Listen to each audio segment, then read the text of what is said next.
are Pro Cannabis Media.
Hi, everybody. Welcome to another edition of Cannabis Chat, live on Twitch TV. I'm Jimmy Young, the founder of Pro Cannabis Media. Now, on Mondays, for the next couple of hours, we're going to talk about cannabinoid medicine, how cannabis is being used as a medicinal product in our world for alternative medicine. And we have two very special guests for you, but I'm not going to introduce you to them just yet. I'm going to give you a few things about what's coming up in the next few hours here on our live stream, because as you might know, at 6 o'clock following this show, we'll be airing an excerpt from a show we did last week with Elizabeth Dost and John Malanka, the CEO of the United Patients Group out of California. So a lot of medicine talk over the next few hours here on Twitch TVs and Pro Cannabis Media. And, look what happened. This is what happens when you do live TV, because you just never know when the monitor's going to go to sleep. And now it's back up and everything's good. Okay. And I'm not going to even start over. We're just going to keep going, because that's why we love to do live streaming so much. I am going to give you a news item that just broke, if you will, in the world of New England cannabis. NECANN, which is the largest convention in the cannabis space in the New England area, is going to, actually they just announced when their new dates will be for an in-person convention in March 26th to the 28th of 2021. Let's hope by then we're a little bit more comfortable perhaps hanging around in big groups, because in the past, NECANN has always been one of the most successful trade shows and cannabis conventions out there. So we want to congratulate them for going for it anyway, and let's hope that by then, somehow, some way, we're a little bit more comfortable with the social distancing. We're a little bit perhaps even closer to getting a vaccine. I'm not so sure about that, but then again, I don't make those decisions. I am going to give you a few more things about what's coming up over the next Wednesday and Friday of this week. We go live 4 to 6 p.m. Eastern on Mondays, Wednesdays, and Fridays from this studio. And on Wednesdays, we have education. It's called Professor Weed Wednesdays. And sure enough, we'll be having some educational guests with us as well. We like to talk to professors. We like to talk to directors of education of various dispensaries. And if you know someone who's a director of education of a dispensary and you think that they would be a good guest on our show, please give us a call, or info@Pro Cannabis Media. Probably the best way to get us, info@Pro Cannabis Media. Although with all the robocalls that I get, I'm sure my phone number's out there in space somewhere. A few news items before we get going on this show. And I'm looking for my clock. Did I put it back up? I think I did. Isabel, do you mind? You know what I'm looking for. Thanks so much. All right, so we've got 4 news items. Not really a big deal. If you happen to be in New Jersey, you might have heard of the New Jersey Weed Man. His real name is Ed Forchion, and he's suing the state's election division for leaving his legalized marijuana party off the ballot for his congressional race. Put it right there. The U.S. Treasury Department's Financial Crimes Enforcement Network reports, and we had this on We Talk News earlier, that fewer banks and credit unions are working with MRBs, which are marijuana-related businesses. So you don't even have to touch the plant to have your bank account closed. If you take money from a cannabis dispensary or a cannabis licensed grower, they can close down your bank account. And needless to say, another reason why that Safe Banking Act or that MORE Act has to pass at some point. There's a change at the top, let's just say. Illinois social equity applicants are suing the Illinois cannabis regulators for lack of action on their license applications. Does that sound like it's a familiar refrain? Massachusetts just went through this and ended up giving the delivery licenses, or first crack at delivery licenses, to the social equity applicants. You might think that maybe Illinois will learn something from the Massachusetts experience. Okay, so it's Medicinal Mondays, and we will be talking about CBD as a medicine. And joining me in studio is a friend, Alissa Merrill from flowerandtonic.com, and her friend, Julie Battel from Canna-Wise, which is in Auburn, Massachusetts. It's a medical dispensary in Auburn, or what is it? Tell me, explain. It's an education and certification. Gotcha. So if you want your medical card, you call Canna-Wise, That's right. and you That's go right. through the whole thing there. You go. That's right. Gotcha. And okay, well, that's terrific. Thank you both for coming in today. I appreciate it. Sure. And surprise, you're on camera. Okay. Sorry, you got a very bright color. Colors always look good on television or on video, as it were. Alissa, how are you? I'm well. Tell me what's new with Flower and Tonic, because Lord knows you are always working on something spectacular. Have you reviewed any products that you're excited about lately? Yeah, there's always, I love some of the skincare products. That was kind of my first wow, there's something very different about these products. So there's a brand that, I'm just having a lot of fun with, introducing to some dispensaries who are now seeing how well some of the skincare products really work. We've been talking to someone about a new CBDA product, which is the raw. So here's the thing, guys, okay? Yeah. I walked by the chemistry lab a lot, but I never went in, okay? I've learned more about science and chemistry since I started doing interviews in the cannabis space. To me, it was all alphabet soup. Everybody knows THC is the chemical in the cannabis plant that gets you buzzed, an intoxicating chemical. But what they've discovered is that there's hundreds more of these cannabidiols. Did I do it right? Cannabinoids. Cannabinoids, too. That's That too. And CBD is cannabidiol. Correct. Okay, good. I got, 50-50. I told you, I got 500. I'm in the Hall of Fame. I'm pretty happy with it. So, but what I'm fascinated about is these new ones that are out there. You have to learn what THCA is. You have to learn what CBN is, CBG. The only one they're missing is CBS, and that's a network as far as I know. So explain to me how and who is discovering the research on these chemicals. I'm going to go with Julie. Yeah, please. Yeah. So a lot of the research on the cannabis, so the cannabis plant is basically broken in, if you think about it, medicinally, it's broken down to two components, and one of them is the cannabinoids. Yeah. The CBDs, THCs, CBNs, THCAs, and then the other is the terpenes. Terpenes, yeah. And which are the essential oils of the plant. Right. That the ones that are attributed to indica are generally more sedating for people, and sativa are generally more help focus or a little more activating. But that's not true for everybody. Right. And like Hence the challenge with this plant. hence the 'cause- challenge, Right. yeah, Go ahead. yeah. And we're really moving away from calling them strains, and we're moving more towards calling them cultivars. Cultivar. And we're really thinking about it in three main, that there are really three main groups of cannabis. There's the high CBD, low THC, there's the equal, and then there's the opposite.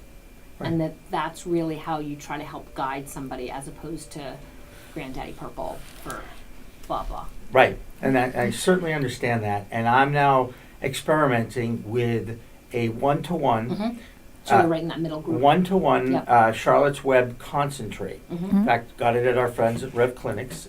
And again, I have so much inflammation in my body. I guess the question whenever I turn it back to myself is, your metabolism, everybody's metabolism is different. Everybody's entourage effect is going to be different too. The THC and CBD. And it's going to be different from day to day, depending on how hydrated you are, how much sleep you've had, when you've last eaten, Who you're with. who you're with, the set and setting. Huge.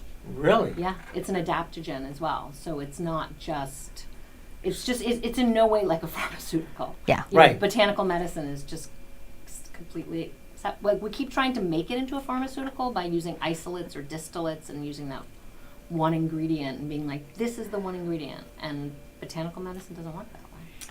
Interesting. And now, I've certainly also become a little bit more well-versed in plant vegans. Okay? Yep. And there are certain foods that I guess have inflammatory components as Sure. opposed to Sure, anti-inflammatory yeah, components. pro-inflammatory. So I guess the question I have for you is, what's more important, your diet or how you deal with what you're putting in your system and then treating it with CBD and THC? Your diet. Your diet Your is diet. always still. Food is your first medicine. It is. Every day of your life. Yeah, I was afraid you were going to say that, just for the record, okay? Yeah. Because it's the one thing I just hold on to, Yeah. like, and I have a pretty active metabolism, but you couldn't tell that. I know Alissa knows that. Okay, so we understand a little bit, you've explained a little bit about the terpenes that are in the cannabis plant. The terpenes are like the steering mechanism for the THC and CBD. So if you think about essential oils in the way, like most people are familiar with lavender, right? So lavender is a sedating. It's when you smell it olfactorily, it's sedating. But it doesn't work if you could eat 100 lavender cookies and you're not going to fall asleep. So Too bad, because I know a lot of Too people who bad. struggle Totally. with, right, Too with bad. insomnia, right? But so the same is true mostly with what we know about terpenes, is that they are functional when you're smoking or vaporizing. Because one of the terpenes in cannabis is called linalool, which is very similar to lavender, and does the same thing.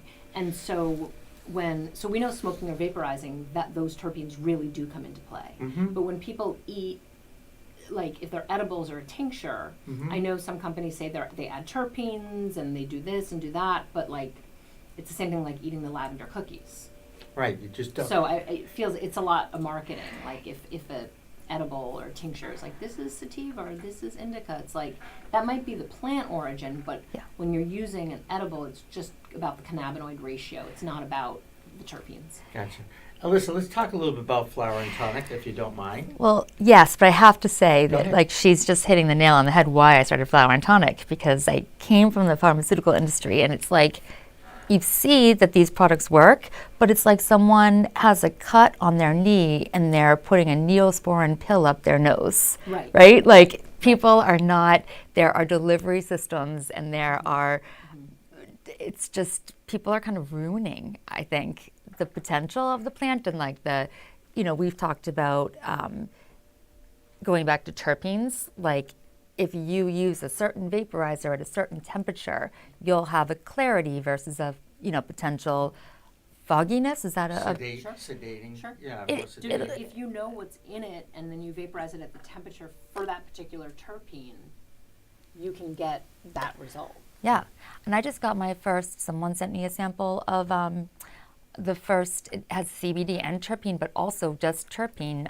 water-soluble beverage to help calm or relax. So. Is that our pal Dean's? Yeah, yes, Oh, yes. And I was, water it soluble, that sounded worked. familiar, It right? was like, but that's exciting because honestly, like we've been hearing about this stuff for a long time, even the CBDA. I think we were so excited to finally see a bottle because there's a lot of talk and a lot of secrets in the industry and very little, like, you still can't get a product for a chemo patient at the dispensary, That's right. That's right. which is sad. That's like, there's no reason. Like it's It's just sad. I recommend most of my patients, when I recommend them things, it's really like try this from here and mix it with a little bit of this from here, and it's not like this is the product that will help.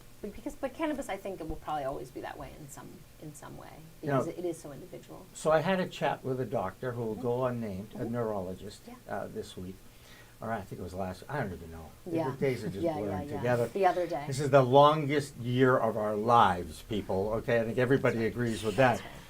And of course, this doctor, said, I just don't think it's a cure-all for everything. That's right. It's not. And I said, I get that. I don't think it's a cure-all, but it can certainly help balance your system so that it can fight off the little viruses. And what are you saying? No. Tell me No. why. I mean, I think you build up your immune system. No? Cannabis? Yeah. No. I'm sorry. I don't think so. Tell me why. I mean, yeah, so does like eating oranges, but like potentially. But like, Right. I wouldn't go around saying that. That's not where I It's would not want. a cure-all. No. And- It but- can be targeted, and it's like I see the benefit of it as the targeted therapy. Like the adaptogen plus that's my own Opinion. opinion, It's of okay. course. It's a knowledgeable opinion. I usually go to you whenever I run out Yeah. of CBD and say, okay, There what you go. product should I use? If you're using it for your hands for arthritis, like yeah. Right. I mean, I completely agree that it's not a cure. It's not a silver bullet. It's a plant. And Right. we can sharpen it to make it into a tool that there's a lot of things it can help a lot of people with. But that's it. Right. Yeah.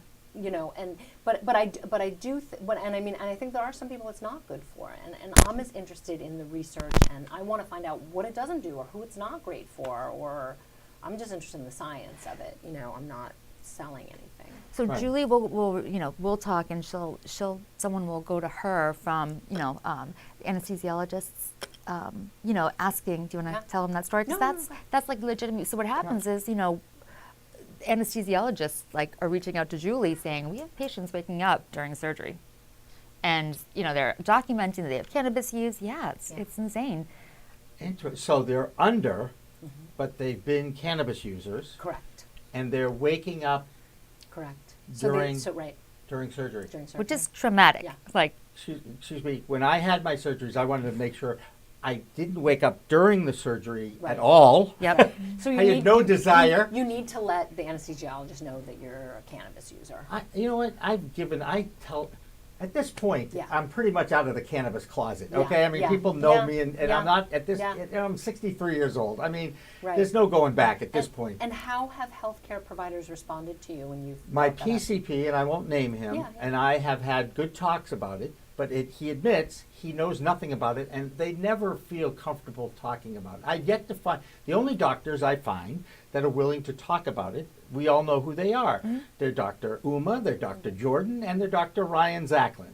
Okay, no comment. They're all cannabis certified experts. Some may feel one is better than the Yeah, other sure. and all that, but I think that that's true with all doctors, no matter Absolutely. what the field is. Absolutely. So I've learned quite a bit from those. And again, I learn when I sit down and I talk with someone, and even Alissa, who's a friend, and I may say something, and she immediately said, no, Jimmy, that's wrong, yeah, which is great, because I think people come to me thinking I know everything there is, Yeah, and I'm yeah, like, sure. no, I never took Oh my chemistry. I God, never we are was. we are all students, and Right. and all the clinicians are the patients are way out in front of us. I Right. mean, we are building this plane as we fly it. Yeah, Yeah. and we'll get into the kids thing too, and afterwards. But we're going to take, it's almost 4:20, so I want to Okay. explain a little bit about 4:20. Okay. Because Julie, I think it's really interesting. You're in the business, if you will, right? Yeah. Well, And yeah. ish. I mean, you're Yeah. part of the Ish. medicinal side, Yes, right? Yeah. yes, So I'm, yes, yeah. and you know more about the chemistry of these plants Yeah, than I do. anything. I Okay. do. I probably know more about the culture. Sure. Okay, and certainly I'm older than you, so I know that I've had a little bit experience on this. In 1971 in San Rafael, California, a bunch of high school kids used to meet after school, and they would meet at the Louis Pasteur statue, and they would catch a buzz or get high. And that time, that 4:20, 20 past 4, became kind of like the police code for people using weed in public. And it caught on through law enforcement, it caught on inside the cannabis culture, and now 420 is celebrated in the cannabis circles pretty much everywhere. So in tradition, we like to take our breaks at 4:20 on Mondays, Wednesdays, and Fridays. It's kind of a salute to it. Plus, I also get a chance to explain what 420 is all about, where it came from. And in my estimation, bringing it back to moi, back to my experience, 1971 coincided with the first year that I tried cannabis. Now, I was not in high school at the time. I was in 8th grade, and I've already told you how old I am. So it was an experiment, needless to say. And at that time, there was a singer named Jonathan Edwards, and he probably most well known for his song Sunshine, Go Away Today. Every time I feel like I have to sing this song to explain to people. But anyway, the song that we like to play is his song called Shanty, because back in the day, I used to listen to an alternative rock station on AM radio, 740 WCAS. It was a daytime radio station, and they would play this song at around 4:20, unless, of course, the sundown went down before that. Then they couldn't play because they were off the air. So with that in mind, every 4:20, we do an ode to Jonathan Edwards, and we play his version of Shanty that he performed at a New Hampshire radio station a few years back, and we appreciate the fact that they're allowing us to do it, or at least they haven't given me a hard time about it. We'll be back after Shanty.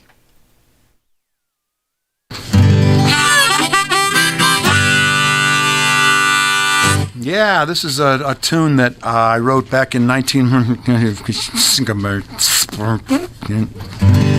I've forgotten.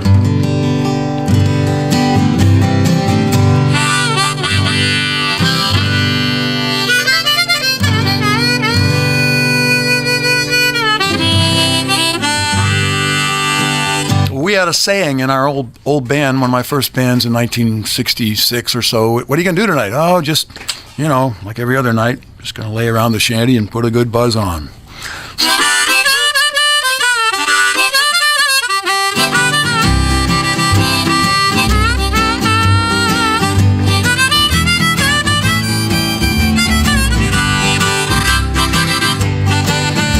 Gonna sit down in the kitchen, fix me something good to eat. Make my head a little high, make the whole day complete. Gonna lay around the shanty, oh mama, and put a good buzz on. Pass it to me, baby, pass it to me slow. We'll take time out to smile a little before you let her go. We're gonna lay around the shanty, oh mama, and put a good buzz on.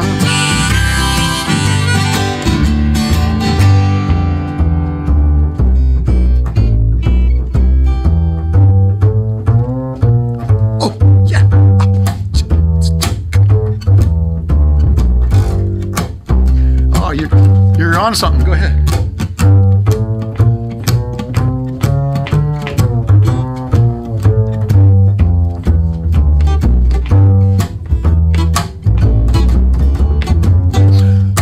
Rick Brodsky, everybody.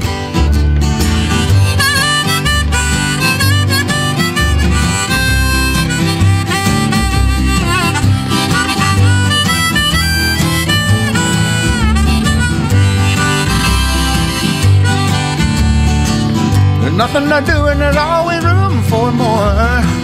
Fill it, light it, shut up and close that door, baby. We're gonna lay around the shanty, mama, and put a good buzz on. Take it, okay.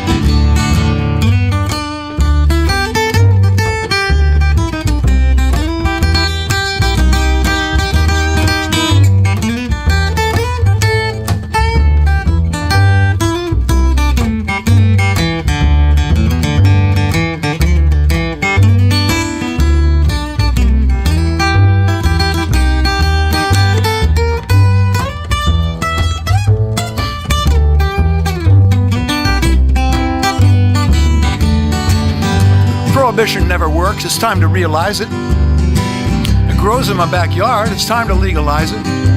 We're gonna lay around the shanty, mama, and put a good buzz on.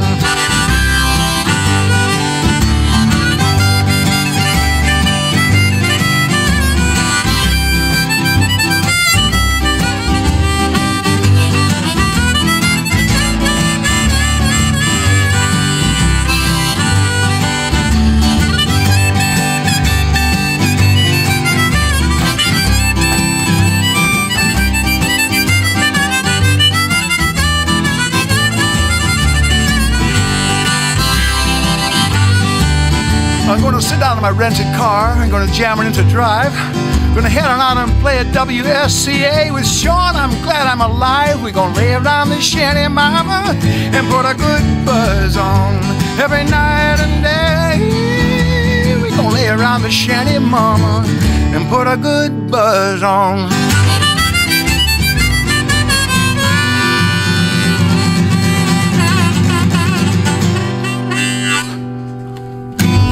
Nice. It's Friday.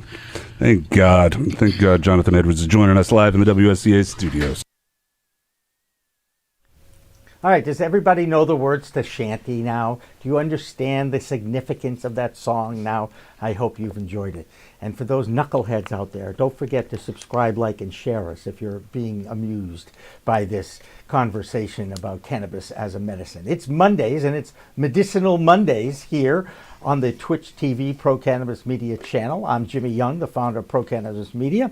And in studio with us is Julie Battel and Alissa Merrill. Alyssa's from Flower and Tonic, and Julie is from Canna-Wise.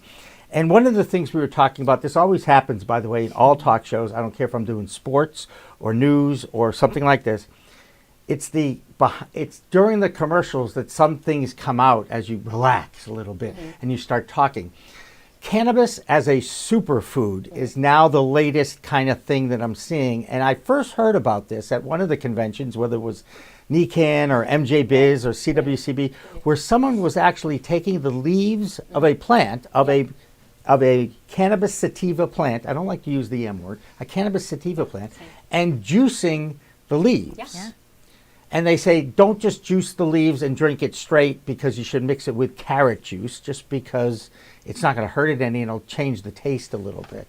So you're nodding your head saying this does not surprise you. No. And people, I mean, have beat diseases with this, and I mean, Yeah. so what's in the, because everybody out there knows about the buds and the flowers, right? Right. But how much THC, how many chemicals are in those flowers, in the leaves? So the leaves is separate from the flower. Right. So, well, I think what people, they're going for a couple of things. I mean, and one of the main things they're going for is an abundance of THCA. And so flower, Okay, so I'm going to call a timeout. THCA versus THC, and what is the difference? so if you had a bud of like if one of that was like A bud. right, that's a bud. Yep. So by the way. that would be currently THCA. THCA. Once you burn it, you lose a molecule. It's a carbon bond, and it becomes THC. Okay, and that's how they get the concentrates, yes or not? So heat turns THCA into THC. Aha. Yeah. Hence the... And same with CBDA. Got you. Yeah. And it's that combustible heat element that some of the It doctors... doesn't have to be combust, but yeah. It doesn't have, it can That's be a very heated high right to that temperature. spot, That's right? Isn't that, and that's how the vapes work, am I That's right? That's how the flower vaporizers work, not the cartridge vaporizers. Flower vaporizers Correct. work as opposed to the cartridge Cartridges. vaporizers. Yep. Let me tell this is why you think you know a lot of stuff and you just don't. And I'll tell you, the other people that I love to talk to, but I have absolutely no idea what they do. The science directors at the testing Yeah. labs, whether it's Oh, I'm in MCR or love. CDX. Yeah, I'm in love with scientists now. It's I mean, it's all like, day. Yeah. holy mackerel, right? Yeah. And then they'll throw in some fun Science is fact, like, sexy. yeah, it is. Well, you know this what? is the time for cannabis because, know, everyone's focusing on science finally. Right, and Yeah. I would be remiss. Women lost a hero this past weekend. I think you all agree. I've seen it in my house, and it really affected a lot of women that I know, the loss of Ruth Bader Ginsburg. What role has she played in either of your lives, and what was your feelings about her? My maiden name is Ginsburg. I knew that, actually. Woo Woo was my nickname. Woo woo. Well, Arnie, I had Arnie's Cruisin' 61 records back in the day, because I remember WMEX, I sorry. don't think we have the same taste in music, but yeah, no, it was a blow, and it was of course on a Jewish holiday, and it was Right. just like, oh. But then someone sent me a text, and it was so comforting, and it said, You die on Rosh Hashanah. it's It's a blessing. It passes on or something. no, if it's bigger than that, like if it means like you were you were at another righteous level. person. Yes, you were A like at a righteous whole other person. level of Right. goodness. And like God held you back for Right, and you know that because that's, after all, she was a Supreme Court Yeah, justice. she was amazing. It was- Righteous, right there. I can't. My face hasn't stopped leaking. Oh yeah, I'm sorry. Yeah. But you know what? That alone tells me how special not special, but how special this person was to so many women. And I know that everybody is scared too right now. I get it. I totally get it. Look, there isn't a day goes by that I don't freak out about what goes on in Washington, D.C. And I, live with my life partner is extremely vocal about the person in the White House, let's just say. But I thought it would be good to at least share that. And Lord knows if they ever get to the point where we do have to replace that justice with another person, and I'm really hoping it's going to be after the election. This country is so divided right now. I've never gone through anything like this, and I do remember the 60s, and I do remember the Vietnam War. In fact, my brother and I were just talking about that. It's so reminiscent of the pro-war, anti-war break that was around in the late 60s. You don't remember. You're not. No? I was born in '68. Okay, good. 74. Oh, that was a tough year, I got to tell you. Okay, for me. Granted, I was 12 years old. 11 years old, 11 going on 12. But I remember the effect it had. I remember when JFK got shot and the effect it had on my parents. So, I mean, it's a different time now. I understand that. And Lord knows we hope that good over evil, perhaps. I mean, look, I hate to say it, but that's just how I feel. Let's go back to the cannabis debate and the fact that cannabis is part of the political debate alone is incredible to me to live to see that day. No, there's huge money. There's huge potential. Like, you asked earlier if it's a cure-all. No, but I strongly believe it's like a lot better than pharmaceuticals right now. Coming from the pharmaceutical industry and working with, I think, some of the best doctors in the world, they just don't have options, other than pharmaceuticals. And even in the pharmaceutical area, you've got such restrictions on indications and like what's allowed, what doctors can prescribe, what's indicated to treat certain conditions. I just think it really opens opportunity. Well, plant medicine is really exploding. It's not just cannabis. It's also psilocybin. It's, ayahuasca. This is something I'd like to throw out there because you brought in psilocybin. I see, there's that argument out there by the prohibitionists that that cannabis is a gateway drug, which has been completely debunked. Completely debunked. Yeah. And I fear that the movement and the progress that's been made by the cannabis advocates might get, kind of taken away if they focus on psilocybin too. For me, I just like to see federal decriminalization, at least, if not legalization. Right. And then we could talk about the other derivatives of the ground, of the earth, right? I mean, this is medicine men. Right. No, I hear what you're saying, and it does, but I also feel like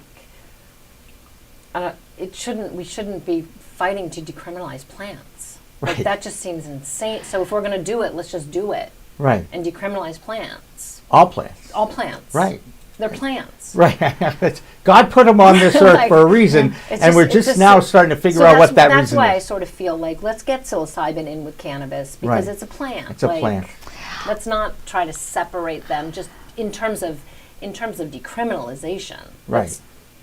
Let's at least do that. Right. At least do that. Right. Well, I think that's what you're seeing on and then one you side can of the regulate. Regulating cannabis is going to be closer. But I mean, they're finding psilocybin or having just amazing cure potential for people with major complex PTSD. Right. And people who are dying, who are scared of dying, and they have psilocybin experience, and then they come back and they're not afraid anymore. Wow. That's amazing. Now, It's your background amazing. is in nursing. You went to Brown University. I did a little background. Okay. There was a valedictorian in there too. I know this from New England Baptist Wow. Nursing School. Yeah. That's still pretty freaking cool. I mean, Wow. be the head of your class is Thank you. very cool. Yeah. And you have a master's in public health. So I'm a nurse midwife by training. I Nurse caught midwife. babies for 13 years at Mass General. Oh, cool. Well, we're gonna play Who You Know and during the next break, because I think you know someone who was an anesthesiologist at Mass General who's a close friend. Probably. And whatever, but we'll if get. they were an OB, probably. Well, she was an anesthesiologist. They're But- not all, but yeah. I get it, and I know it's a big hospital. Yeah. Alissa, let's go back to what Flower and Tonic was built on. I know that you were in the pharmaceutical world. You wanted to get out of it. You wanted to find an alternative, and you certainly found an alternative with cannabis. Now tell me. Actually, no, I didn't want to get out of it. I loved pharmaceutical Okay, sales. okay. And when you're in it, Yeah. and I was selling pharmaceuticals, I sold Ritalin, and I loved it. I loved talking to doctors. But I just think that, and I was the first to not consider alternatives. I worked with a physician who had a patient who almost died on the table from St. John's wort when that was really popular back. This was in 2000. Oh, in So Delaware. so I was I didn't take supplements. I was legitimately scared of them, and I also heard it's a waste of money. Anyway, when I learned about CBD, I did the research. It just I don't know. I just was kind of why don't people know about this? And my own health challenges brought me to a place where I was looking for just an option. And I guess once I started looking at the different products, I started seeing the huge variability between products. And at the end of the day, like, we're not buying the right products. We're buying the products from marketers, not scientists. And like, Dr. Fauci does not have a website selling his products, and Right. unfortunately, I'm afraid the industry's, it's just, Too commercialized already? yeah, like I Well, the CBD is Everywhere. and gas most of them don't stations. work. Right. Yeah. Right. We try to avoid the gas station CBD, and I pretty much have gone on record many times saying that. But I was walking the aisles of CVS recently, and look, CBD finally in those Yep. aisles. I Yep. saw Charlotte's Web on the shelf at CVS. Now, it took the local CVS a long time to get it, because I know that it was in other CVSs around the country before it came to New England. I haven't seen that yet. I mean, Wow. Yeah, no, it's here. I was there yesterday Wow. or the day before. Wow. Not In even- like again. skincare or what? Pain relief aisle, like in tinctures or tinctures and lotions and potions. And you like the lotions. Now, some, yeah, I do. right. Again, there's in the pharmaceutical industry, the only topical, like a lidocaine patch, is Yeah. really the only That's there. That's in the same aisle, same shelf. right. But no, a lidocaine prescription patch is $635. No, it's not in that aisle. I No, just want to it's not. say. Nope. It's Yeah. Yeah, Salon but- Pass is in that aisle. That's the But one. That's right. Right. but I mean, lidocaine, it's been around forever. And it's not expensive. It shouldn't be. No, it It's should not. cost It's pennies. cheap. Yeah. And So why is it $600? It's the it's just pharmaceutical. because it's all price. that there is. Wow. So I mean, I never really thought a topical worked. Like, I would never have considered a topical, like BioFreeze was probably the only like medicinal, or like a Bengay or something. But we didn't know about the endocannabinoid system. No, then. yeah. And now that we do, that's why we know why topicals work. Well, why do you, I think I wish One of the can we just come on the reason I believe some topicals work better than others is, and I feel like I'm giving away everyone's secrets here, but I think the terpenes deliver the product. I just think that's been my experience. Like, I've noticed that the products I think work best are like our friends over at Healing Rose have an amazing orange, and I find that the orange terpenes tend to deliver better. Sometimes menthol, but it's We need some data though. Like we need data. yeah, no, 100%. Like, Like- this is speculation, Right. but Yeah. why? But like, I Yeah. guess I was asking, well, why are these working when they don't work? Like, how are all these pharmaceutical companies spending billions of dollars, but like, really, there aren't any topicals? Yet, these topicals actually work, and I couldn't understand why. So, I mean, that was kind of the most direct answer I received. Yeah, I guess. I mean, I think it's really confusing because I think with topicals and actually with tincture, like, because we know that there's some, if people put tincture under their tongue, there's some sublingual absorption. Right. We have no idea what percentage for who. right. Right. Well, and of course, everybody's going to have a different reaction to it. Right. Like we know it works because people use nitroglycerin under their tongue when they have angina. Uh-huh. So Is that the quickest way to get it into your system, is under your tongue? mucous membrane? Yes. Yeah. Although, like some people feel it. Some people feel like it is, and some people feel smoking more quickly. Yeah. But so there's that, and then in other countries they have something called Sativex, which is an oral mucosal spray for people with MS, and it's a 1-to-1. Gotcha. And And again, let's the 1-to-1 that we're talking about is a ratio of percentage of THC That's right, to 50%. CBD. That's right. And I guess the question that follows that is, how much THC do you really need to make the CBD most effective? As we know, hemp is 0.3%, so they're making a lot of these products with hemp, full spectrum hemp plants. right, and so part of it comes from the fact that it's full spectrum. So it's not that you necessarily need THC. So if you think of botanical medicine, the way it works is it all leans on each other's scaffolding. Mm-hmm. And you take one away and you're like, perform the way you did when you were a group, and it doesn't. Because it needs each other. Gotcha. So even And if that's if that's the entourage THC effect, or not? Yes, that Yes. is entourage Okay, effect. okay. And so if the THC is less, but there's a little CBG and a little CBV, and then that's fine, because Yeah. then you're still broad spectrum. Yep. So it's not necessarily the THC like that's only insert. It depends what you're trying, what you're treating. Right. And isn't that why I think it's so hard to get a doctor's approval? Because it's like literally complete opposite of the pharmaceutical world and everything that they know. They're taught like to single molecule, like That's right. Prilosec then became Nexium, right? It's the isomer. They become like littler and little. Am I allowed? Yeah. Yeah. Right. No. I'm going to tell you right now Yeah, that please. I was on Tagamet, Zantac, Prilosec, and now I take omeprazole. Well, those are. But they're all acid Well, some are H2 neutralizers. blockers and some are PPIs. Yeah. Yeah. Again, But like they try Yeah, to yeah, keep taking like Whatever. they try to just keep isolating like doctor the tells me to active. take it. I That's take right. it. That's right. He's Yeah. the Western guy, and then I hang out with you guys to figure out what the Eastern side of thing is, because I'm not afraid of taking West and East together. Yeah. No. I You think know? that's the best combination. That's my like that middle Yeah, spot is same. where I just find the most amazing products when there are scientists Yep, and same. pharmaceutical and doctors involved in the products. Yeah. Gosh, you can really like I've seen amazing like I've seen there was a young girl who her mom was on the verge of taking her to a psychiatric ward, and she just was in the middle of transitioning pharmaceuticals, and it was a weekend, and she really was out of options. And an adaptogen mixed with the CBD, it was a brand that we've talked about that I love, Tonic Vibes. It worked, and it kept this girl out of a psych ward. I've also seen people end up in a psych ward. You know, if you have someone who's bipolar and they have an activating, if they, go and get a CBD product that can be activating, it can go to a bad place. So I think that there's so much potential, yet such little instruction and so much expected of these bud tenders who are just they're so well informed, but They're not, actually. I mean, some of them are, but some of them aren't. the Do you think we'll get to the point where we will have a certain amount of hours of in-class certification or courses? Because what's happening now, as you know, a lot of universities are picking up.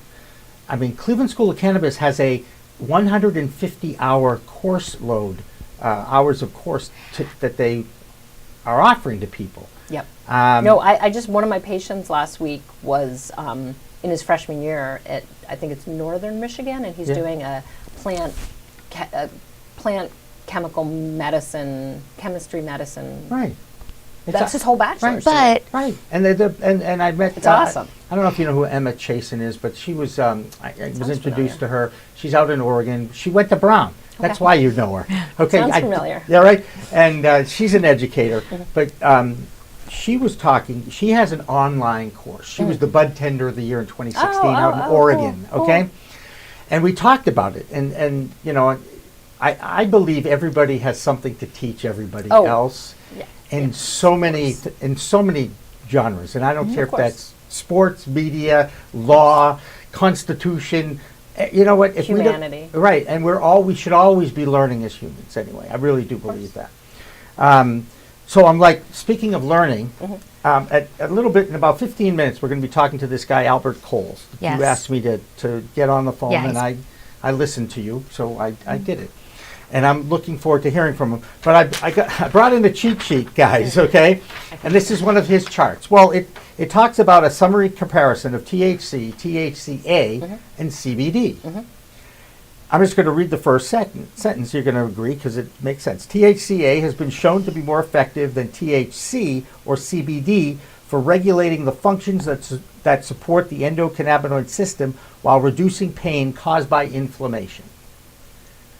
I don't necessarily agree with that. Okay, that's interesting. That's good. Again, this is I mean, not I my think opinion. it's possible, but This comes I from haven't seen one that of his data. things on CBDScience.com that I picked Yeah. up on Yeah. one of his things, and he has basically known dosage effects for THC, THCA, and CBD, and he's got psychoactivity, mood enhancement, appetite, inflammation, physical pain, I think it's probably much more tolerable for more people. So in that way, it's more. It could be more accessible. Right. And you need a lower amount for it to work. Also. I think you need an analogy here. So I don't know if you could help me with this, but I was kind of using like a tomato, like because I almost see it as like a raw, right? We're looking at like a raw vegetable versus like a tomato paste or like it's Keeping the nutrients in the actual tomato, is that what we're talking about? As Yeah, opposed to like I boiling think- them out? yeah, right. I mean, I is don't there? understand. Because Tom Brady doesn't like tomatoes. I know that. That's not part of the TB12 plan. I just want to. It's not that I'm on it, okay? But I just know that he didn't like them. Oh yeah, there's something about tomatoes. He doesn't Yeah. like tomatoes. He does. He thinks they're not good for you. Like Whatever. you know, if you Never eat liked them anyway, so it wasn't tough for me. I like tomato sauce.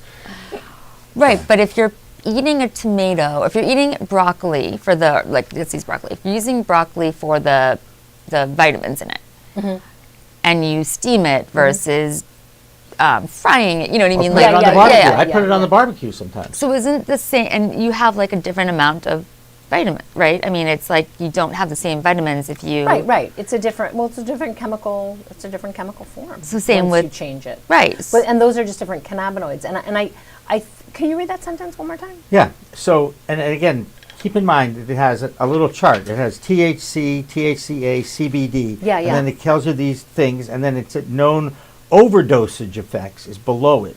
But I mean, for instance, we'll start with THC. Under psychoactivity, it increases it. THCA, none. That's right. CBD decreases it. Okay. Mood enhance. That's similar to mood enhancement.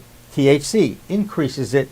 None THCA increases CBD. So with CBD, it increases it.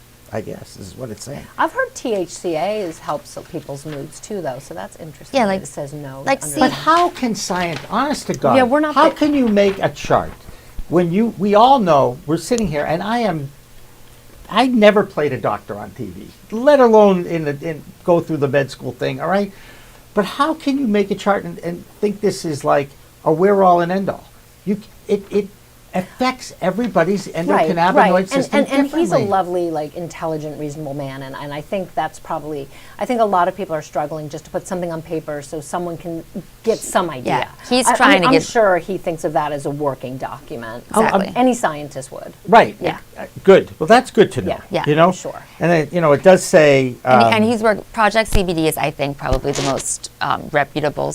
One Yeah, of the most reputable a bunch of- sources, and I know he wrote an article for them. old science- Like I old just science That's written hippies. articles. He's in New York Times, Oh, Newsweek, yeah, Yeah. exactly. Leafly. So He is I mean, he's clearly- been 100%. Yeah. Yeah. But still, he doesn't know. He doesn't have the money to fund all of this. That's right. It's We just- just don't know. He's- Right. Nobody knows. He taught me so much though about I mean, THC. Mechoulam knows something. Yeah. Sulak knows something. Everyone- Bonnie Goldman knows Mechoulam. something. God Yes. love him. Huh? everyone knows a Everybody few likes to things, roll but- that name off the tongue. I love hearing that. Well, he's the guy who discovered the endocannabinoids. He isolated THC. Isolated I don't THC? think Oh, he- he's not the discoverer of the Correct. endocannabinoid? Correct. So he discovered THC. He isolated THC. He's right. Isolated it. Yeah. Okay. Israeli. That much we Israeli. can agree Exactly. on. Okay. I'm sorry. All right. Woof. You think you know, right? You think you know, and then you bring in people that know more than you. And believe me, I'm not afraid of being laughed at. Or I know what I know, and I know what I don't know. Well, I Same, think what we need to get away from, and maybe where he's starting to go, is even the Washington Post reputable news sources will publish articles saying marijuana is known to help with pain. There's such a broad generalization. It's just Well, headline writers are not the reporters. It's very important I that know. I make that That's clear right. about my friends in the media, or former friends. Well, they're still friends. I have a lot of friends in the media. But point being, they're there to sell newspapers or to get ratings. That's okay, right, and clicks. they are looking to tease you and sensationalize it so you will stay tuned. Okay, Yep. it's not dissimilar to what social media calls engagement now. Right. And I really do recommend The Social Dilemma on Netflix to see exactly what's going on. It's terrifying. It is terrifying. Terrifying. It makes me want to lock my children inside Right. and you take their devices away. yeah, but you can't. It's managing the devices smartly, both Yeah. as a parent and Right. as a user. Turn Right, off your right. notifications. But you had no Turn idea. off your I location had no service. idea it was so You nefarious. know what Right. though?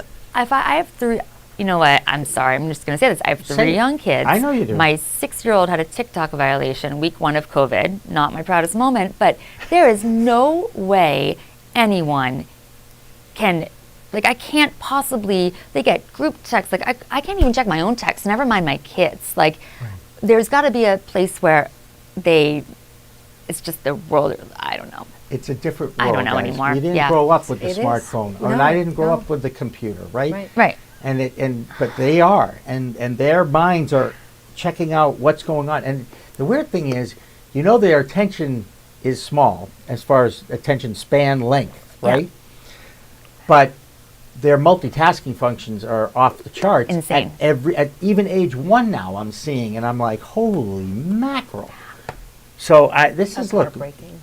I can't believe the number of moves my daughters know from their TikTok dances. But I'm like, all right, there's got to be some value in all this memorization here. They're like, anyway. Well, start with multiplication tables. See how that works out. Roblox, negotiating skills. I think that at the end of the day that Julie and I and you, I think we're all gravitating towards the same top scientists, but yet social media is not.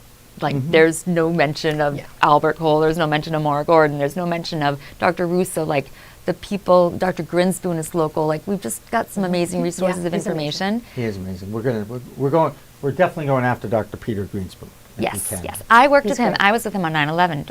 I just heard him on a podcast on Brit. Yeah, he met Dr. Fauci. She owes me an appearance on her show. By the way, she promised me she'd have. She seems lovely. I've never met her, but she seems lovely. She's been in this building with me when I first did my In the Weeds because I heard her. In fact, she's one of the few people I actually follow on Twitter. Yeah. Because she does a great job. Yeah, she's got the brain of a journalist, and you know first thing what's going on. So we're giving her plugs. And A New Leaf is the magazine, and I told them I'd give them a plug too. So anyway, I just want to say in a few minutes we are going to take a break, and on the other side of that break we'll have a phone call with Albert Coles. And is that timing is good on that, Mr. Dan? It is. He's nodding. This is good because I am totally at the whim of our studio director, Dan French here.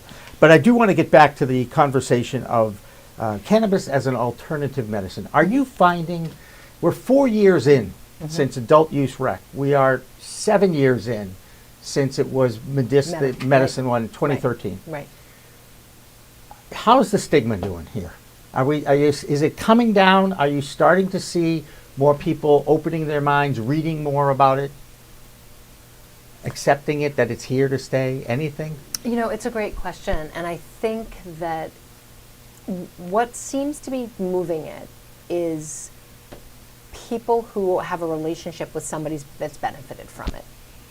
The anecdotal, strong anecdotal. Knowing somebody. Right. And actually was like, oh, didn't you used to always have migraines? And then that's the turning thing. It's but people are very rigid about it. Just even people who use it medicinally and get good effects from it, there's a lot of negative talk, and they're like, it's bad, and I shouldn't be doing this, and they get a lot of talk from their family, and a couple of patients I talk to a day will ask me do you have any recommendations for what I should say to people in my life, and what would they be? Well, I really talk a lot. I'm a medical patient myself. Yeah, me too. And I remember the first year I was certified, felt like a really big accomplishment. And it also just felt like a big act of self-care. Mm-hmm.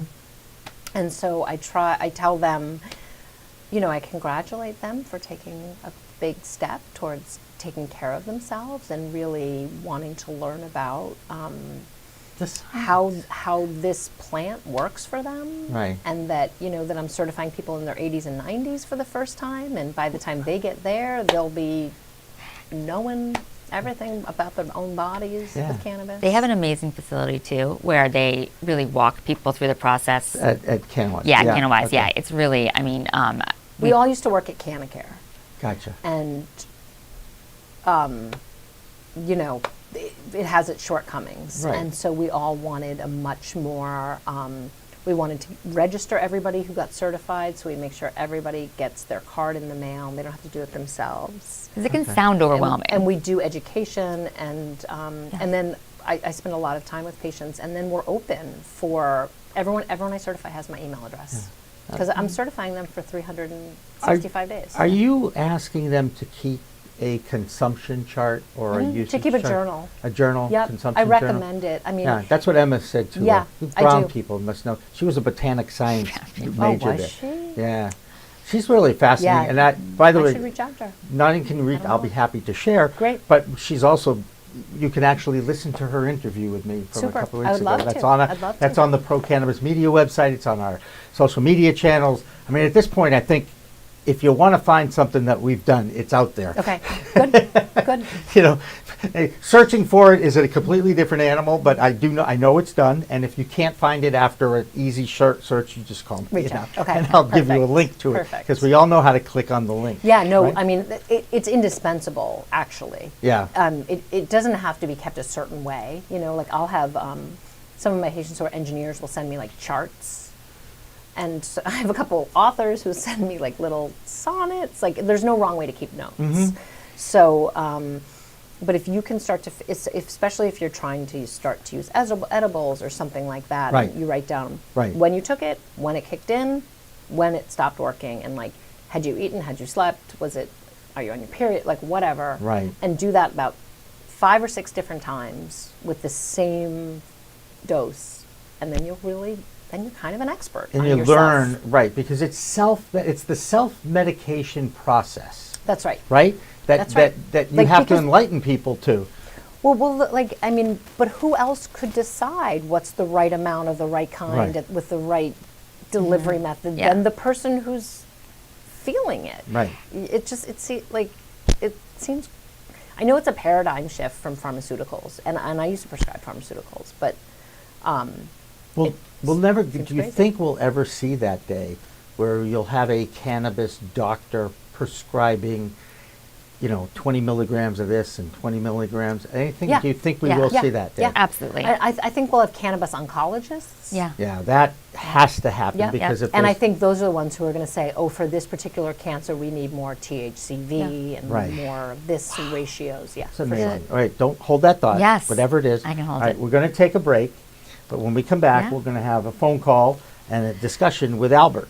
Great. And you guys know who he is. I've had a phone call with him once before. yeah. Yeah. And, Yeah, and I've you been know, talking to him for quite a while. He's and amazing. of course, Alissa, I dropped Alyssa's name. Oh, of course, right. All right, we'll be back with more of Medicinal Mondays on Cannabis Chat. Don't go away.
Okay, we are back. I hope you enjoyed that little break from Cannabis.net. Just a reminder that the founder of Cannabis.net, Kurt Dalton, is a friend of PCM. They are our flagship. A lot of our programs are streamed or actually available on demand at Cannabis.net. Man, there's so many different terms, on the air, live streaming, recorded, digital. Podcast. Man, it's a long way from the days of film when I started in this crazy media world. Albert Cole's on the phone here. He is the founder of CBD Science. And he provides research, education, and consulting services to the cannabis and hemp industries. He's one of the more impressive guys. I mean, you guys, this is... I actually have his product with me. I will show you. We're going to go to voicemail because I know that long ring means we're probably going to go to voicemail. He's in America Samoa. Do you know where that is on the map? Actually, I do. And do not. they're actually talking about... Welcome to Blue Sky. Was that not voicemail? Okay, we'll try. We can try again. I did email him and tell him it wouldn't be a Zoom invite. We'll be calling him from a 781 number. So that's what we did. So let's get back to the discussion of cannabis as a medicine and how best ways to self-medicate using cannabis. Alissa, if I were to come to you and look for a product that you could recommend, would you be recommending the oil tinctures or water-soluble products, or where do you think we're going? So you're not allowed to put pharmaceuticals into food. Mm-hmm. So that's like a firm, law. And Does that count for my orange juice in the morning? Because don't tell on me. You should not. Yes. Sorry. But Epidiolex. So Epidiolex is a pharmaceutical CBD, and that's But the reason why I always take a deep breath, because it exposes the federal government as hypocritical. How? Because they're using the cannabis plant for their own. No, that's Epidiolex. That's a company. I understand, but isn't that do they make the derivative in the lab? I guess not in the plant, but that's an anti-epileptic drug, right? Right. That the federal government has approved. Right. So doesn't that basically say it shouldn't be a Schedule I drug? It has medicinal qualities to it. Oh, there's so many reasons why it shouldn't be. Yeah. Right, but my point is that's the one that they've given approval to. Yeah, but they also hold a trademark and patent. Right, that patent Yeah. too. We So- can get into the patent too. Yeah, so a lot I of mean- people don't know about the patent because they're trying to protect themselves because they don't want. They were going to sell it to Bayer a few years back. Oh wow. And how much money did Bayer give to the campaign? Because this is money to me is the root of all evil. It really is. Actually, when I met Dr. I agree. Grinspoon, this was very interesting. I love a full circle story. Dr. Lester or Dr. Peter? Dr. The dad that just The passed son. away? Or the son, Peter. Yes. Dr. Peter. I Yep. was 25. It was right after 9/11, and you couldn't get Viagra or because that was like the new big drug, or Cipro because everyone was afraid of anthrax. Oh, and right, I right, sold Tequin, which was it was an antibiotic, and Cipro. So I don't know if people understand this, but like you have to get an indication for a drug. So, like for Prozac has an indication for PMDD. They were the first one to get that. So for PMS, so you can prescribe Prozac to someone with PMS, and your insurance will cover it. You can't prescribe, the same. Zoloft. For that same. Even though it might work diagnosis. just as well. Yeah. That's off-label use. Just you Gotcha. have to pay a lot of money and do significant. to prove it. Yeah, it's a large undertaking. So it was kind of like when anthrax happened, and all of a sudden Cipro, everyone wanted Cipro, and you couldn't get it. Like doctors were hoarding it, and it scared me because I was like, they know that these other drugs, which are readily available, like Tequin, Levaquin, all these other drugs, were stronger and better, but because they didn't have an indication, even a doctor treating himself couldn't see that these drugs might work better because that's how they're taught. They're just taught to. That's how I truly believe that. They're taught, they abide by certain rules, do not harm first. But you look at the HIPAA, Privacy Acts, it's another level that I think we have to respect, and I have such mixed emotions. I came into this industry I'm going to sell this, doctors need to know about this, but now I really kind of have an appreciation of where they're coming from and how different it is from the world that they know of indications, because they truly were. Yeah, but those are pharmaceutical people. Those aren't healthcare providers. but Healthcare those- providers aren't trained in pharmaceuticals. That's why we had the reps. I learned about how it worked on patients, but I didn't learn about farm, how it works in society. I mean, in public health I did, but not in nursing school. That's why the reps come in.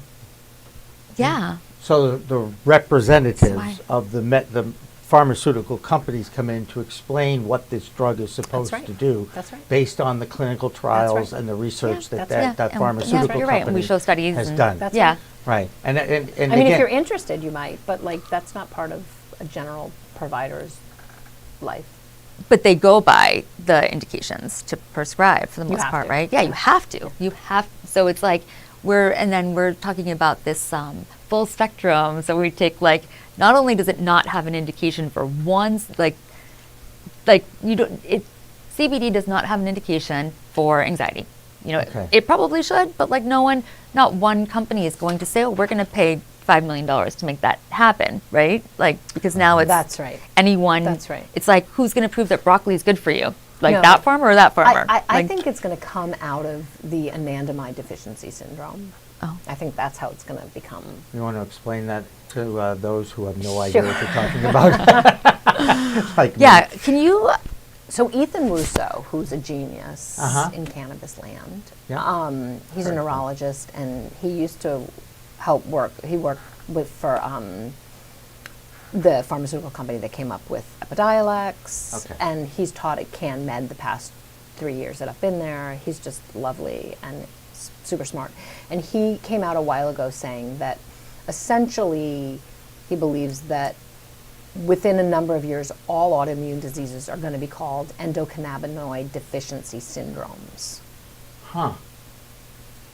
Now, Canna-Med, is that a convention of... CanMed, yeah, it's medical- the Medical Cannabis Convention. Medical It's been in cannabis. Pasadena the past 2 years. Yeah. Yeah. And it's not this year, though, I'm sure. No. So let's what would if right now? What's the term that doctors, in your opinion, like as we see the endocannabinoid system, like doctors right now would refer to that as the what system? Like the adrenal? Like this is where like it's very hard to The balance, I call it a balancing system. It is in a our- balancing system. From our neurotransmitters that Yeah. control a lot of our things, Right. right? And So there are neurotransmitters, other yeah. systems that do that. Are, there's parts of it are nervous system, parts of it are the immune system, parts of it are neurological systems. So it all, I don't think they are. I mean, I think, I've had a lot of patients for a long time with physicians who aren't interested in learning about cannabis because, you have to. yeah. And I feel like a lot of people aren't comfortable if they don't know a lot about something, and you want to be the smartest, you want to know the most. But like part of the Hippocratic Oath is that you take an oath to continue to learn the medical science as it evolves. Right. And I really feel like They've missed the boat. physicians who are not doing it, Right. who are just like, I don't like it, or I don't know anything about it, or whatever, do whatever you want, like, retire. Right. That's a very good point. That's kind of what I would like to tell my PCP to do. Like, just for the record. and even if you're not pro-cannabis, which is fine, like, Yeah. I'm not even necessarily pro-cannabis, like, I want to find out what it does for who. Right. But like, the fact is it's legal and people are using it. So Right. you need to know about it for just harm reduction purposes. How about, But no one's teaching them about it. right, let's talk They're about... adults.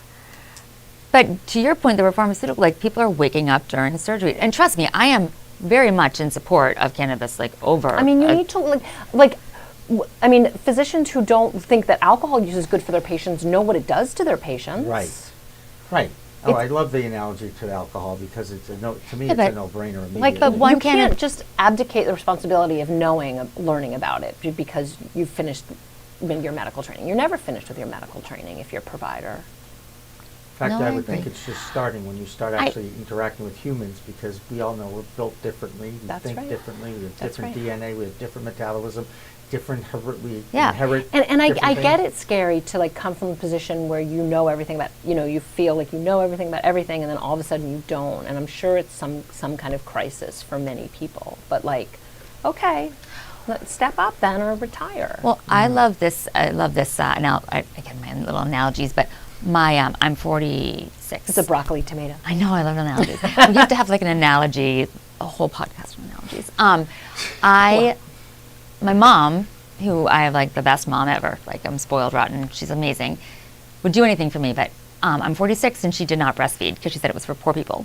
Like she's like people when she was, this was in 74, she's like, no, like if you could afford formula, you bought formula. Like there was no way you were going to, you didn't do it. It was, yeah. And that's how we see pharmaceuticals. So if nothing else, I think, and like I just think we're blaming doctors, but I also don't think that they're given, I really think we should, like, and Julie, we've been on the same page, like just start with talking about side effects and, you know, that's all we need to get a dosage right, because the other thing that's happening is there are these nano-soluble, water-soluble, edible, blah, blah, blah, like so many ways to consume these products that the reason people became addicted to Oxy or things like that was because there's like this rapid onset and then you crash. It's like a rebound, right? Mm-hmm. And I know many people who are not dosing cannabis right, who are not feeling great, and then who end up using more. Yeah. And if you don't take it, and then you get a headache. That's and then the hardest part. Yeah. It's complicated. It takes a long time to learn how to use cannabis well for yourself. And we just all kind of jumped at it aggressively. I'm still working on it. I'm still. Yeah. That's why I changed what I was doing after a while, because I didn't. Yeah. The smoking It's part good to is what I change. didn't want to do when I first walked into the first medical dispensary. First thing I said to the bud tender, I don't want to smoke. I don't want to smoke it anymore. At least half of my patients don't smoke. Right, and Yeah. they do tinctures, or are you recommending vapes? Are we back to that now? Because I did see an article recently where the vape sales in the legal cannabis market have rebounded back to where they were before the crisis. I'm personally, myself, not recommending the vape cartridges. I recommend vaporizing the flower. Yeah, so that's what Dr. Jordan Fisher has the same kind of feeling. He doesn't like the pens and he doesn't like the C cells, and he says vaporizing the flower. I mean, sorry, you don't get as much. You definitely do not get the same type of intoxication effect. You know, and I have patients who use vape cartridges for sure, and we talk about it. And I think that for some people, you know, everybody has to do this with a risk benefit, right? And so, it's if I have an older patient who has a vape pen in their side drawer, and every third Thursday they open it up before they go to sleep and they take a puff. Like, I don't tell them not to use the vape carts. Right.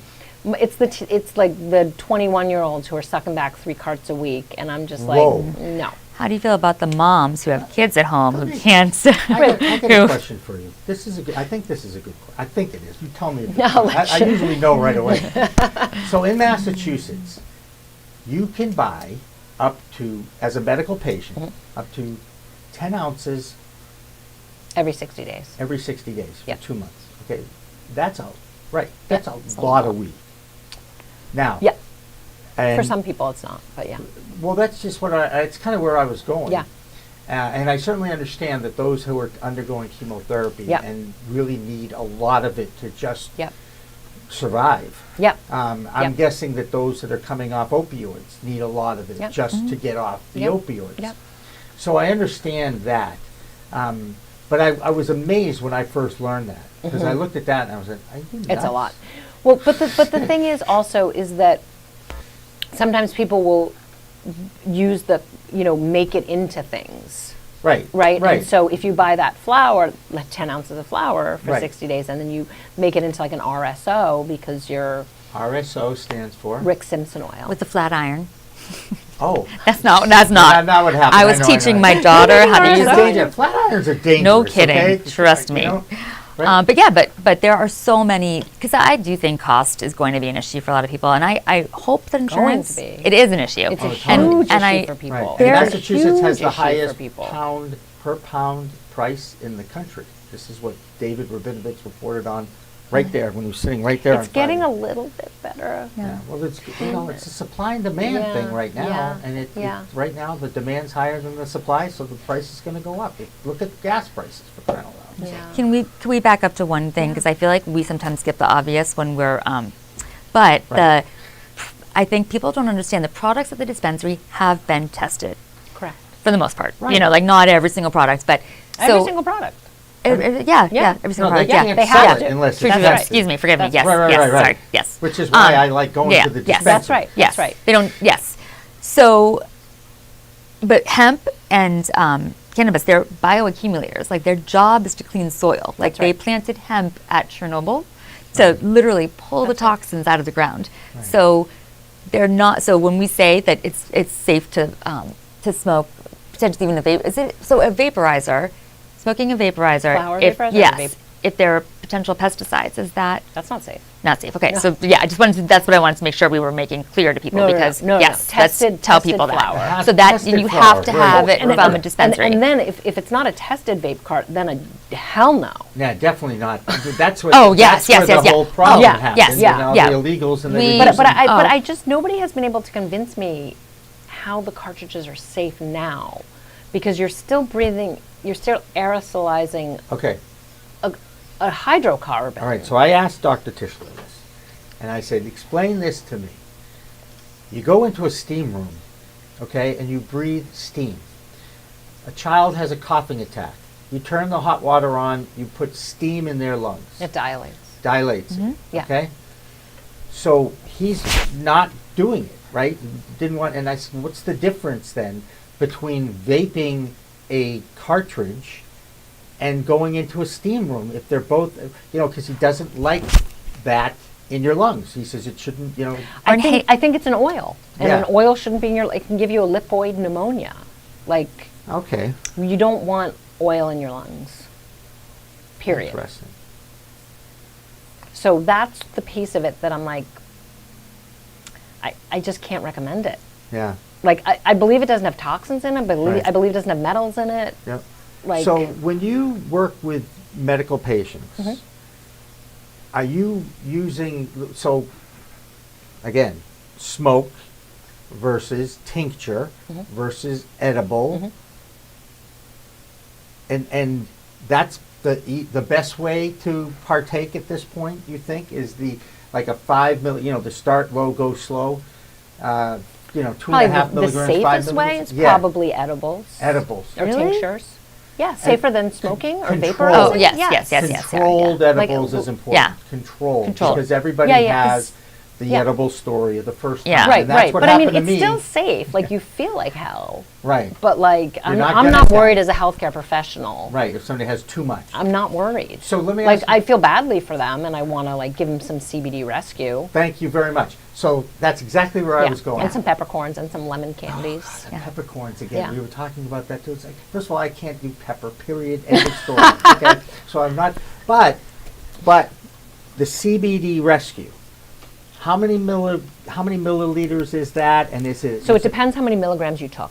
How many THC? Exactly, How much? What exactly, percentage exactly. milligram THC you ingested? Let's say it's Right. 33 milligrams. So if it's 33 milligrams and you want to come back to not No- intoxicated, you would non-intoxicated. multiply that by 4.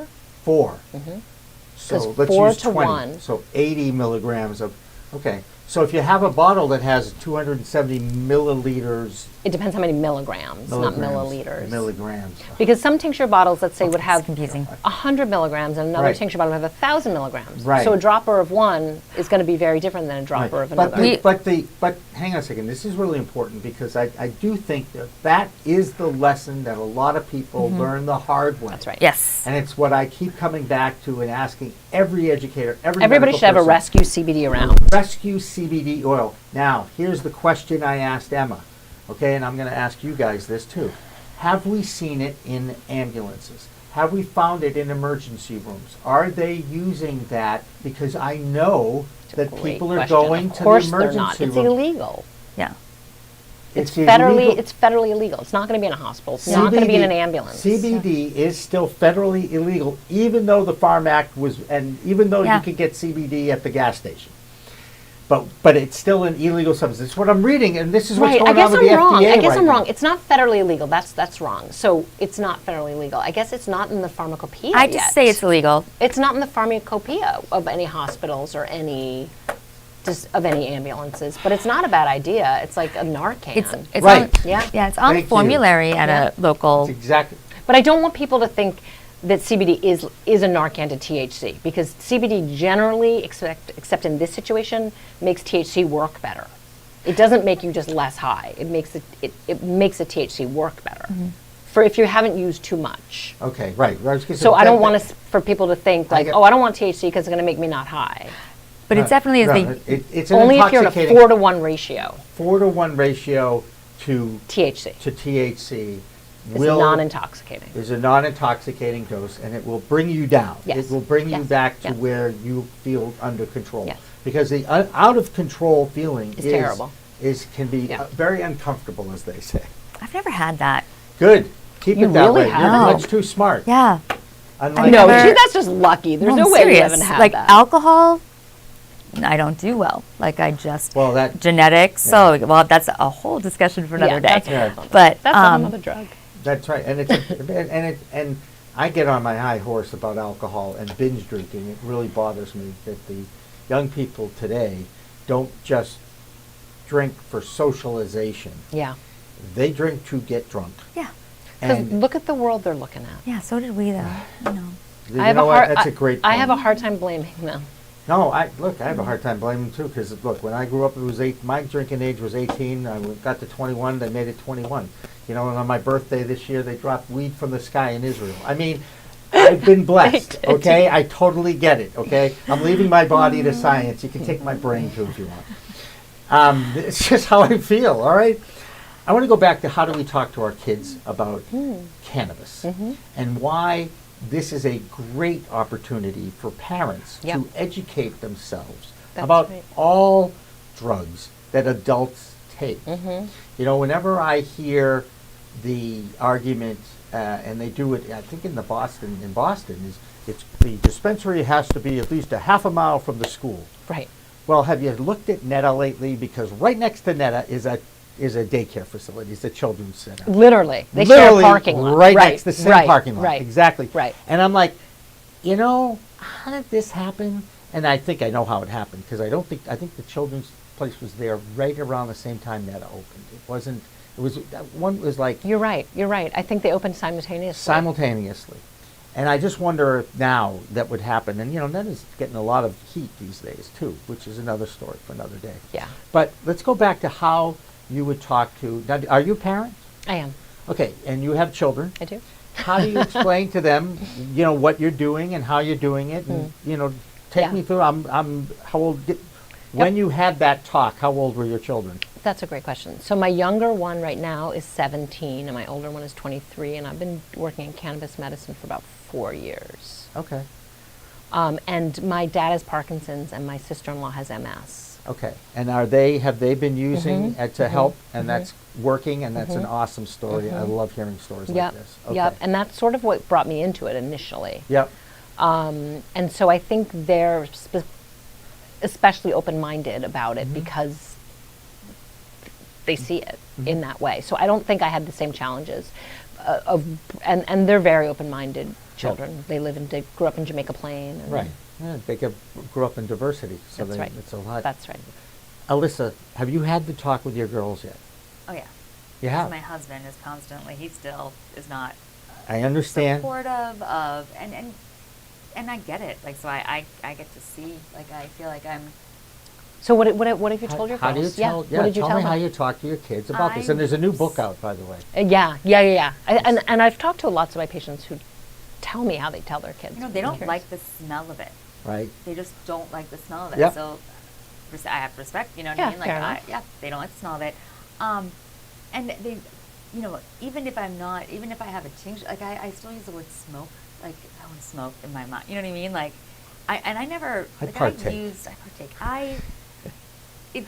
I'm still stuck. Like I go all over the board. Like one day I'm like, it's just like alcohol. You know, I can have a drink, and it's not. No. Like, it's because it's the smoking and then if it, otherwise Do I'm not you- going to announce that I'm going to have a tincture. You know what I mean? We It's need to just- talk. No, my kids know. Like I feel very good about what I'm doing, and Right. but I also, I don't know. You know what?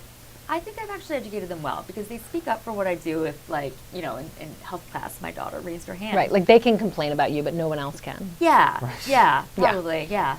It's Yeah. not. By the But way, like- the toughest job any of us ever have. But let's talk Of about course. like princess stories, right? I learned this, like in every Disney story, there's like a plant that, or A plant magic plant? yeah, that like This- pills or heals, right?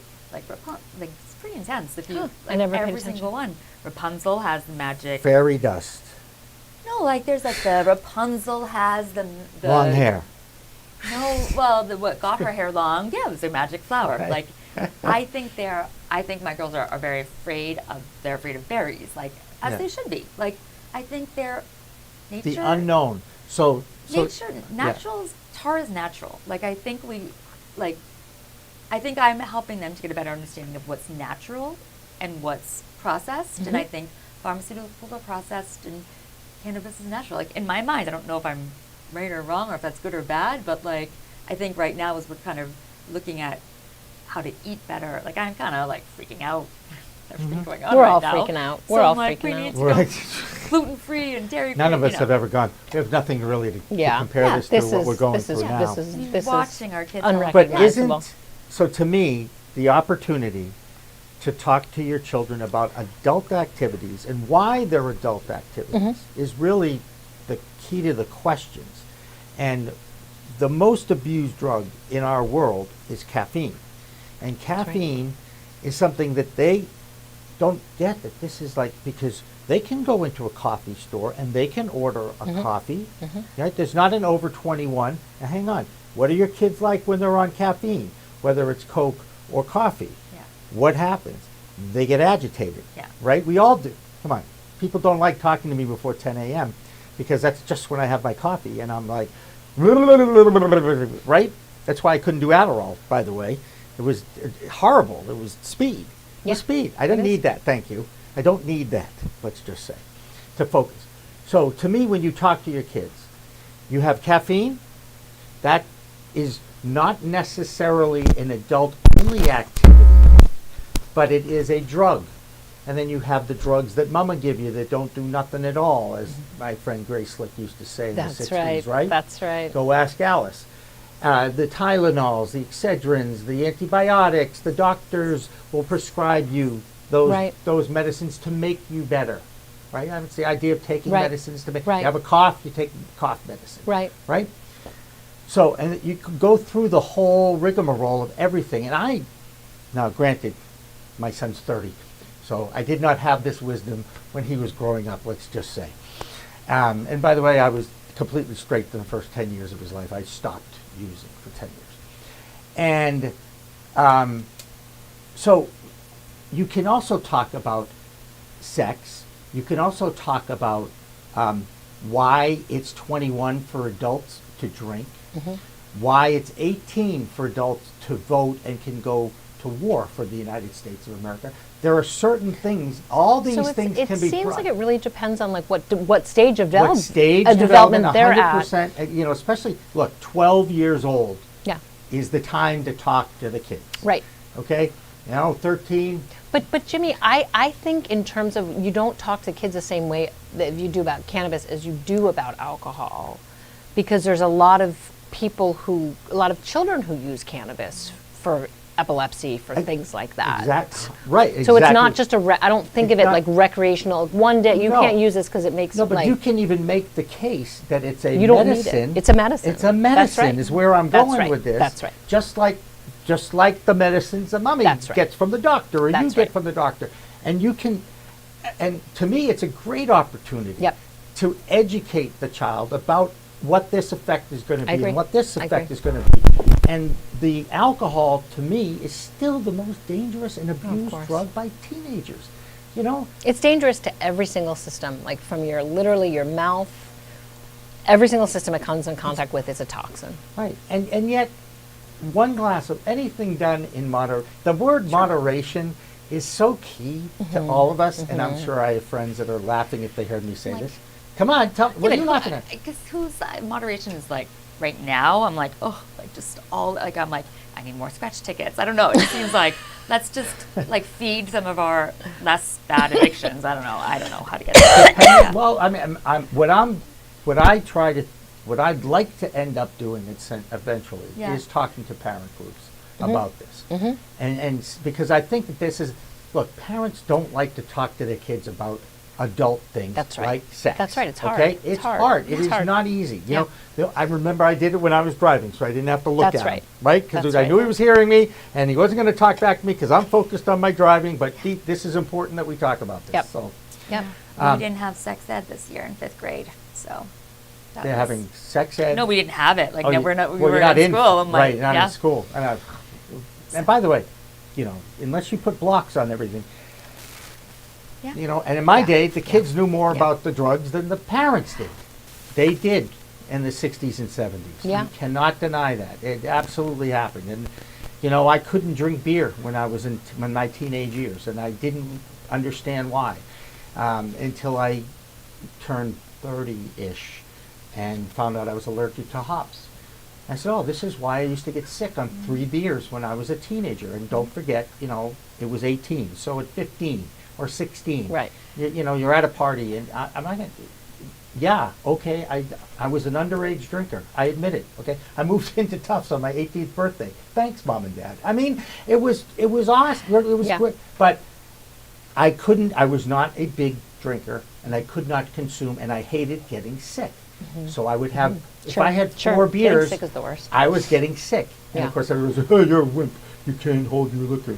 You know, you can't drink beer. I'm like, okay, you know, okay, I can't, you know, but I'm going to go over here and I'm going to get high, and we're going to feel just the same as you. In fact, I'm not going to get hungover because of it. Yep. That's exactly what was like my aha moment when I like decided not to go back to pharmaceuticals, because I learned that I did my 23andMe data. You know, a functional medicine doctor told me to spit in a vial, and I was amazed at how much you could learn out of that test if, you know, you can take it and have it analyzed in different algorithms. And basically I learned I just don't metabolize alcohol. Like 1/3 of all drugs will never work for me. And like my cytochrome P4 just Cytochrome P450. Whoa.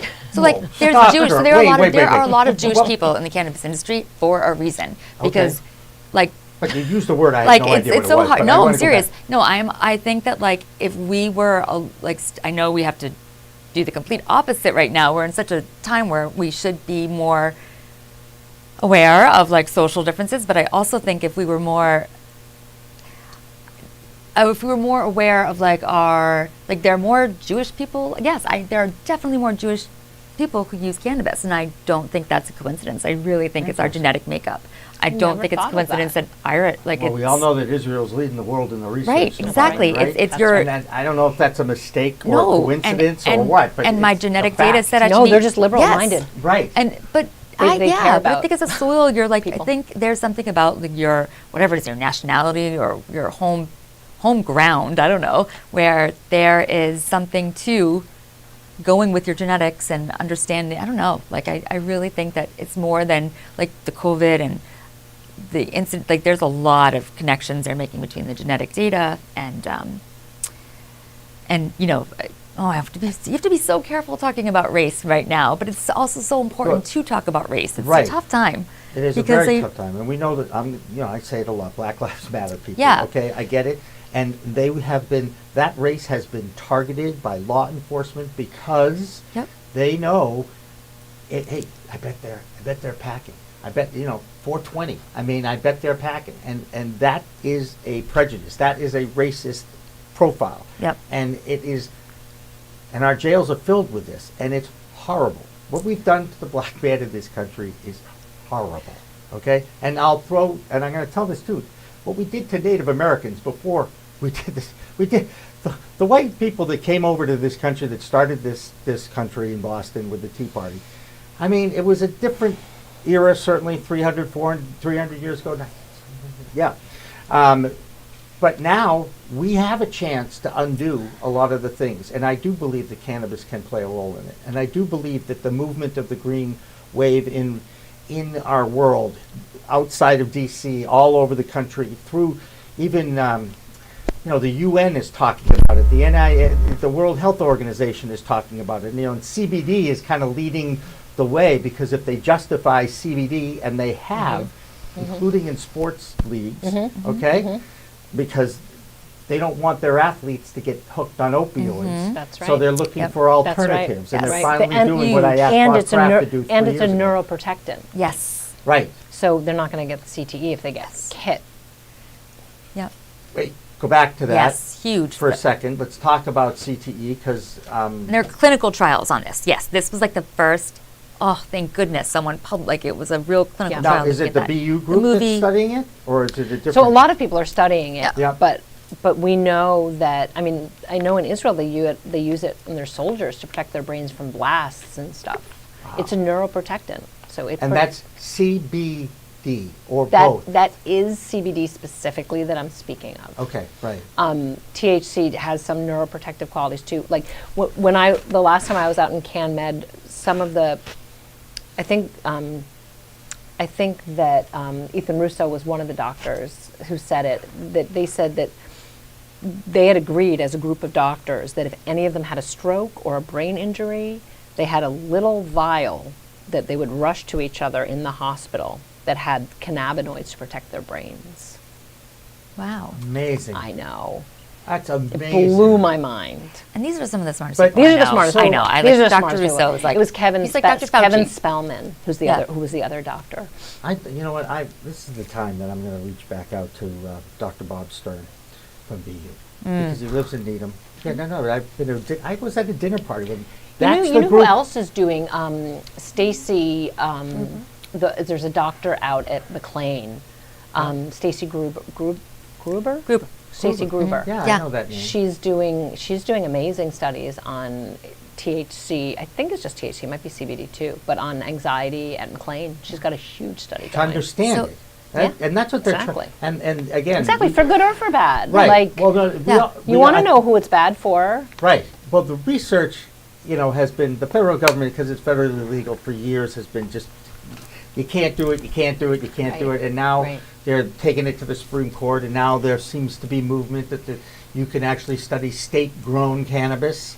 Right, and not just the old Miss. The University of Mississippi 7% THC stuff that was around in the 60s and 70s. Swag. But then Yeah. people are selling it in sheets. So it's like You're selling it in sheets. people are like, then one of the highest categories was CBD bed sheets. Yeah, no, and I remember Seriously, talking to people, your friend seriously. Wow. Scott Churchill at That's- NPR. it's They tested socks that had CBD in A it. joke, and that's like, I mean, come on. That's what I'm saying. Like, this is the stuff that kills me because that's the stuff that's selling, and the products for your mom for Do you wash Parkinson's. them? Trust me, it's just the stupidest thing ever. That's I so do. I mean, crazy. Patagonia uses hemp to make their clothing, so I mean, But that's that's that's good. amazing. We like yeah. that. In fact, Actually, masks. There are some new hemp masks that look amazing. I can get Patagonia hemp on fiber. their new labels. And if you I flip saw it up, it, yeah. it says "Vote the assholes out." really? Yeah. On Patagonia? Yeah. Really? Yeah. Well, Pretty fun. I know, that's how I feel too. Anyway, Yeah. not that you. but it's need like to know. subtle. It's just like you have to lift up the label. Well, you have to go doesn't look say under any the. Well, they names. say It's look just- under the. It doesn't lid. say any names. Yep. Right. That's all. You decide who the Ben assholes and Jerry's are. doesn't mind putting it on the front of That's their right. ice cream. That's right. But Yep. That's I right. get it. I get it. As usual. Now, you guys used a word that I did not know. Come on, I have to cyclo.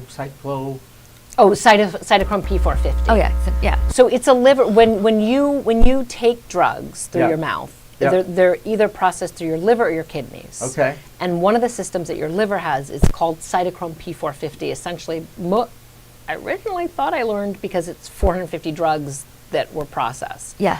But it means that since we're genetically different, we Right. might take the same drug and we would process it differently Right. based on our cytochrome P450.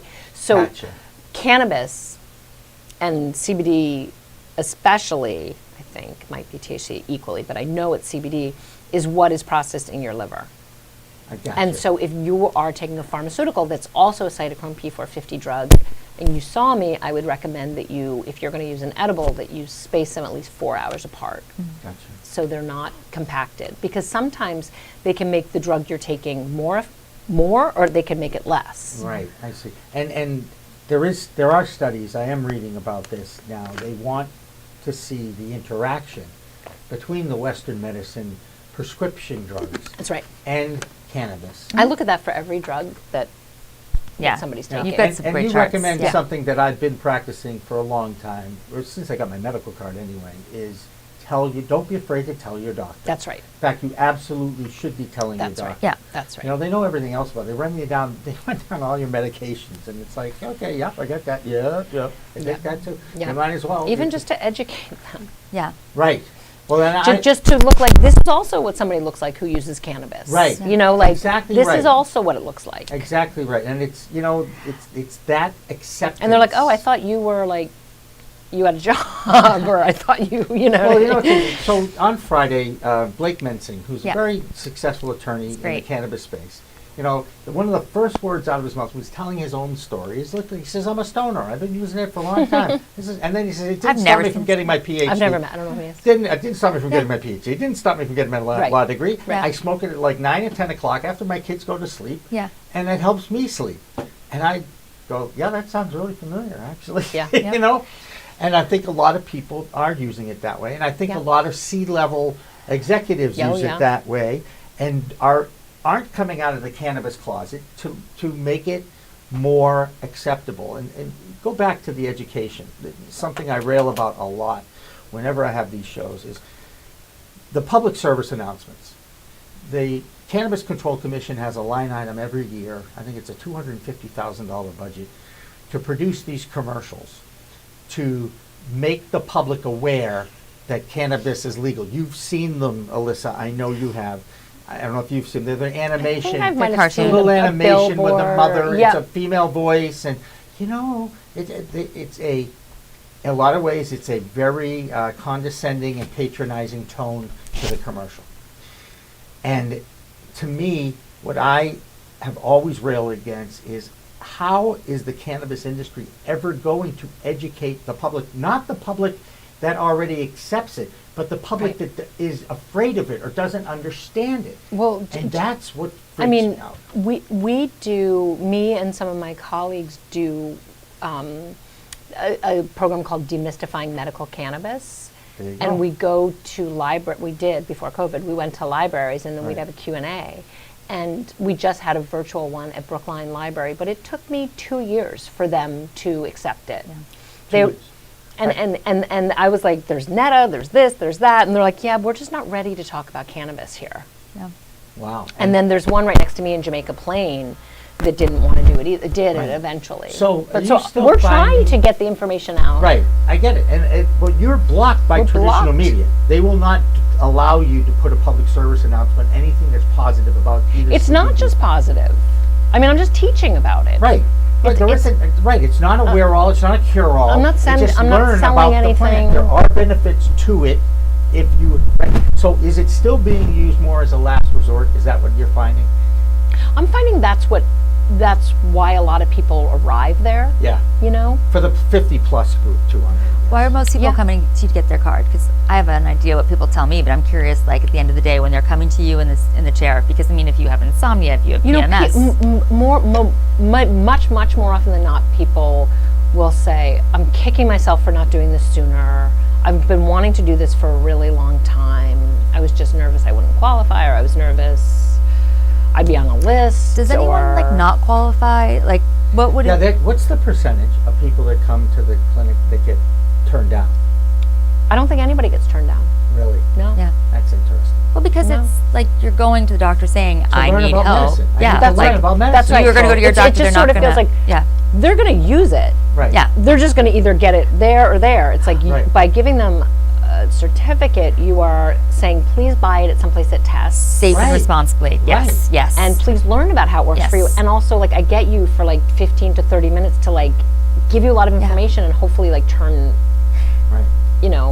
you on to it and give Right. you, yeah. And maybe contribute to science, not to sound like dorky here, but like I really think that by getting your card, there is an opportunity to contribute. Like, I know MCR collects, people are collecting data. So if we can't, if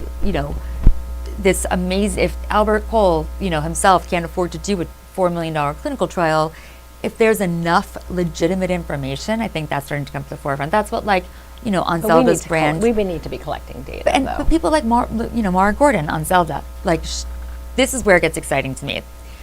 I say a lot of negative things about cannabis because I have seen harm, and I just don't think.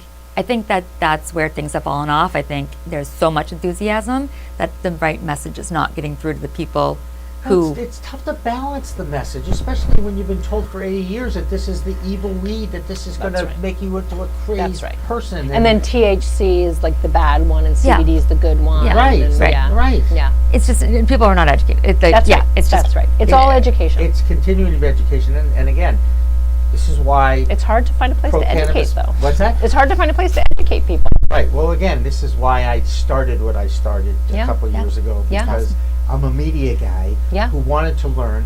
When I saw interviews with cannabis industry leaders on major networks, and I heard some of the questions that the media were asking these guys, obviously did not do their homework. Right.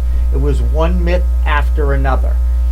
And I'm like saying to myself, they obviously did not do the homework about this at all. You know? But- Don't you think it's good? But no one wrote the book. Like, how could someone do their homework? Well, That's actually, the problem, lots of right? People write, Steve- right. You know, there's Steve lots of books. D'Angelo's There's Smoke Signals. Cannabis there's- Manifesto by Steve D'Angelo Yep. is a great Yep. book. Yes, yes, Barcott's- correct. Bruce There are a lot of Barcott's- good No, they're Bruce yeah, Barcott's but Weed like for as People. a regular consumer, that's we're taking several. You know what I mean? Right. For like my mom, you Right. know, who's got elbow pain, she's not going to go. Read the Oh, Cannabis yeah, Manifesto. yeah, yeah. Yeah, so- no, but somebody who's interviewing somebody should.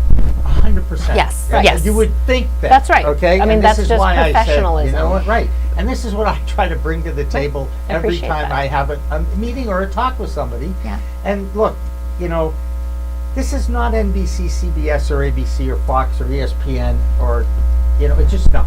Okay. I wish it was Bravo. But it was. All those housewives, they're But it's all. what we have now, and because of social media, it does give us the opportunity to share content.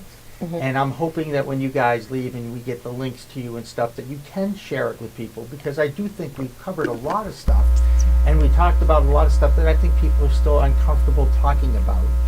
You know, so I appreciate that a lot. It's one of my favorite things is like when I talk to patients and I'm like, so, you know, I don't have a regular spiel that I give to people because everybody's so different, and you know, some people don't want to smoke, some people don't want to get high, some people, Right. and I'm like, so tell me how you use cannabis, and they're like, what do you mean? You know, and I'm like, you smoke it, you eat it, you roll it up, they're like, oh really? I can really talk about it? And I'm like, yeah. If there's that free feeling of Yeah. like, yeah, this person gets Yeah. it. Right. It's great. Let's end on like there have been some amazing success stories. I know women who've gotten pregnant. You know, like when women are going through infertility and you say just relax, it'll happen. Like that's not possible. But I feel like CBD in some women is maybe forced.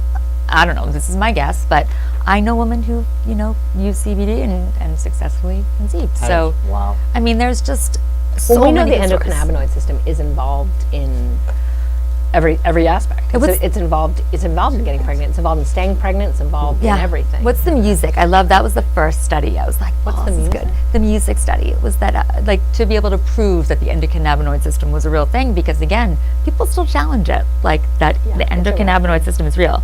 The endocannabinoid system is like your hormones, it's your adrenals, it's your neuro, like it's all of on it. top of everything. That's what. Okay, so that's what I was trying to ask before. It's like a fine web on top of everything. Yeah. And we don't know it, and we don't understand it, which is just We don't. We're learning though. It's exciting. Well, And your it's body- actually- and if I was an 18-year-old or a 23-year-old, Right? now, to be able to study something, Can you that- imagine? Right, That's just. exploding. Right. It's like almost like when computers were invented. I right? literally this 18-year-old boy from Massachusetts who's in Michigan now in that class. He was just like so excited. Like, can we stay in touch? I'd love to Like, teach you. it And I'm like, yeah, I'd legitimizes love to. it. It's Yeah. so Legitimizes amazing. it. There's- It's really kind of cool, and It's really cool. there's so many, like I said, schools that are doing that. I interviewed this guy, Rob Mejia from Stockton University out of New Jersey. He teaches 4 courses, and he's got it online, and he was great. We had a great time. I'm going to his class. I think it's October Great. 19th. I'm not going to his class. I'll be a Zoom guy. Yeah. And, That's what going to means. Right, I know that. By the way, I knew that's what did you with- meant. This is when the I was first place teaching in I've Emerson, gone half in a the long class, time. You know, we got through half the semester in class, and then it was like, okay, everybody's going home, and we're going to transition online. And I was so thrilled that class. I had 31 kids in the class, and I used to get 29 out of 31 for every class to show up. That's impressive. Yeah, well, they were these kids. Plus, they knew that their professor was not a typical professor. Let's just say. Right. Okay? I Right. mean, you can imagine if I'm in front of a bunch of people on a regular basis and they have to be there and they know I control the grade. Oh, man. You talk about power. That's a power trip. And I can't give, everybody starts with a C, and if they do all their work, they're going to get above a C. That's what I told them. Just do above the C. Just do that, please, okay? Anyway, if there's one lesson that you want your patients or people that aren't the patient, what would that lesson be? What would you want to give as a message to those who are still holding back, still wanting, waiting for it to be federally legal or whatever it is? Because I've always found the first reason why people did not partake back in the day, that's illegal, I could go to jail. That was the one that just like, I don't want to touch it because I could go to jail. And Lord knows our jails are filled with too many black people who did it, And it's just horrible, some of the stories you hear. And God loves Steve D'Angelo and the Last Prisoner Project, working so hard to get them all out of jail. Absolutely. He's an amazing, dribbling man. I know. So I'd what's love the to get involved lesson in that. I haven't you'd been- like I've tried to to get share? involved in that. I haven't been The able to. person that, don't wait to the last resort.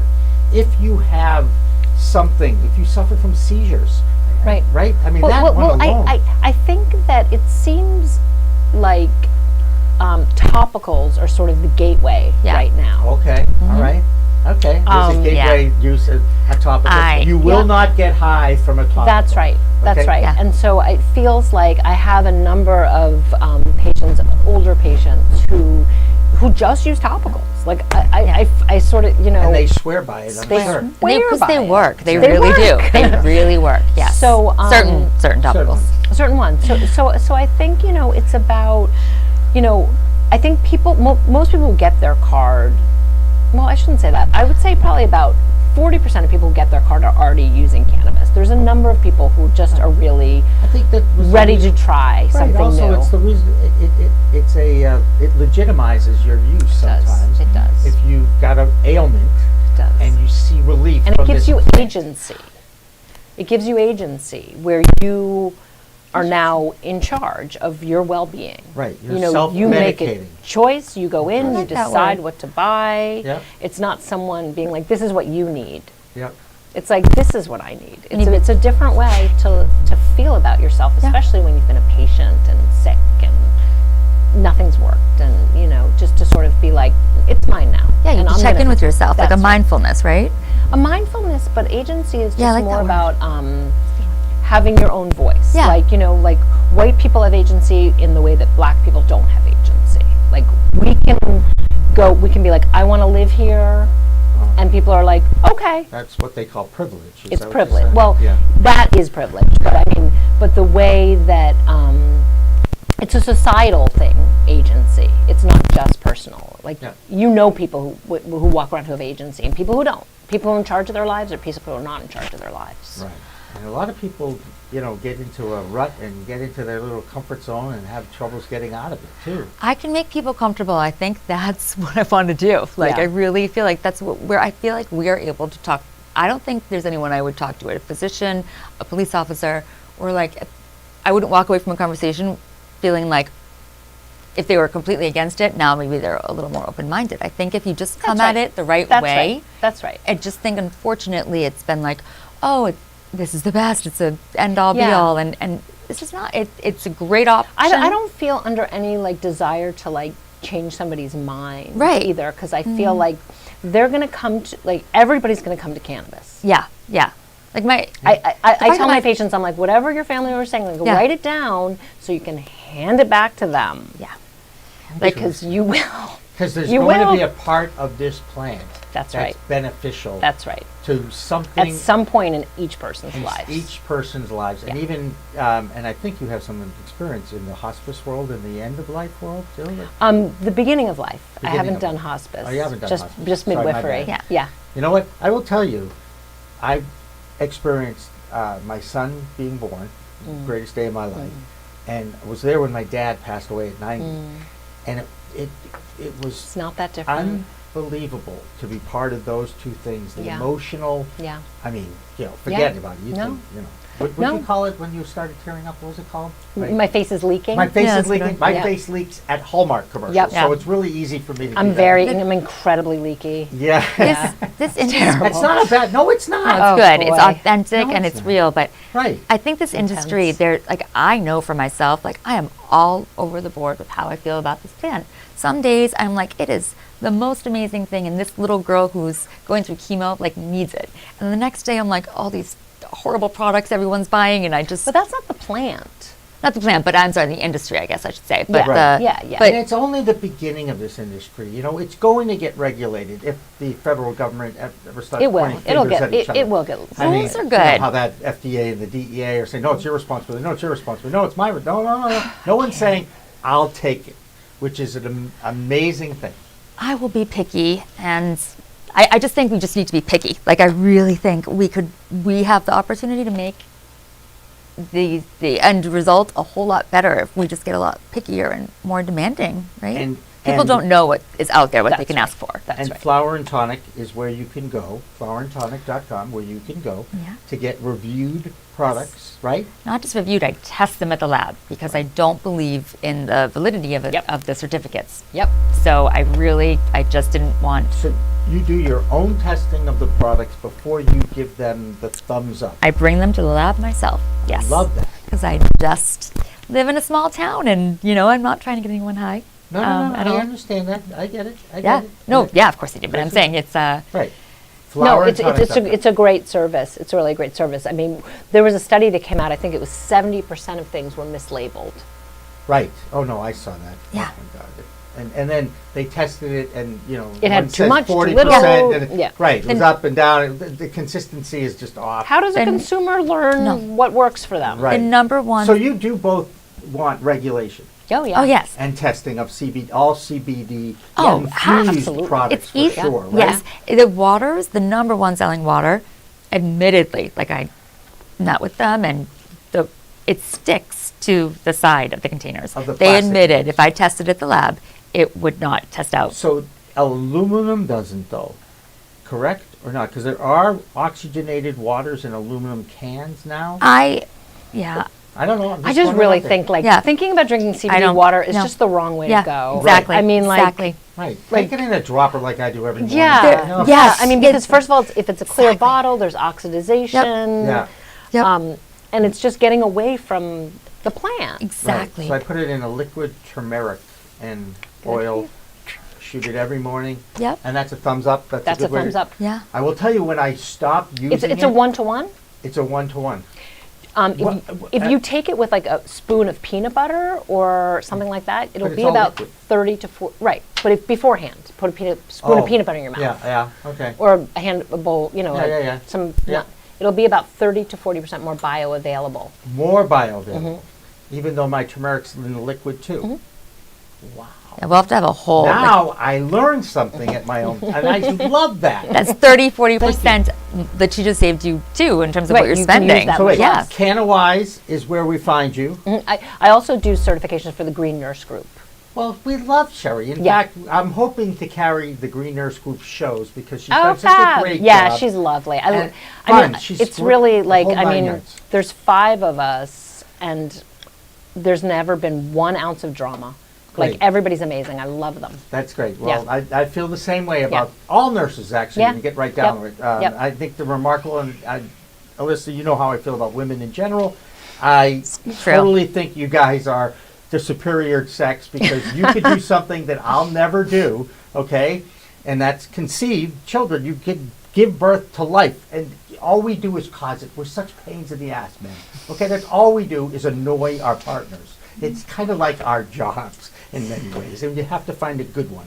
That's how I feel. Can I just say something really Of course quickly? you can. I just want to be really clear when I said that about agency and black people and white people, totally in the solidarity vein of Black Lives Matter. 100%. Not that No, black and people, it's so- like, everyone deserves agency in their life, and Yes. that's what I'm just commenting on what I'm seeing, not on what I believe We all understand that, Okay. and we appreciate you clarifying that as well. All right, so for Julie and Alissa, Dan French, our studio director, Isabel, our production coordinator, everybody on the Pro Cannabis Media Time. Oh, and if I don't say happy birthday to Karen Solomon, I bet she'll never talk to me again. So happy birthday, Karen. Happy Karen. Out there in Santa Barbara, California. Please don't burn down whatever you do out there in California. It's crazy out there. And remember, everybody, it's a whole new world of weed out there. Use it responsibly. Thanks for watching. Thanks for listening.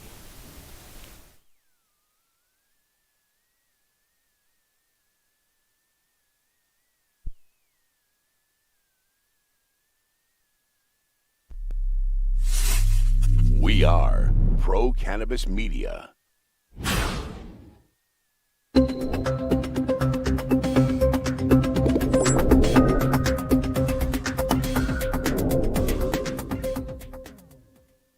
Welcome back to Cannabis Chat. I am Jimmy Young, the founder of Pro Cannabis Media, the host of Cannabis Chat, and I welcome in a friend, Beth Dost, with us. Beth is the only person that I've ever had on my In the Weeds podcast, Weed Talk Live show, and now Cannabis Chat. So I'm not sure what that means. Well, I feel honored. You should, I feel appreciate very your honored. honor, and I appreciate you Yes. making the effort too, because I know you've had kind of a traumatic time. So thank you for being here. Oh, my pleasure to be here. No, this is important. Yes. And one of the things that I know that we share is the importance of education. Yes. In this about this plant medicine that is cannabis. Hugely And important. on Wednesdays, we will be devoting our 2-hour live stream to education about cannabis. Good. Now, what does that mean? I have no idea. We're still doing this. I mean, I'm going to bring in people like Beth. I'm going to bring in educators. We have already interviewed a few educators, and we're going to go to them. But I'm going to throw a question at you immediately. Mm-hmm. There are so many people out there, and I don't want to say posing as experts, because I believe everybody has something to teach everyone else. Okay? But there are cannabis courses in college and there are also online cannabis certificate courses. There are companies like Green Flower out in California that Max Simon founded. And when I got my medical card, I spent a ton of time on the Green Flower videos learning about the plant. If you wanted to learn about the plant, do you, not that I'm looking for you for a recommendation, but what would be the best way to find out, besides just Googling it, what is legit and what isn't legit? Well, that's hard. I That's know. a very hard question. I know I started right off the hard one, I know. But I would go to a few kind of tried and true and trusted sources of information. I think that your show is rapidly becoming a source of information, education, and what's going on Yep. in the weeds. Right. I also think companies that have been around for a long time, so like United Patients Group. Right. You know, John Malanka and his team are very knowledgeable in cannabis, and they've been, the thing about older, more established Yep. and reputable Yep. companies Yep. is that they have survived the ebbs and the flows. Right. And I think that's very important. There's a lot of new things popping up. Some of these older, and you can look at, they'll often say we were established in like UPG, 2011. So, you know that they've been doing this now for almost 10 years. So they have to have some meat behind their staying power in the industry. So look in the mature markets, the Colorados, Yes. the Washington States, Yes. the Californias, Yes. because they've been doing this and they're perfecting their messaging. Yes. But what's amazing to me, Beth, and I know you understand this, the science behind the plant. For Yes. instance, Emma Chasen, who we talked to, she's from Oregon. Yep. She went to Brown University and was a botanical scientist. She studied plants, right? Isn't that a good background on what, if you're going to learn about the cannabis plant, you want to learn about a lot of plants, Yes. don't you? I think that a broad brush, yes, because I could say as a nurse, Yeah. it's always go out and get that 1-year experience in medical surgical so that you can see a wide variety of different maladies and how then to apply your nursing practice. Well, similar in cannabis, yes, it's great to know the botanicals because you understand how plants work. But cannabis in and of itself is a whole different ball game. So I'm sure even people that study botanically Right. and are experts are looking at cannabis and saying, wow, this is really awesome, because we've never studied it quite like this before. Right. I remember I went to Tufts University. I know people are shocked to hear that. But I had a lot of friends who were pre-med, and they took that organic chemistry Yes. class that was by far, the reputation in the 70s, was the toughest class you'll ever take. Yes. Right? And I remember them studying and being in the library and doing all these things. So it made an impression on me, the liberal arts history major. Or as I like to say, I majored in old news and fun. Anyway, so chemistry, though, and the chemistry of the plant, even though we know it's still federally illegal, even though we know there are efforts to open up research for in-state cannabis-grown products now, right? And that just happened, and I get that part too. It seems like every few months they discover another cannabinoid Very or good. cannabidiol. Yes, right? cannabinoid. It's a chemical in the damn plant. That's all right? right. And it's got a fancy name. It's called that a begins with C. cannabinoid. All right, that's right. And someone who knows Cannabidiol is CBD. There you go. cannabidiol is CBD, right? And speaking of dial, Yes. we're going to get John Malanka on the phone here in a minute. So you'll great. actually hear the ring, I think, and then we'll just talk to John. Good. And I explained to him that's how we do it. And then when we pick up, we say, hello, John. Actually, it'd be fun. Hi. You get to say hello. Oh, he's already there? Hello, John. I am. Hello, John. How are you? Hi. It's Jimmy and Beth in studio. How are you? Good. How are you guys doing? Good. Thank you so much. Beth has been talking a lot about the United Patients Group, because one of my first questions to her was, how do you decide where you want to get your education in cannabis? You know, there's so many new courses and colleges and online certificate courses, you know, sprouting up And all experts. over. And experts. Yes. Right. And by We the had way, talked about and it. while I know a few experts too, my point is everybody has something to teach you. But what Beth said was, when you come from a background like yours, John, that you lived it in California. You went through it both personally and now professionally as well. Yes. That's got to be the best way to learn, is from a mature market, reputable teaching or curriculum. Can you agree with that? Yeah, I agree with it, and I you know, I learn every day as well. You know, I speak with so many patients that are going through this. And are we on the air right now or no? We are on the air. I told you, as soon as we pick up, we're on. Gotcha. Sorry, everybody. Hi. Hi. Thanks for having me on as well.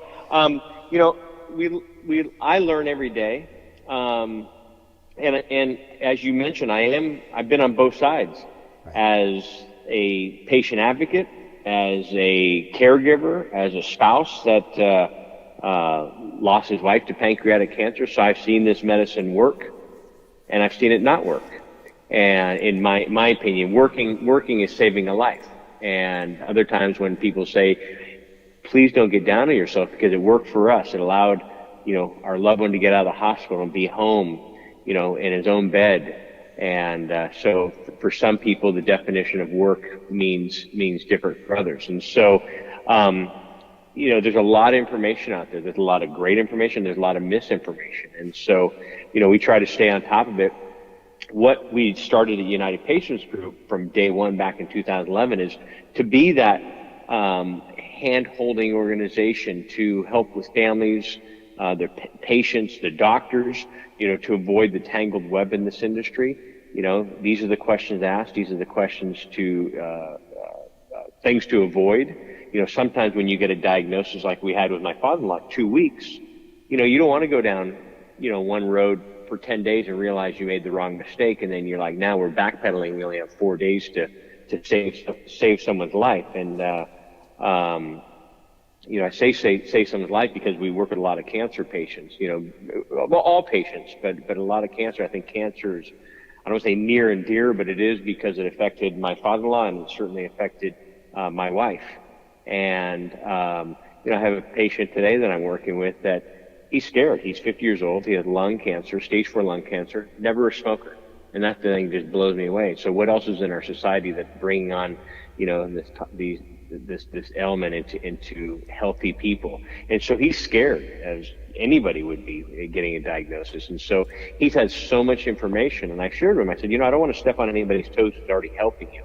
But the sad thing, he was getting all his cancer cannabis information from his chiropractor, and I'm a fan of chiropractic. I wanted to be a chiropractor. My aunt and uncle are chiropractors, so I'm not doubting that. I just think that cannabis is not a one-size-fits-all. You should, and I'm not a doctor, you should meet with a medical professional, because it's not a one-size-fits-all. Age, weight, current health condition, sensitivities, other medications you may be on.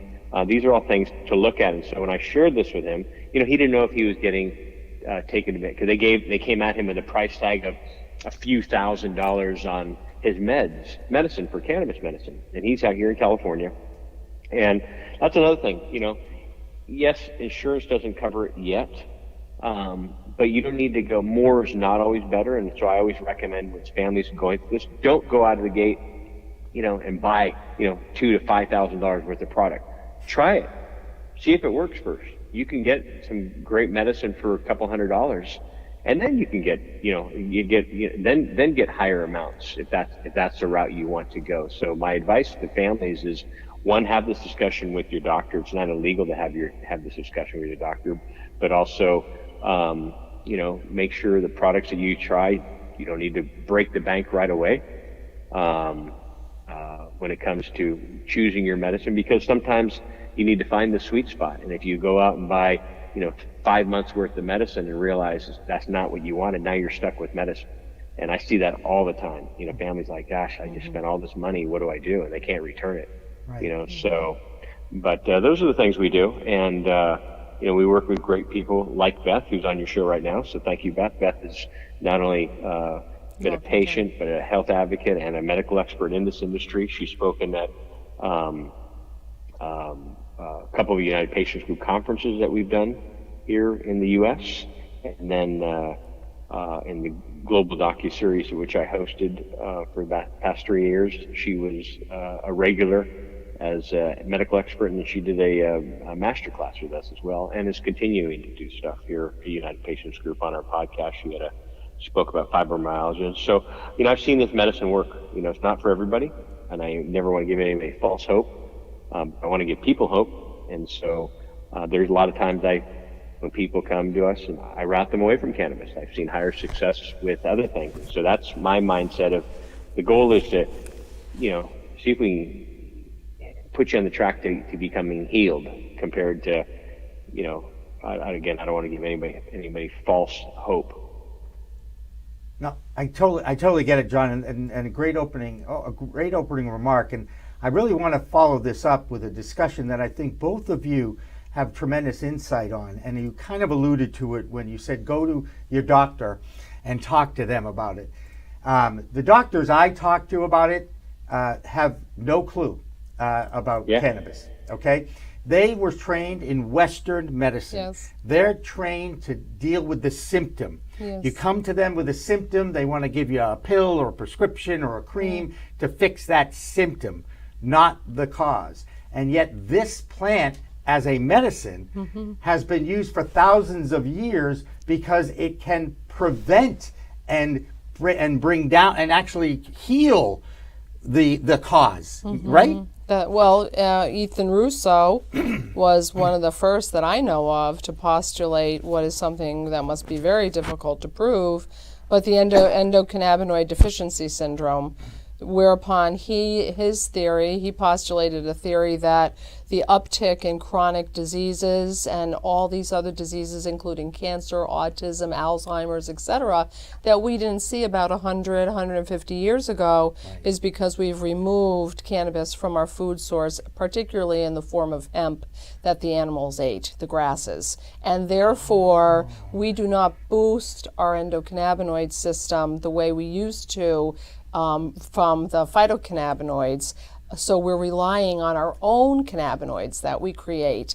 And then there's the receptor load. How many receptors do people have? And to the extent that they are filled with cannabinoids has an impact on health. And I think just trying to wrap your mind around the fact that this might actually be something that's essential to our wellness, this has been an enormously long human experiment with, I would say, disastrous outcomes taking it out of. And the fact that it still remains federally illegal with the amount of overwhelming science tends to boggle your mind.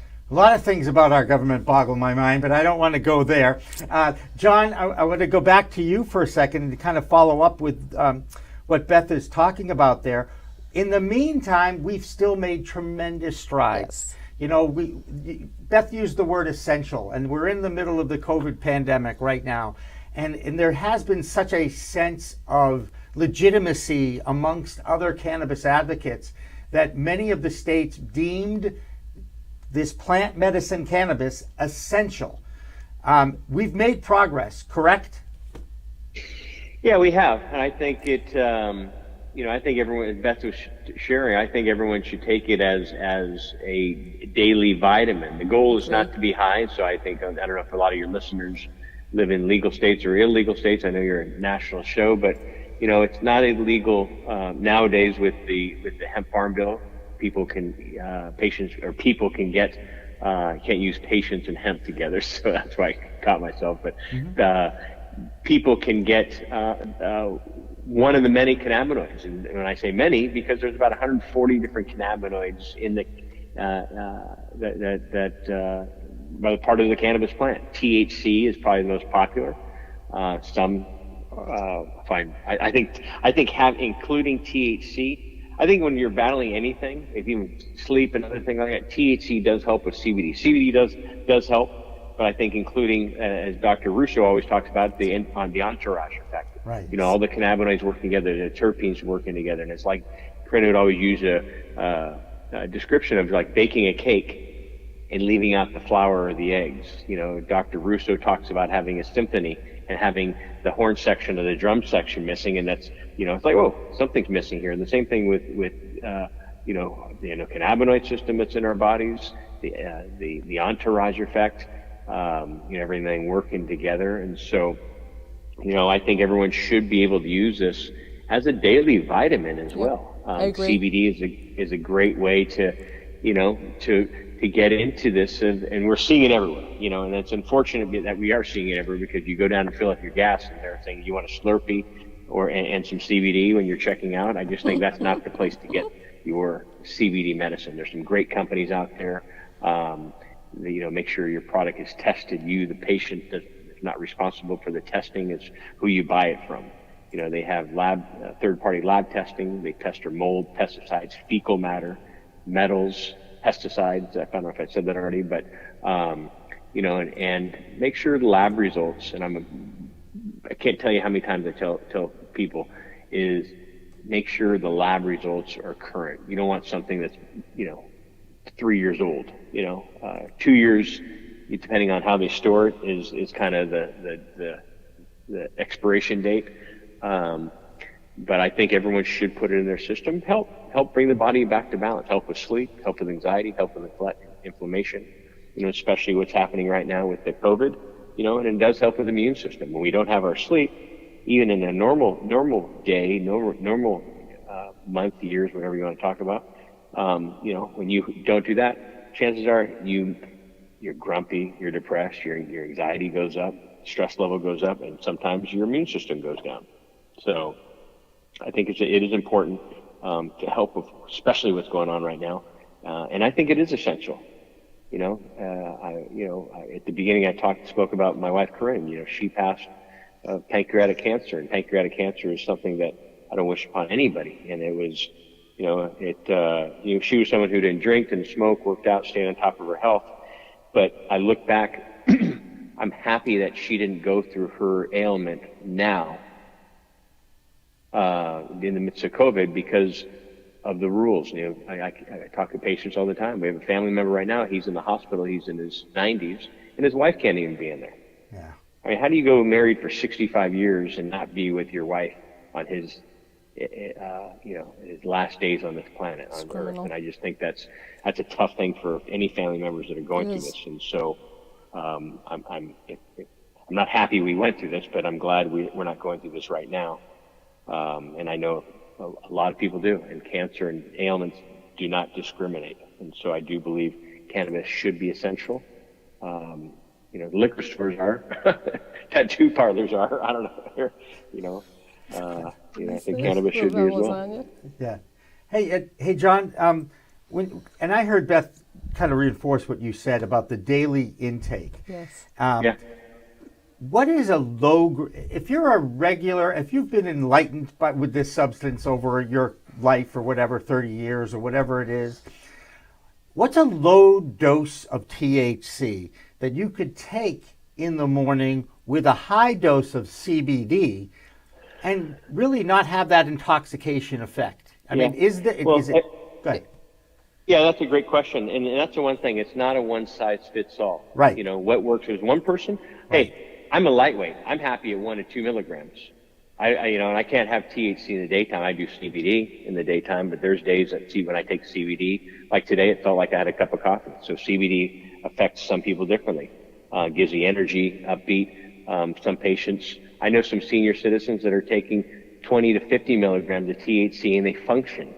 And when I hear they take 20 to 50 milligrams THC, I call the company that sold it to them. I said, how could you do this? And I go back to the family. I said, I'm sorry. And they said, no, Mom's feeling great. So everyone's different. Right. You need to ask what's a normal dose.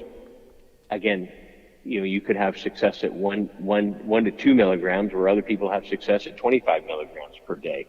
Could I go to work under 25? Me personally, no. But some people can, And there's also, and John, would you not agree too that sometimes it's the ratio? So when you ask, the question can get more complex, because if you took 30 milligrams of CBD and 10 milligrams of THC, and the 10 milligrams of THC might be intoxicating to you alone, right, with the 30 milligrams of CBD, you may not feel the THC at all, but right, you get that essential, and usually a cultivator or a good dispensary will throw THCA in there on top of that also, which is non-psychoactive. Right. So there's a lot of ways to take it, and John and I are in agreement. We feel that this is an essential, and I feel that it should be part of everybody's health and wellness regime, and you should take it every day, just like you should take vitamin D3 in Massachusetts, or in the where we have very little light, and all these things. And it was not my original thought. It was actually Raphael Mechoulam. Right. I have to give credit to the man. No. Raphael Mechoulam was this one that said it should be made as available as aspirin, which, by the way, you have a very hard time getting Bufferin anymore. But I will tell you that when he said that, I was stunned that was his comment on cannabis, until I really learned about the endocannabinoid deficiency, the syndrome, having that as a system, right, and then being able to boost that system from outside. Mm-hmm. So there's some people that are already rich in cannabinoids, and they may just take it as a recreational product for them. Right. There are other people that are depleted in cannabinoids, and they may not be a lightweight. They may have a hard time even experiencing a euphoria. Most people don't, but at some point, for some people, they're just replenishing. And I'm not a doctor, so I don't speak to those really spot on receptor. I love to hear physicians and scientists that talk about that receptor uptake, but you probably understand what they're talking about. I hear them talk and it goes right over my head, and I have no idea, but I understand the premise of what's going on. That's right. And it's filling a need. So indeed, and we all recognize that you are self-medicating mm-hmm. with this product, mm-hmm. and when you dose it, I know the mantra is to start low and go slow. Yep. Very important that we talk mm-hmm. to people about that, because if you are doing an edible or a tincture, it's going to have a different effect on your yes. body than if you were just taking a puff or two or a vape hit or whatever it is, mm-hmm. however you're taking it. Mm-hmm. And that is the biggest challenge, I think, for the industry, is how do you regulate the dosage? And now I'm starting to hear about these apps where it will gauge and keep a record of what you're taking, what's in it, how much you've taken, I mean, that to me is terrific. Do you think we'll ever see the day where a cannabis certified physician will prescribe cannabis in milligrams?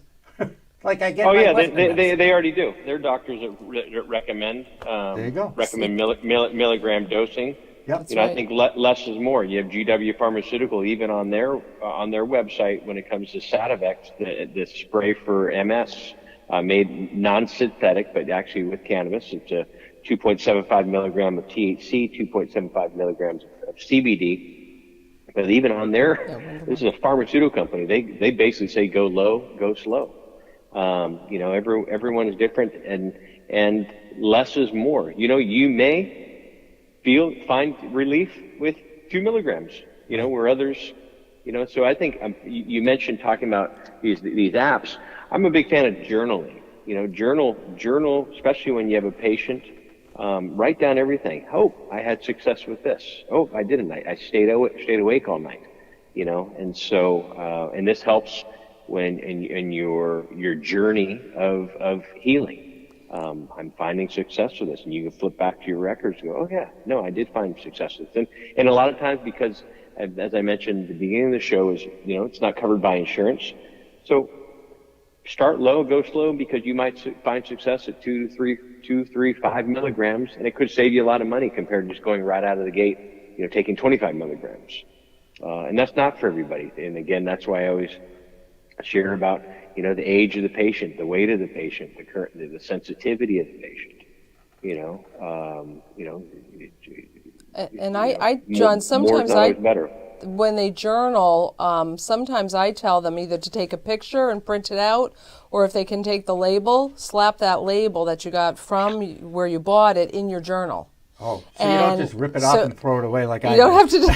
Sorry, I probably should keep a journal. Take a picture of it. That's right. Yeah, Because what will happen, I think that's so fascinating about this plant, and why when we talk about experts, I agree with John, it's a daily learning event, because just when you think you've got it, something changes. Or just when a patient thinks they've hit that perfect dosing, maybe now the cannabis that worked for them, they grow it differently and it's not working for them the same. Or they've changed. Maybe they've lost weight and now all of a sudden they're stoned and they had never been stoned before. So all those things are so important to write down, because otherwise you just have your memory and you don't and you're not getting the most out of your, as John pointed out very well, that it's an expensive purchase. And you want to make sure that you get the most out of that purchase. No question. Do you think we'll see a day where the insurance companies will at least offer even a percentage of what it costs to go to a dispensary? Yeah, no, I think that day is coming. I mean, we've been hearing about it since, 2011 or 2012. I remember I would have conversations with these companies saying, hey, we were looking to get into the insurance. And so I think it's definitely a next step. I'll tell you 2 stories. One, let me back up on the journaling part. As Beth was mentioning, depends on 2. If you've eaten, how much are you taking your medicine right after you've eaten? So you have a full stomach. It's like, I'll use wine because we're in California and my brother's been in the wine business for 20-something years. But have some food in your system. You're gonna feel more intoxicated if you don't have any food in your system. Same thing with cannabis. If you're taking a sublingual dropper, if you're taking an edible in some cases. Are you doing it at nighttime? Are you on other medications? And so that's why it's really important to journal. And John, I wanted to mention one thing. Oh, you have another story. I'm sorry. Go for your other story. I have a lot of stories, Jimmy, and in talking to you offline, I know you and I can go back and forth to story to story. I share stories with Beth, and she's like, "Tell me more." But here's doing it again. I'm sorry. I'm sorry, John. I said, go ahead. Good. That's all right. Yeah. But Beth and our 5-minute calls go 2 hours and 5 minutes with Beth and I. We'd go da da da da da da da da da da. So, have you ever thought about recording those conversations and then turning them into a podcast, John? Yeah, we have numerous times while we were in the car. It's like, God, we should just sit here and record our drive. Yeah, like the drive-in. Right. Cannabis car. That's right. Yeah. That's exactly right. So, So it's a story. One thing that I thought, here's something for you, Jimmy, that when you talk about insurance, and it's funny because no, insurance is not covered yet. But this is the thing that blows my mind. Ready for this one? Pet insurance covers cannabis for the animals. And they will put right on the pet insurance, when you're submitting a claim, cannabis medicine for my pet. And they cover it. I don't know how much they cover it, but they cover it. At the same time, it is illegal for veterinary doctors, vets, to recommend cannabis to their patients. And that just blows my mind. It's like, vets can't recommend it, but you can put cannabis and we will reimburse you whatever that number is on there. Not advising anybody to break the law, but I'm certain some people have said, hey, Spot, I'm putting Buster's cannabis. been dead for a while, but he needs his cannabis. Yeah, exactly. But I'm gonna still do that. So again, we I'm got not hit by a car. advising anybody to break the law, but that's what I've seen in the industry, and it's funny. So do I think it's coming? I do think it's coming. That insurance company will be involved sooner than later. Everything is, after this upcoming election, we're at 33 states in Washington D.C. and I think that number will definitely go up. And I've spoken about this before. Is the federal government ready for this? I'm not sure. I don't know. We're recreationally legal or adult use here in California, and it has pushed out a lot of true medical patients. It's pushed out a lot of true medical doctors who are there to help with guidance and dosing, milligram dosing, as you mentioned.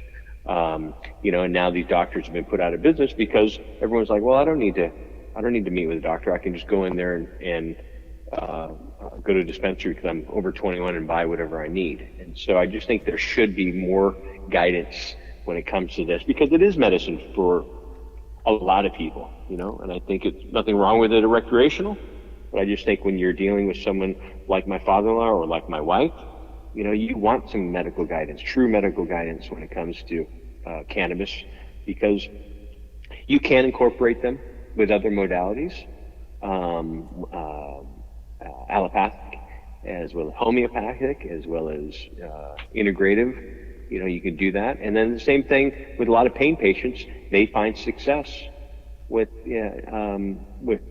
splitting their pharmaceuticals with cannabis. And instead of taking 20 milligrams of some pharmaceutical, you can, and again, I'm not a doctor, but I'd talk to one of your doctors who knows about titrating, but a lot of pain patients can take 10 milligrams of this pharmaceutical, so it's a little easier on their gut, and add a cannabinoid protocol and have the same results as a 25 milligram dose of the pharmaceutical, but then now they've lowered their dose and combined cannabis and having longer, safer results as well.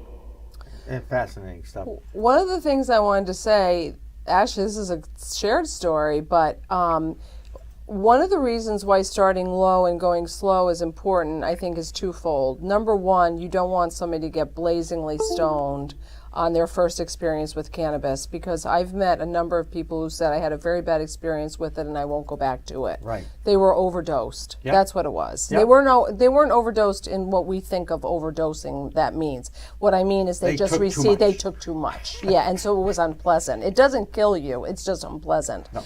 But extremely unpleasant. Yes. Yes. However, there are people that have never had cannabis in their lifestyle or have never tried it, and they'll take cannabis and they can repeat it, and you'll hear them say, I never get high.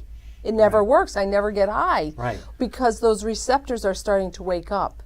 And then what will happen is they'll have a false sense of security that they can superdose and they're Superman. Right. And then all of a sudden, bam is right. Yeah. And John and I saw that happen. Yeah. And so for new patients, that's why I tell them, if you don't feel anything, just stay with the low dose until you start noticing something, and now you can start changing it. So I don't want people to think, conversely, it doesn't work because they feel nothing, because they actually may not feel something for a couple of times, and then they'll start feeling it. Right.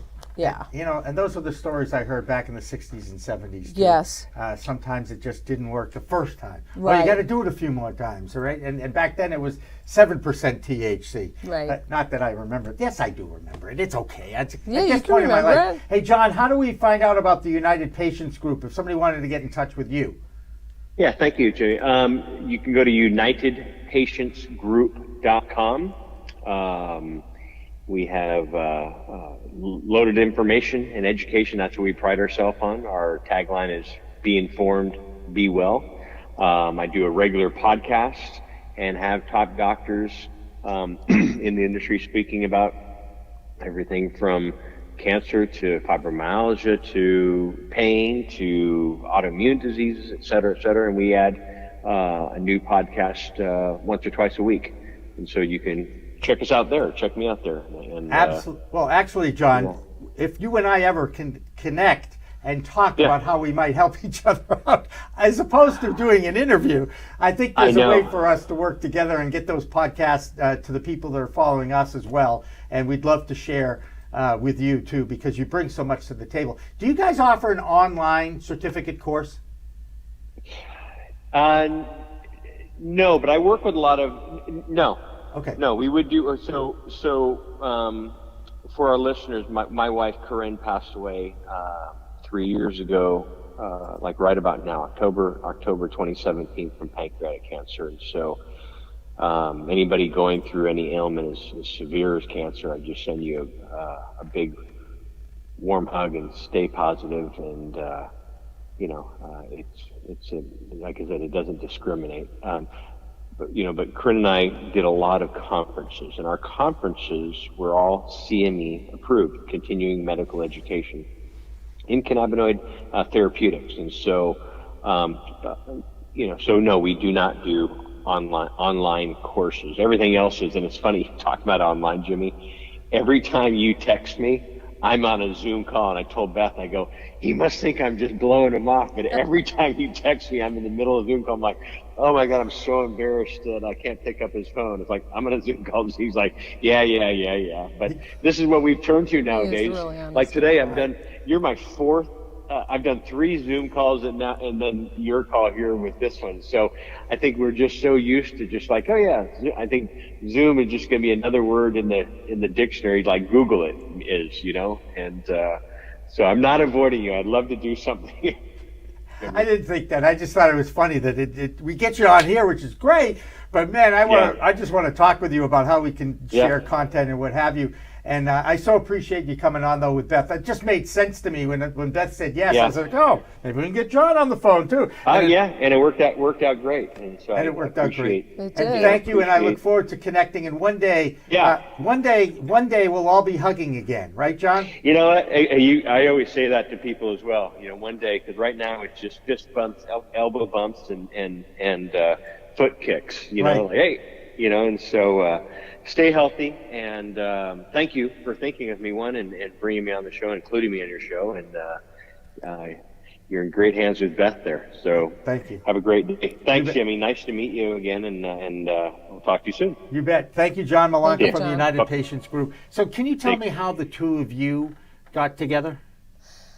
So John, back in 2013, I entered the industry, and I was one of under 100 nurses that joined that were members of the ACNA, the American Cannabis Nurse Association. Gotcha. Mary Lynn Mathry, who started Patients Out of Time, which is also a very trusted source for if you want to go and check her site. I don't know how active she's been this year, but she typically has an annual conference.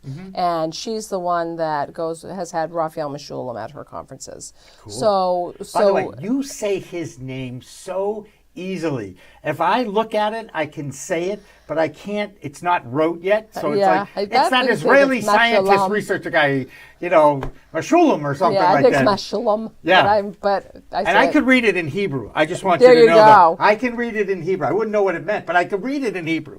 I can say it like it rolls off my Right. tongue, but you can read it. That's in right. Hebrew. There you So go. got me. Between us, what we get. Right. We're like that, right. So there was concurrently to that conference, they had an ACNA soft certification training program, and it was sponsored by United Patients Group. And so John was there. Yeah. And the craziest thing was it was a big conference center, and I was dying for a cup of coffee, and there was no cup of coffee, and he was in the back standing there, and I said to him, and whoever he was standing with, his friend, I said, can you believe they have a nurses conference and I can't find a cup of coffee? And true to form, John ran out and got a box of Joe and brought it back so the nurses could have coffee, and that's how I met John Malanka back in 2014, and I've known him for many years. Yeah. And think about that for a Yes, second, right? yes. That's the drug that everyone has accepted in their lives. Oh, yes. Okay. And pick a day, 2 days, and try and stop. Exactly. You Raging know- headache. A raging headache, right? Raging. But yes. you stop cannabis for a day or two. You don't really notice it. We are Pro Cannabis Media.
We are Pro Cannabis Media.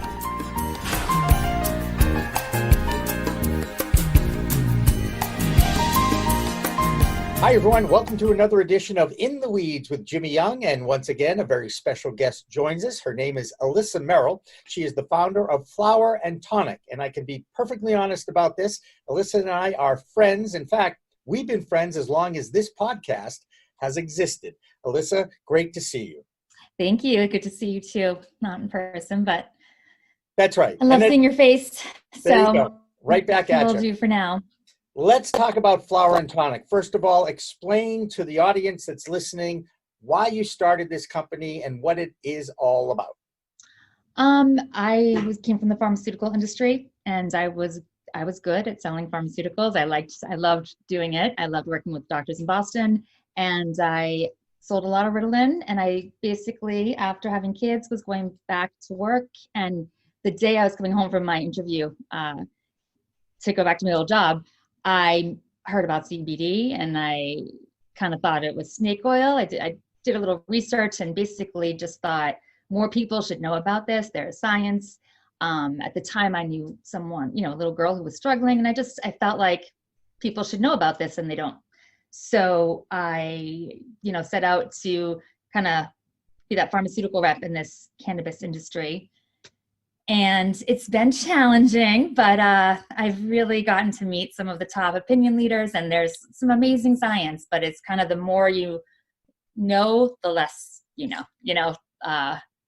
Well, it's that kind of a plant. I mean, because science and research has kind of dictated the growth of the green wave, and got that politician in Washington, D.C. to sign the Farm Bill a couple of years back. Didn't realize, I don't like to say his name, didn't realize the Pandora's box that he was opening by making hemp a legal crop to be grown in this country, and not recognizing that there are so many cannabinoid, or is that cannabidiols, chemicals inside the cannabis plant that are just now starting to be studied. And again, he opened a Pandora's box, and now everybody thinks, oh, CBD is legal and you can get it in any gas station. And you are of the opinion, as I know, how important testing is of all products that have cannabinoid and cannabidiols in them. Yeah, like beyond important. I mean, there's no regulation. You have to assume that someone is taking a bottle of olive oil in their basements, pouring it into jars. Like that's what everyone should assume, because it's so unregulated. There's no one's checking. Even, the COAs, which is their certificate, everyone says, make sure you look to see the COA. I could bring in a sample of anything, I could buy a sample of a good product, say Charlotte's Web, people know of, right? I could buy that. I could bring it to the lab with my name on it and get a COA saying it was Alissa Merrill's, it's just not regulated, and people aren't aware of that. So I'm an advocate of it. I definitely think it's such a better alternative to to some pharmaceuticals. I think that it's just a alternative. For someone who doesn't want to put their kid on Xanax right now, I absolutely think it's a smart move. But at the same time, I've seen a lot of problems. There are side effects. Like this industry has not done a good job of sharing, for those people who are using it for medicinal purposes, sharing how to do it properly, so. And when you say sharing how to do it properly, by the way, your greatest accomplishment is you are indeed the mother of 3 girls. Yeah. And just balancing that in the last few months, you all deserve a week's vacation away from your husband and your kids, just to focus on yourselves. I just so believe it is such a challenge. I know how challenging it's been over the last few months, so I have tremendous respect for that. But let's get back to your comment about none of us really do know. And because this particular plant interacts with all of our endocannabinoid systems, and every human, or every mammal that has an endocannabinoid system, it affects everybody differently, because everybody's insides are different. So how in the world do you regulate something like that and test it? Because it seems to me, even if it is the most tested component, it may affect you differently than it's going to affect me.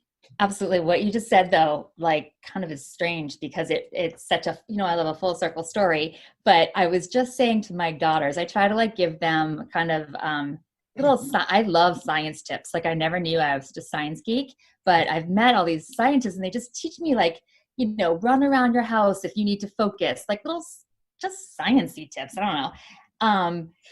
And one was that the one thing that every mammal has in common, every single mammal, is fear of the unknown. Not just fear, but that fear of the unknown is the one thing that we all have in common. I thought that's kind of amazing. And when you mentioned that with the endocannabinoid system, I never really thought of that. But yes, that's exactly, then it's the whole fight or flight. It's sad, though, how little is understood about it. So it can make people angry. It can activate people in ways that they shouldn't be activated. There are products that are categorized as a CBD, but it might have something called CBG and make someone tired. It's so complex that when you dive in, it's almost do I even want a part of this? Is sometimes how I feel, to be quite honest. But I've really gone on my way to find the exceptional products, and I think that those are worth it.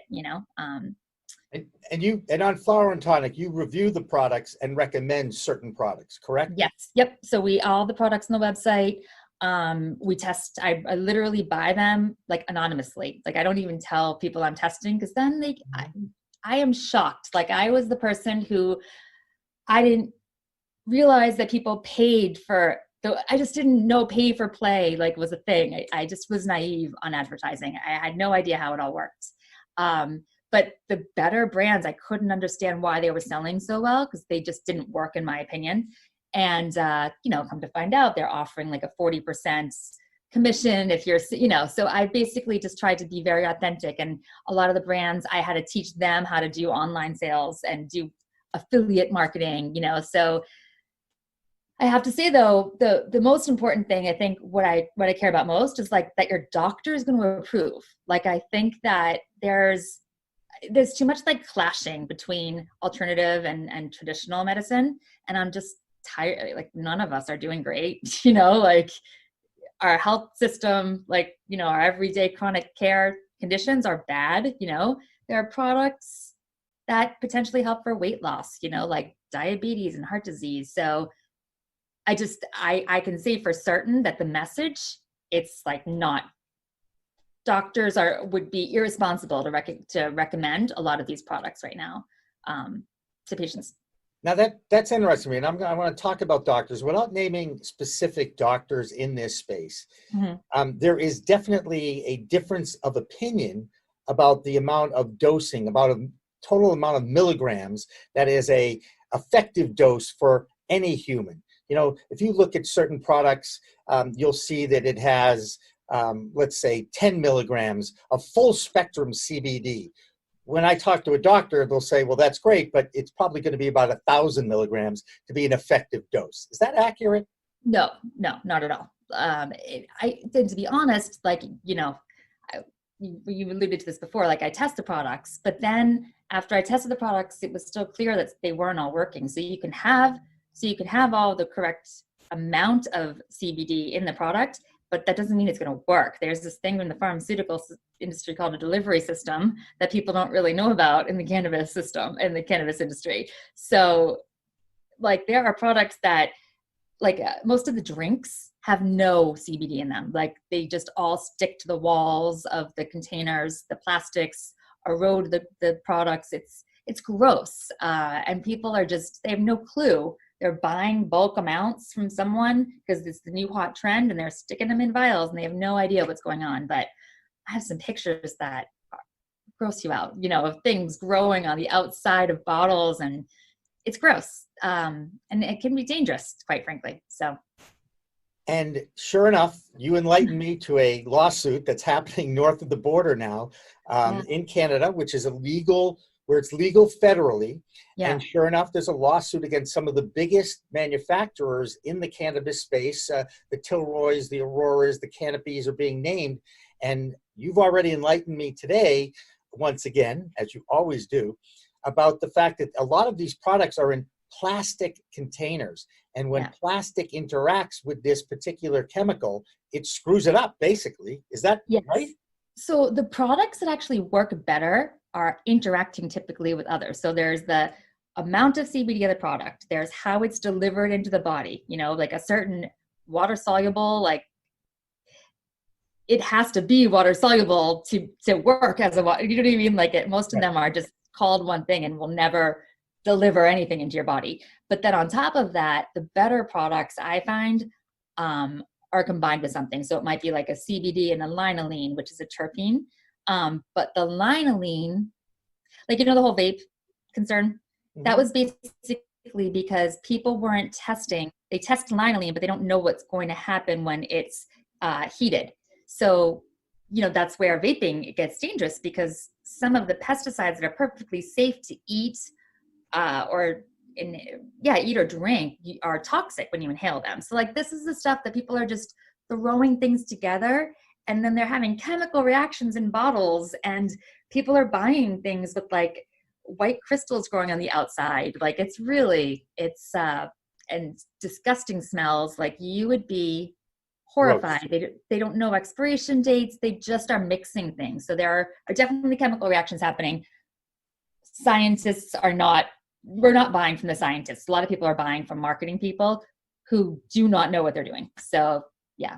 But, and yet, again, with this plant, and again, Yeah. we're talking about a plant medicine, okay, Yes. that produces these chemicals like a Yeah. CBD, like you mentioned CBG, CBN. You Yep. really do need a chemistry degree to even understand what these chemicals and this plant does with the human body in interactions. We're all guinea pigs. We're all self-medicating, and we're Yes. all using ourselves and our endocannabinoid system as experiments. Yes.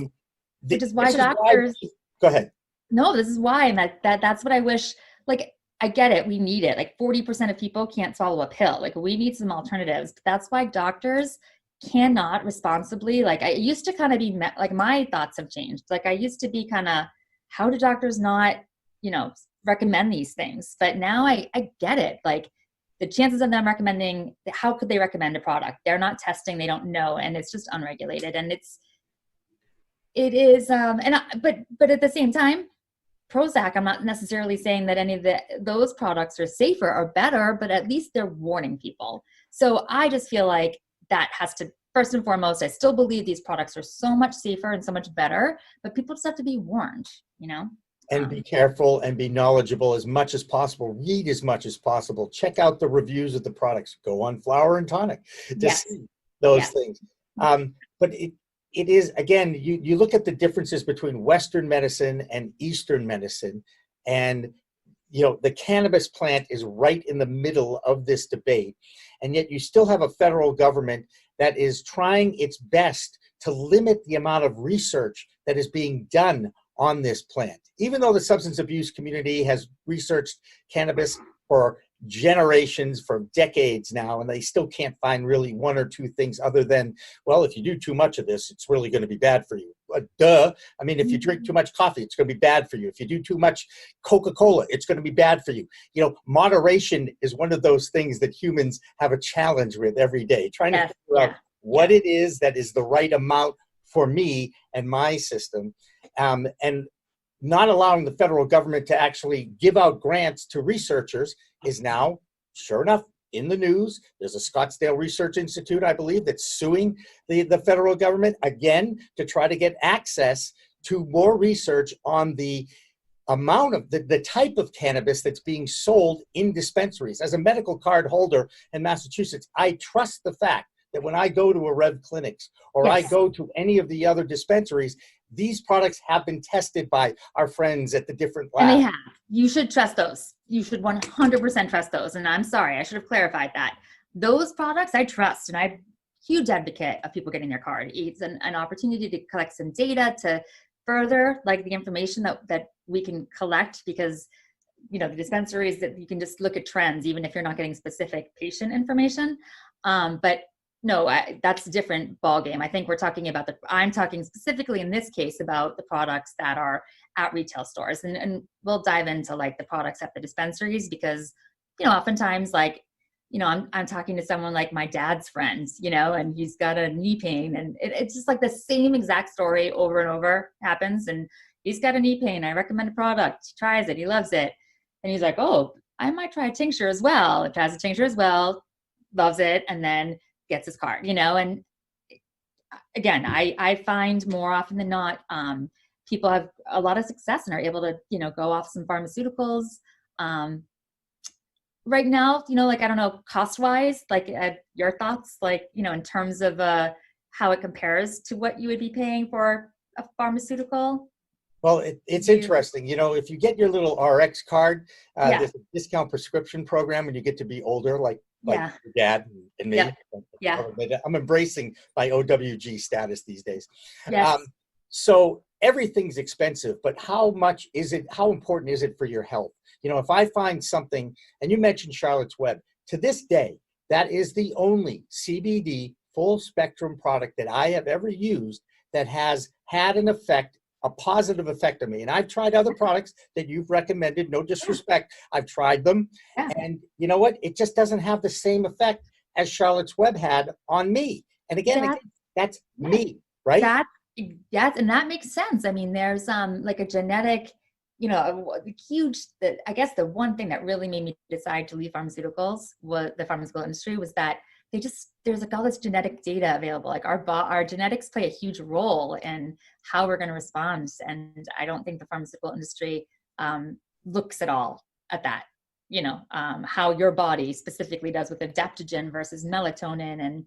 And so there's just so much to learn though. It's overwhelming. I'm nervous that the industry, like, to your point, some of these bigger companies, they need more scientists, and there are some amazing scientists out there. And it's frustrating because they're not good at selling themselves and trying to sell them, to let people know that they're there. They want to share the information. And that's what, in the end, that's what I'm trying to do. So it's taken me a very long time to launch, this official website with my recommendations, but it is live, and I will be continuing to promote it, but more like with the help of scientists. I really struggle because I don't want to look like I want to be everything that the affiliate blogger, you know what I mean? I want to be opposite of what I am, like in terms of, I don't want to look like all the affiliate bloggers that I am not, that are I'm disgusted. And then I'm kind of right next to them. So it's a hard, trying to distinguish yourself from those phonies is really what you're saying. And I was doing it before COVID. So that was, So before COVID, I decided, you know what, I can't do it online because it's like, it's very hard to be authentic online. I just, no matter what I spent on marketing, I couldn't get myself to make myself look different. So I was working more with like the patient advocacy departments at Dana-Farber and Brigham and Women. And that's like where it gets exciting. The doctors and nurses want to learn, but they wanted to know about side effects before they happened. Like they're hearing about side effects and problems, which are fine. Like they're fine with side effects, that's part of medicine. But they just are unprepared. And it's the way we're approaching it, I think, it's disarming, I think, for physicians, to be honest. Well, I will tell you, I've interviewed a few of those scientists, and I am extremely intimidated by the intelligence factor there, because when it comes to my own personal experience with science, it ended with the dissection of the frog in 10th grade, perfectly honest. What would you like to see in the CBD industry? Obviously, more research, more testing, more regulation? I think I'd like to see myself removed from the CBD. Like I think the CBD industry has a rap for being snake oil at this point. And it has been. I don't know if it can like pull out of that. And I think a lot of the scientists that I look to are referring to like words like cannabinoid medicine, because, like in the, cannabis marijuana world, how we say sativa and indica, but that's really like not like, we wish we got away from that, right? Like it doesn't work at all. So like I'm just hoping to separate. Like I don't even want to say CBD anymore, but I think that so my hope is that there's more separation and there's a real medicine, because very soon, like one of my favorite scientists, Mara Gordon from Anselda, she was Weed the People. The doctor there, she's amazing. And so she's got a product that's in, it's in stage 2 clinical trials, very close to being, available for things like insomnia, Parkinson's. I forget the exact indications that were close, but so those same products though can be at a dispensary, and that's where I want to see things going. So more regulated, more science. Research. Yep. Yeah. And more medicine. Yeah. There you go. Because I will tell you, there's so much information out there. It's one of the reasons why I love doing what I'm doing now, is I am fascinated with knowledge.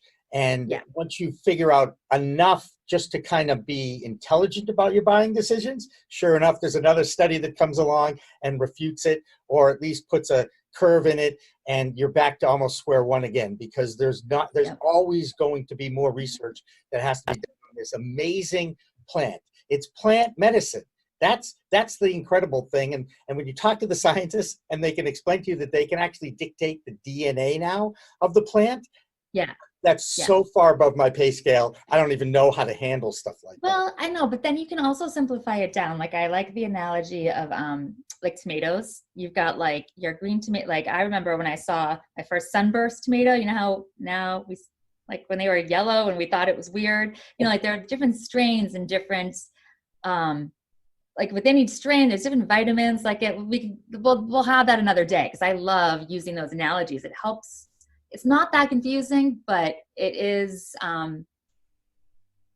The more you know, the more educated you'll want to be, I think, and that's what I want people. The more you know. That sounds like a network theme, perhaps, that perhaps we might be able to get out there. Oh, it's already out there. Anyway, hey, Alissa Merrill, always a pleasure to chit-chat with you. You really are the most knowledgeable person I know in this space. You can be found where? flowerandtonic.com. There are products that I've tested and recommend.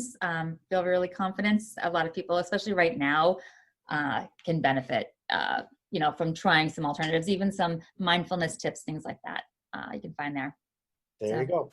That's Alissa Merrill from Flower and Tonic. I'm Jimmy Young, the founder of Pro Cannabis Media. Remember, it's a whole new world of weed out there. Thanks for watching. Thanks for listening to In the Weeds with Jimmy Young.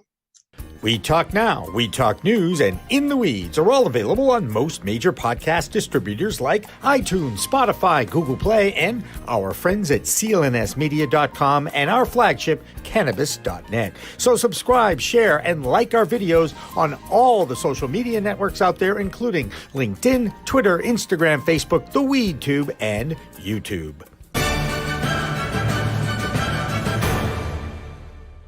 Weed Talk and In the Weeds are two productions of Pro Cannabis Media supported by Revolutionary Clinics, one of the top medical cannabis dispensaries in the Massachusetts area, now with 3 locations in Greater Boston, 2 in Cambridge and 1 on Broadway in Somerville. Rev Clinics has a patient-first mission. They will customize your needs as a medical patient with the proper titration and combination of strains, flavors, and products. Rev Clinics, where the patient comes first. We are Pro Cannabis Media.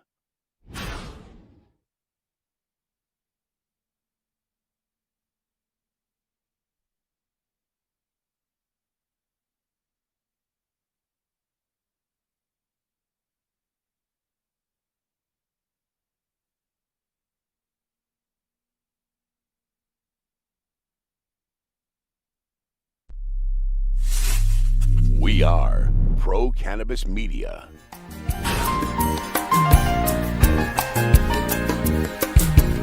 Hi, everyone. Welcome to another edition of In the Weeds with Jimmy Young. I'm the founder of Pro Cannabis Media, and I'm always fascinated to meet new people in the cannabis industry, especially scientists. And we have 2 scientists with us that are both involved with MCR Labs, which is a lab located in Framingham, Massachusetts. I think as people have followed my show over the last few years, I do come from the Boston area. It's one of the reasons why I have the Zakim Bridge behind me. And we have Dan Hughes and Scott Churchill alongside from MCR. So both Dan and Scott, thank you so much for coming into this studio of sorts. We all get used to this whole Zoom communication thing during COVID-19, I guess, right? Thank you, Jimmy. Yes. All right. So Scott is to my left, if you are watching, or right, but basically we're on the same page, and then below us is Dan. So that's the best way to do it. I'll also put up little lower third identifiers for you guys too, so people know who we're talking to, and on occasion I'll punch you up full so that everybody can hear who's talking and who's not. But I am going to start with Scott Churchill, who's the Director of Scientific Operations at MCR Labs. So obviously the first question I've got to ask you, Scott, is what do you do at MCR Labs in that capacity? I have a lot of responsibilities. I was actually, on board prior to us having a company. So I've worn a number of hats, and the legacy of that is that I sometimes have to weigh in on a variety of different aspects, different departments. But my primary focus is on making sure that the data that we produce is the highest quality data that could be made available, and that it's scientifically defensible. Above and beyond that, I have to continuously sharpen the blade, be aware of what's out there, how we can expand it, how we can leverage new technologies, better, faster, more, that sort of thing, higher accuracy, everything. Gotcha. And Dan Hughes, your title is Scientific Operations Manager. Can you explain a little bit about what you do at MCR Labs in that capacity? Yeah, I'm essentially Scott's avatar. I do everything that he does, and I try to do it as well as him. I'm kind of the boots on the ground guy, so I'm in there working with the machines, making sure they still run. Kind of echoing what Scott said, we want to have the most precise, most defensible data nationwide, hopefully. And I also pursue a number of, research and development projects outside compliance testing, such as the search for additional cannabinoids or different technologies we can use to measure analytes of interest better. There you go. And this is one of the most fascinating things about this whole industry is we're talking about a plant. We're talking about a weed. We're talking about something that you can grow out of the ground. And I'm always amazed now that you can actually dictate the DNA of this plant to be more of a sativa or indica leaning plant. And now I find out that those two words really, are interchangeable because it always affects one person differently than another. Scott, I'm going to give you first crack at this. First of all, explain the difference between a sativa strain and an indica strain. Well, it could be a matter of semantics. And to your point earlier, if you look at the dogs today we have, the Chihuahua and the Great Dane, they were all selectively bred from wild dogs like wolves. So our ability to influence the genetic lineage progeny of a plant isn't that surprising when you look at a Chihuahua and a Great Dane. That's not a good analogy for sativa and indica. What people are trying to say with those terms is they're trying to describe the expected experience based on the appearance of the plant and its lineage. So when they say indica dominant, they mean that it has qualities associated with strains that come from the Afghanistan region as compared to the sativa, which come from more equatorial regions. They have appearance differences in terms of how they grow, how long it takes for them to flower. And the general consensus on it is that sativas are, energizing and indicas are relaxing. Very good. Dan, one of the things that Scott talked about, and he mentioned cannabinoids and the amount of chemicals. Another thing that fascinates me is THC, THCA, CBD, CBG, CBN, ABC, XYZ. I mean, there's so many cannabinoids that have been discovered in this plant, and yet there's still so many more that are still out there. Is that accurate? Yeah, that's very accurate. I think an estimate is there's over 100 cannabinoids in the plant. We essentially know about maybe 20 or so, in America at least. So, I'm highly interested in what these other cannabinoids are, what they do. We have some of those cannabinoids aren't well studied that we do know about, like, for example, cannabis cyclol, cannabis citran. We've discovered those cannabinoids, we know the structure, but we don't have a good idea of how they affect human physiology. And speaking of human physiology, isn't it true that every human and every mammal that has an endocannabinoid system in us all, what might affect you will have different effects on what it might affect me or Chris or Dan. Everybody has a different metabolism. Everybody has a different tolerance for THC-based cannabis sativa. That's got to be challenging unto itself. I'm going to let Scott go first here. Okay, yeah, it is a big challenge. There are a lot of physiological differences in terms of how cannabis affects people. It really is fortunate that it's got a low toxicity and low safety threat profile, because it's one of the things that variation forces people to do is it forces them to experiment with different kinds different dosage forms and different dosage amounts. If you're attempting to relieve pain, it's pretty easy to know when you've accomplished that and minimize the unwanted side effects. But when you're trying to enjoy it as a consumer of recreational, it's more of an exploration, like choosing different craft beers or different wines to see what you like. But it is very complicated, and outside of how THC interacts with you, the bigger question is even more frightening, is the hundreds and hundreds of chemical constituents that might actually combine for what they call either an entourage or a symphonic effect. Hey, I know what the entourage effect is, okay? I'm very proud. It was one of the first things I learned, which kind of lends me to the next question about hemp. You guys are not involved with hemp at all, and for what I found out recently is that you actually have a sister company in Pennsylvania that handles all the hemp testing. Is that right? Yeah. And hemp is defined as a cannabis sativa plant with under 0.03% THC. That entourage effect is what is debated a lot.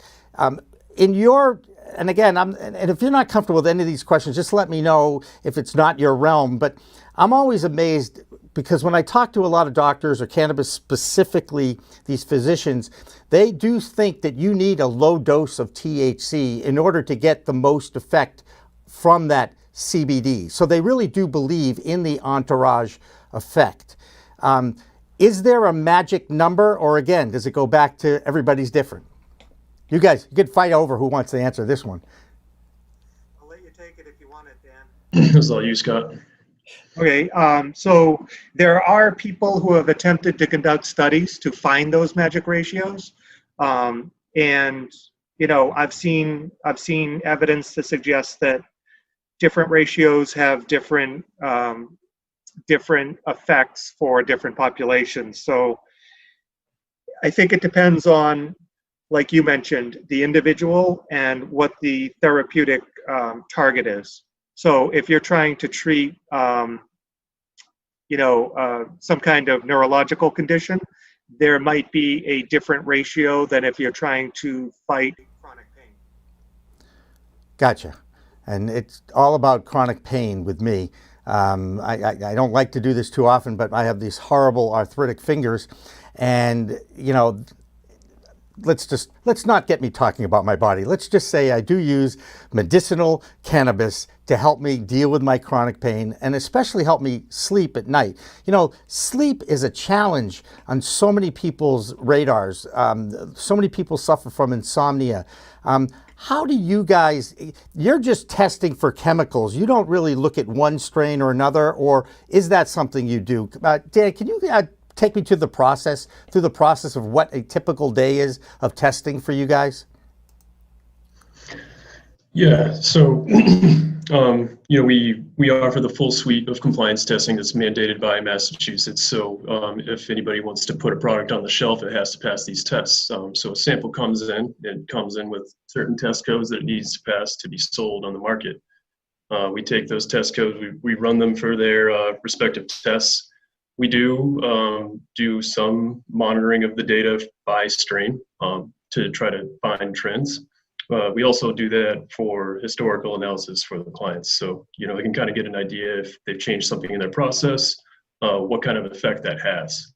And that's very useful these days as we're discovering these new cannabinoids. Growers have the freedom to, experiment with their grow conditions and try to induce a higher amount of these rare cannabinoids, and we can kind of figure out what they're doing because of that. Okay, you mentioned indoor versus outdoor. Can you actually tell by looking at the plant or the bud that you're testing if it came from an indoor facility versus an outdoor facility? Uh-oh, I see a smirk on Scott's face. Is that a stupid question? Not at all. The way I would answer it is, I think some people definitely can. I don't know that I could reliably. I'm not as familiar with connecting the appearance to the cultivation behind it. But I do know some people that are very enthusiastic, and they will claim that they can tell outdoor versus indoor. They're growers. They're very enthusiastic. I like the way you said that. And I have learned that there are different types doing different things in this industry. And, you know, obviously there are biases and all that neat stuff, but that's pretty fascinating unto itself.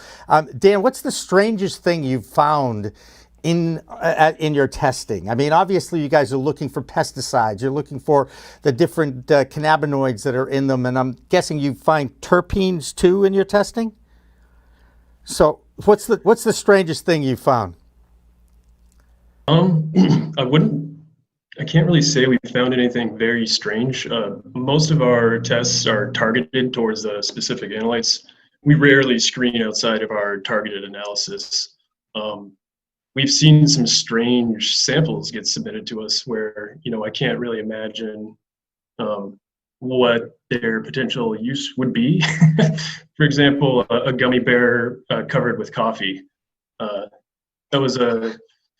not sure who wants to consume something like that. That's probably the strangest thing I've seen. That sounds like an oops on the testing thing, right? More than anything else. How do you guys, I've talked to owners of dispensaries, and I've talked to them about compliance and testing, and how do you know, like, when you look at an edible, you mentioned a gummy, that one part of the gummy has equal amounts of THC or CBD in it than the other side of the gummy? And I guess you could use a brownie as an example too. How do you know that it's the batch reflects the whole product? So we can't say how reflective a sample is to the greater population. We don't have control over the statistical sampling approach that is taken. Yep. But Dan can talk to you about how we ensure that our analysis is representative of the sample. That's been a big part of his work lately. Go ahead, Dan. And homogeneity is a concern, so you want to be able to get a product and expect a certain experience. If the analyte or if THC isn't evenly distributed, you can't guarantee that. So some of my experiments lately have involved going after homogeneity specifically. We have found that it can be a problem, but we often work together with the client to arrive at a homogeneous sample. So we'll help them with design of experiment. We'll help them dial in their parameters so that they have a nice consistent product at the end of the day. Yeah, one thing I've learned about MCR Labs is you don't have to be a dispensary or a licensed dispensary to come and get your stuff tested. It could be homegrown, and in Massachusetts, you know, each adult can grow 6 plants, 2 in each dwelling if you have 2 adults. So there's quite a few people who are out there that are experimenting with homegrown products. They can bring those homegrown products to you guys to get tested, correct? Yes, that's correct. Yeah, and I'm guessing there's a nominal. I think I heard a $50 fee, but I don't know if that's accurate or not. Do you guys know what the fee is for that? I think for a cannabinoid screen, it's $50, but I'll be honest, it's been a long time since I've been involved in that part of it. That's all right. I appreciate your honesty. I just find it's a great service, and especially for people who are out there who are learning how to grow, they'd like to find out exactly what they're growing, and so, you know, they can share, or they know exactly what they're putting in their own system. I mean, it just makes sense to me. The regulations and the compliance that you guys are under, how often are you like inspected by the weed police? I think we're under constant scrutiny, obviously. We have annual relicensing, and we have ISO audits every year. One is a surveillance audit, one is a recertification audit, and throughout that we have to do proficiency testing where people send us blind samples and they know what the values are, and we have to get a certain value within. And then if we add a van, typically the CCC will come out and inspect it. So I think it's an ongoing basis, but I don't know if they've developed like a routine schedule that I'm aware of. But we're frequently in contact with them, close contact. It's important that everybody stay compliant, and stay on the same page. Dan, you on the same page on that one too? Oh yeah. I knew you'd say that. I knew you'd say that. Let's talk about COVID-19 just for a second. You know, before we started rolling, I was talking about an interview that my usual co-host Kurt Dalton and I had with a doctor out of the University of Lethbridge in Alberta, Canada. First off, Canada is a federally legal substance in Canada. It is not in the United States. That has impacted research to the point now where a Scottsdale lab, I believe, is suing the United States to get more access to research. How important is that research? And as scientists, isn't this what drives you? Yeah, I'll start this one off, and Scott can pick up on anything I left off. I think it's very important. One of the things that we're constantly hamstrung by is, for example, we can't have a certified reference material over a concentration of 1 milligram per milliliter, and some of the cannabinoids we want to get in research are restricted to having a DEA license. Getting a DEA license isn't easy. We don't have one. So we don't even have access to some of the materials we would need to do further research. God, do you have anything to add to that? Right, yeah, so from an analytical testing for compliance, there's a number of problems that we face in terms of national standards, availability of the certified reference material in matrix that's certified to be free of certain things. So there's some challenges that we wouldn't otherwise face. But as a nation, and in terms of our ability to, and I'm not talking about my ability and Dan's ability, but like as the nation's ability to bring to bear the therapeutic potential of the plant, that is completely hamstrung. It's left to the rest of the world to do this. And we've got one of the biggest, baddest pharmaceutical industries in the world. So it's really a challenge, a huge challenge. And frustrating, I'm sure as well. The study I was talking to had to do with treating, or at least looking at the impact of cannabis treatment on COVID-19. Obviously, it was done with 3D modeling. It was not done with humans. It was not done with real cannabis, sativa plants. But again, it was something out there. What's been the biggest impact for you guys in research, or any at all, on the COVID, other than working out of your houses, I guess? Yeah, it's been a huge challenge. Normally I would have, as opposed to a full staff, I have 25% of my staff in the lab at any given time, because we've significantly reduced the amount of people in the lab to avoid infection. So it's very hard to make progress. We have a number of initiatives that we're trying to move forward, and COVID has certainly slowed us down. But I would say that a small bragging point of ours is we came up with a very good system to, limit people's interactions with each other, limit cross-contamination, and we have a number of contingency plans in place for if something were to occur. Scott, anything to add to that about COVID and cannabis? Yeah, so we were deemed essential from the beginning, which meant that we needed to develop those plans and protocols. And our lab manager, Darren, he came up with he worked with the president, Mike, to come up with teams that could be rotated and not come in contact with each other, so as to prevent against the potential for an outbreak in the laboratory. And then we came up with sanitation protocols and infectious disease management protocols that filled in all the gaps around, making sure everything is cleaned on a certain schedule. There's a health questionnaire screening. There's temperature monitoring. There's a whole host of things. A full-time job for a couple of months worth of things that we've put in place to. Even going so far as to put UV filters that kill virus in our HVAC, and other filters in our air conditioners that kill the virus, and providing PPE and basically monitoring on a daily basis as things develop. It's a whole new world now, isn't it? I mean, I never thought I'd ever be a germaphobe, but I've certainly learned about it now. And again, I have a lot more respect for people like yourselves, the scientists that are out there working so hard on trying to find a vaccine and figure out a way that we can actually get back to what was normal 3.5 months ago. And now we're accepting our new normal. Has it impacted any of your research or any of your testing like that? It sounds like you've protected the employees, your fellow employees, but what about the tests? There was a close call where we utilize reagents that are produced by one of our suppliers. That supplier also supplies products to people that are doing antibody testing and virus testing. So there was a disruption in their supply chain, but we were able to get through it okay.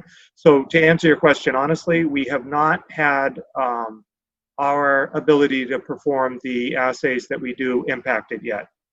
But it has been a challenge for our team, Dan and Dan's efforts, initiatives. He's got multiple initiatives that he's working on right now. And because of the scheduling and our protocols, it has introduced a delay into some of those things. I want to not switch gears so much, but I want to focus a little bit on CBD. You know, a lot of people see one of these cannabinoids in just about everything, whether it's on the side of the road at a gas station, or it could be at another store. Let's just leave it at that. You guys are just looking for CBD in relation to THC. You're not testing hemp products. Those are all going to Pennsylvania, correct? So you don't have to be a hemp product to be high in CBD. They do have medical strains that are 2 to 1 dominant. Right, 2 to 1, or I've used 1 to 1. I've used 2 to 1. Yeah. So you guys are doing that. Yes, but we're also we're involved with the laboratory down there. We're part of the science team that gets spread across the laboratories. And to your point, our laboratory down there received CBD socks. Wait. CBD socks? Like Red Sox? Like Red Sox, White Sox? Yes. That's a clothing item, right? I want to make sure I'm clear on this. Somebody puts CBD in wearable socks. Okay. And they wanted us to test them for potency. And did you, I don't even know, I'm guessing that's a shock to you guys. I've come to a place of acceptance. Okay, fair enough. Somebody's willing to pay honest. you to do the test. You do your job, right? I mean, it's a business, right? Yeah, that's crazy. I do want to get one more serious thing here. Recently, I was reading a Canadian law article. There is a new lawsuit in Canada against some of the bigger manufacturers, your Tilrays, your Canopies, your Auroras, about the plastic, the container in some of these CBD products that gets, the CBD gets affected by the plastic. Is this something, have you heard this before, that how impactful the container can be to any of these, whether it's a tincture or a water-soluble product, and how plastic can impact that? Does that sound like anything? Dan? I can't really see any reason why it would. I would argue more so that it seems like that would be a result of improper storage. So, you obviously want to keep your cannabis stored at a reasonable temperature, or else it's going to change. The chemical profile will change if you don't store it correctly. What do you think, Scott? I think depending on what you're packaging and what the material, so there's what's being packaged and then there's the packaging material. As long as you're using packaging material that is compatible and suitable for that product, you should not have an issue. So I would need to know more about the particular instance, because you could have a situation where certain compositions of matrix could be incompatible with the packaging that they're in, but I'm speculating on that. What would you guys, there's tons of regulations out there, there's tons of compliance. Is there one thing or two things out there that you'd like to see change to either get better testing or make your jobs easier? You go first, Dan. Yeah, something I would like to see is Massachusetts really played it on the safe side with pesticides. There's not good toxicological data out there to determine what is a dangerous level of pesticides. So Massachusetts played it safe and made the permissible limit 10 parts per billion. That's the lowest limit in the US. And it's very hard to hit that limit with modern technology, modern analytical instrumentation. Something I would like to see is have them expand that list beyond just 9 analytes. There's, hundreds of thousands of pesticides out there. Why are we only looking for 9? So I would like to see them expand that list and put the permissible limits to a more reasonable level that we can more reliably measure the target and help people determine whether the product is safe or not. So if you ban just 9 or 11 pesticides, the first thing the grower is going to do is think about using one of those other 100 or 1,000 pesticides because we'll never detect it. I get that. Anything, Dad? You got anything else to add to that, Scott? Yes, 14 pesticides. The CCC today announced that they're adding 14 pesticides to our panel. So that should be coming to theaters near you. What I would like to see is, in addition to, or this would feed into what Dan said, but it's an overall overarching thought. My thought would be that the regulators employ independent technical specialists to review and analyze data, to constantly look at their regulations and revisit them and make sure that they're appropriate. I think they should be living documents that, or living guidances that should respond to what the consumer, what's in the best interest of the consumer, because any money spent on testing should be providing the value of, offering the best way to ensure the quality and safety and label claims as possible. So we don't want to, like, for example, if we've been testing for 5 years and nobody has ever seen one of the things that we're supposed to be screening for, we might want to revisit that screen. And we also might want to be looking at data that suggests maybe we should be looking at a different target contaminant and so forth. I just think a data-based approach that evolves over time would make the most sense. Spoken like true scientists that both of you are, and I certainly appreciate you taking the time to talk with me and dumbing down this conversation a little bit for me, just because as I talk about a lot on my show, the limit of my scientific knowledge is pretty much dissecting that frog in 10th grade, and I never went back after that. Okay. So Scott Churchill and Dan Hughes from MCR Labs, I thank you very much for taking the time out and joining me on In the Weeds with Jimmy Young. And remember, everybody, it's a whole new world of weed out there. Use it responsibly. Thanks for watching. Thanks for listening. We Talk Now, We Talk News, and In the Weeds are all available on most major podcast distributors like iTunes, Spotify, Google Play, and our friends at clnsmedia.com and our flagship, cannabis.net. So subscribe, share, and like our videos on all the social media networks out there. We are Pro Cannabis Media.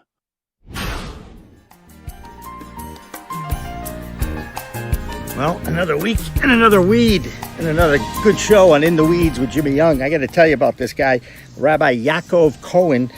He heads up an international kosher food company out of Houston, Texas, and he's pro-cannabis. So he'll bless your THC edibles, your CBD edibles, your tinctures, and your vegan foods. That's on In the Weeds with Jimmy Young. I think I maybe missed another weed, though. You gotta go deep. You gotta go deep. There we go.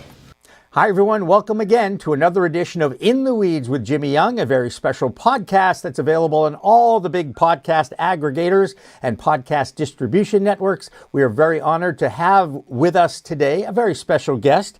His name is Rabbi Yaakov Cohen. He comes from Houston, Texas now, but he actually grew up in California. Rabbi Yaakov Cohen, thank you so much for joining us on In the Weeds today.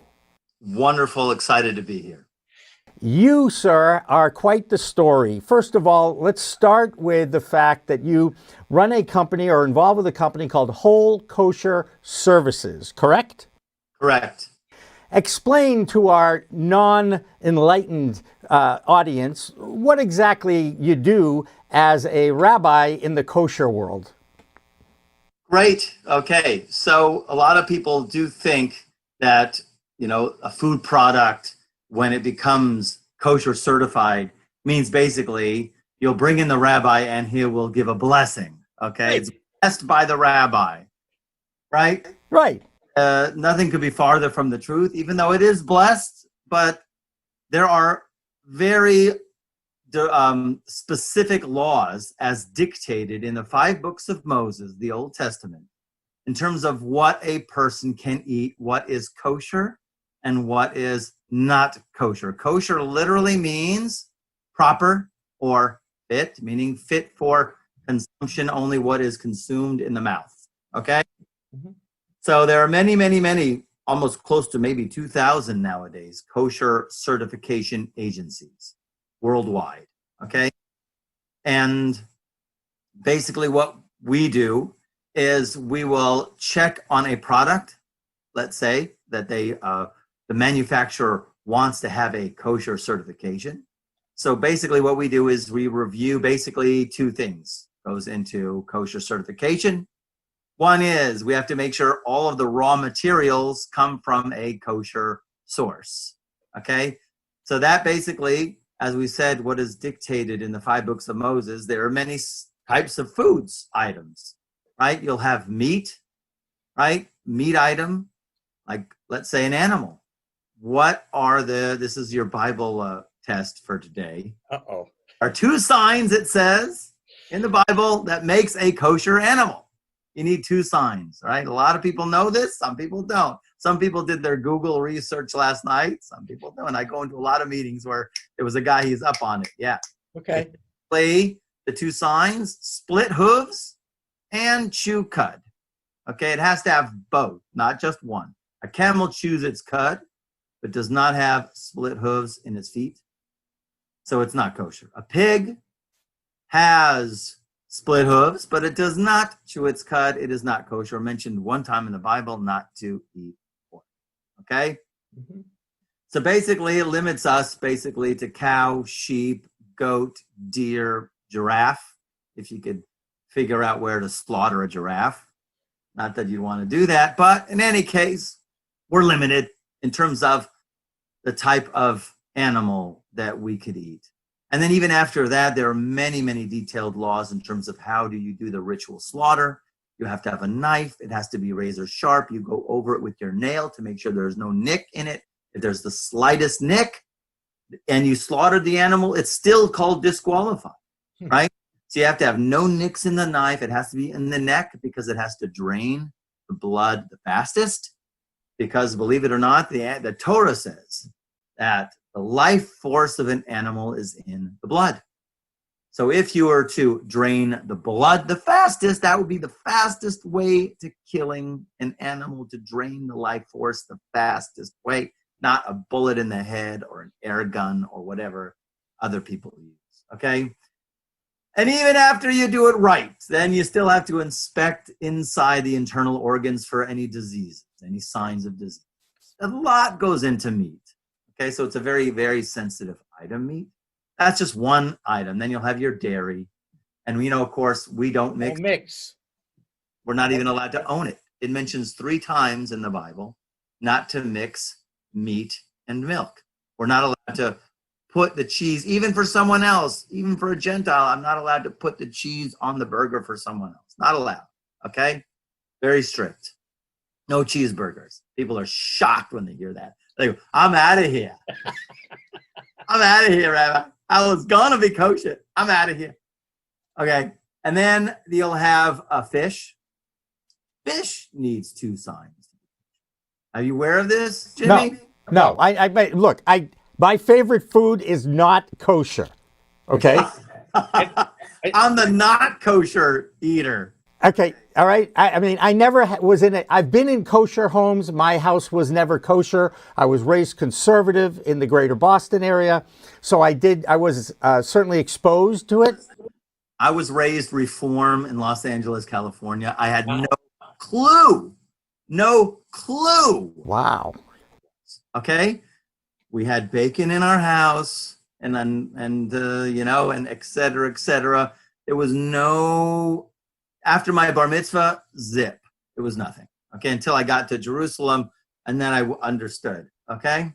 So yeah. In any case, so let's say fish. Fish needs two signs. It has to have fins and scales. If it doesn't have fins and scales, it is not a kosher fish, so therefore you're eliminated all your lobster, your crab, your shrimp, your crawfish, your catfish, shark cartilage, any derivative of these also, by the way. Any derivative of these, and the biggest derivative that's predominant, especially in the cannabis world now that people are making gummies, is the gelatin. And gelatin is from melted cow bones or melted pig bone. Now, I've got it. I will admit, okay, I am not surrounded by vegans, but I'm extremely, I'm around two of them in particular. And vegan gummies have certainly been put out there on the medicinal dispensary menus. And so it does kind of lend itself. I had to learn, because I love Jell-O, I'll admit it. Okay, my mother used to make Jell-O molds. I loved it. Kosher Jell-O. Okay. Right, of course, right. Well, now I understand you can actually find it, and listening to a podcast you did, I think with Lance Crack, was the thing that enlightened me. I was like, oh, you can find vegan gelatin. Absolutely, there is sources for that. Even came from cows. That's a complicated matter. It can be done. All I know is it can be done, and it can be kosher. Okay. Because it's completely changed its original form. It's a completely different substance, and there's criteria for that. In any case, I get it. That's fish. I get it. Any derivative of fish or any derivative of cows or a mixture of meat and dairy. Right. And then there's what we'll have by bugs. We're not allowed to eat bugs. I try to avoid bugs as much as possible. But sometimes mostly nowadays our issues with bugs is besides the fact that they used to make the red dye from M&Ms from beetle blood. Would you believe? How did you know that? Where did you learn that? That's known, baby. I'm field, okay? That's Okay. Oh, carmine is one of those. You still find it. Okay, the coloring, and it comes from beetle blood. Okay, they still make it these days. Okay, they make it now synthetic, and that's when believe me, after I was in yeshiva in Jerusalem, and I knew that the M&Ms were not kosher, and then they came out with a synthetic dye for the red. It was kosher. I was so happy that day. I definitely rejoiced. And so that's bugs, but mostly bugs are predominant actually in green leafy vegetables. Okay. So it's like your romaine lettuce, your spinach, your kale, strawberries have a very high percentage. All these things have very small bugs in them. And so we have to go through a rigorous washing and checking of these vegetables. Vegetables inherently are kosher. Okay. The problem is that there's a high level of infestation on them. So you got to do a rigorous washing and then checking to make sure that there's no bugs in there. Okay. Because we're not allowed to eat a bug. It mentions in the Torah 5 times about not eating a creepy crawler. Okay. And if it's a flying creepy crawler, 6 times. Okay. So there's a lot of negative commandments, let's say in the Torah, because the Torah is full of positive to-dos, good do's. And then there's avoid, things to avoid. Like a doctor. Avoid this, do this, right? Exercise, don't eat, whatever, okay? So in any case, so that's bugs. And we're not allowed to eat bugs or any derivative of bugs. Okay. And then, of course, then there's wine, right? Wine, or once a grape, and this came from thousands of years ago as the rabbis made an enactment, because wine is used for our Jewish rituals a lot. Borei Pri Hagafen. Borei Pri Hagafen. We use it for, Kiddush on Sabbath Eve. We sanctify the day, on Yom Tov, on holidays also we sanctify. Wine is a very special ritual thing that is built into our system. So the rabbis enacted, because it is so special, and all wine looks alike to me, right? So you can confuse a non-Jewish wine that was used for some pagan ritual for a kosher wine. And because this is has a level of sanctity to it, the rabbi said, they went like this: from the time that the grape is squeezed until it either reaches a certain boiling point, that means it went down in terms of its quality, or it is, let's say you make wine, sealed with a double seal. If it's touched by a non-Jew, it is disqualified. It's just one of those. So therefore, and that really bleeds into the idea where we see that now is grape flavors. Grape flavors, now they make a synthetic grape flavor or they make a kosher grape flavor. It can be, it's out there. Plenty of kosher grape flavor, but not all grape flavors are kosher, okay? When you think it's just a fruit, Rabbi, one of those things. So anyways, we have a spectrum of foods from meat to milk to fish to bug to grape, right? And then you have any derivatives of those also. So that's ingredients, that's raw materials. We have to make sure, let's say if we're going to go to a plant that's going to make some gummies, we have to make sure that, you know, the pectin is used or agar, or they use the kosher gelatin. And there's a lot of places working on that. And then all the other ingredients as well that goes into the gummy, and including even actually the oil that's made for CBD or cannabis oil. A lot of places make cannabis oil. Yeah, CO2 is usually not an issue, but if they make it with an ethanol, now ethanol, I always thought that's corn, right? Well, there can be ethanols made from grapes or whey, which is a dairy, okay? Which makes a difference if it's a dairy product, because then you have to watch out you're not eating it with meat. But a grape, if it's a grape ethanol, so then you can have an issue with it. So even in terms of, let's say, making a cannabis oil, the usually what we'll do is we have to check into the ethanol that they use, if they use it, to make sure that it's kosher. Once again, we look at the raw materials, and then that's part one. And part two, basically, for this industry is to make sure that the equipment remains or keeps its kosher status. That means that it's not shared with a non-kosher substance on a different run. The biggest example is coconut oil. Coconut oil, it's a vegetable, Rabbi. Coconut. What could be wrong with coconut oil?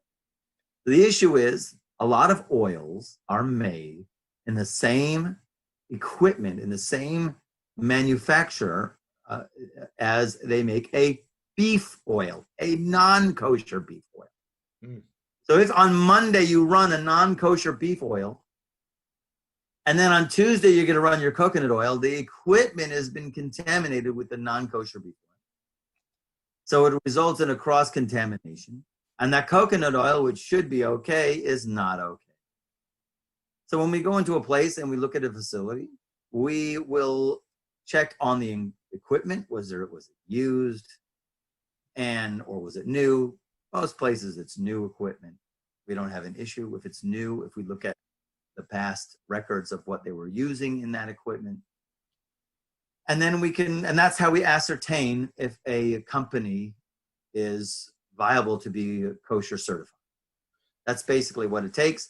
We go, we inspect the places, and then then we send inspectors every so often to check in. They have to do spot inspection. It can't be an announced inspection. It has to be unannounced. Like, oh, the rabbi's here. Why? Why, Jimmy? I bet you can answer. Because it's inspection time. And if you knew the rabbi was coming, you'll hide the bacon. Right. Or the lobster, in my case. Okay? I'm sorry. Or the lobster. You'll hide the lobster. Okay? So you can't do that, right?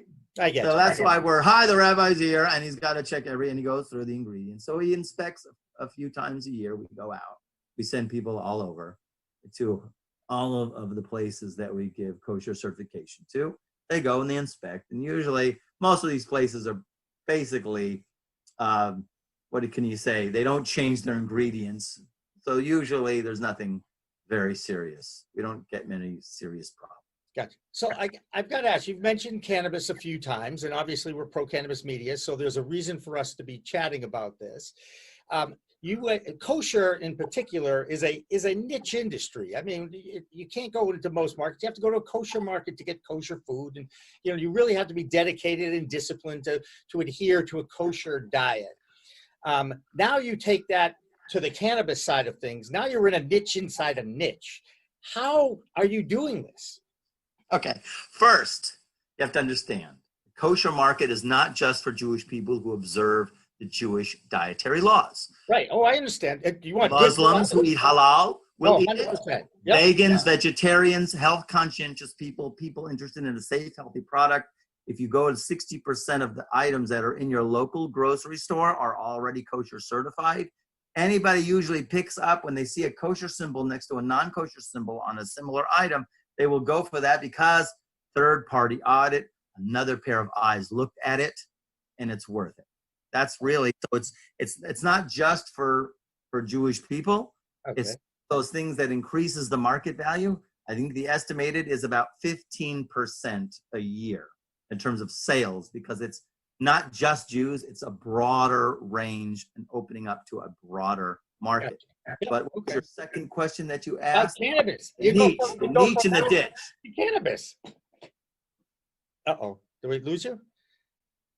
We just froze. The rabbi just froze on us, ladies and gentlemen. I don't know if it was the magic word of cannabis or not, but we have a frozen rabbi with us. Okay. There you are. There you are. You're back. Oh, and you're moving. We have a moving rabbi, non-frozen now. And he's always moving because the issue is. Okay, backlighting is not good. That's much better. Thank you very much. Perfect. The issue is my internet is stationed in a place where sometimes my office goes in and out. I certainly understand that. And even though you are a rabbi, you still have to deal with technology, right? Oh man, tell me about it. I'm so low rated on that. So back to cannabis. How did you get into the cannabis world? Okay, so the story is because I had a son who was diagnosed with brain cancer 7 years ago. Yep. And we went through the entire protocol, all of he had surgery, he had radiation, he had chemo, he went through everything, and he had a relapse.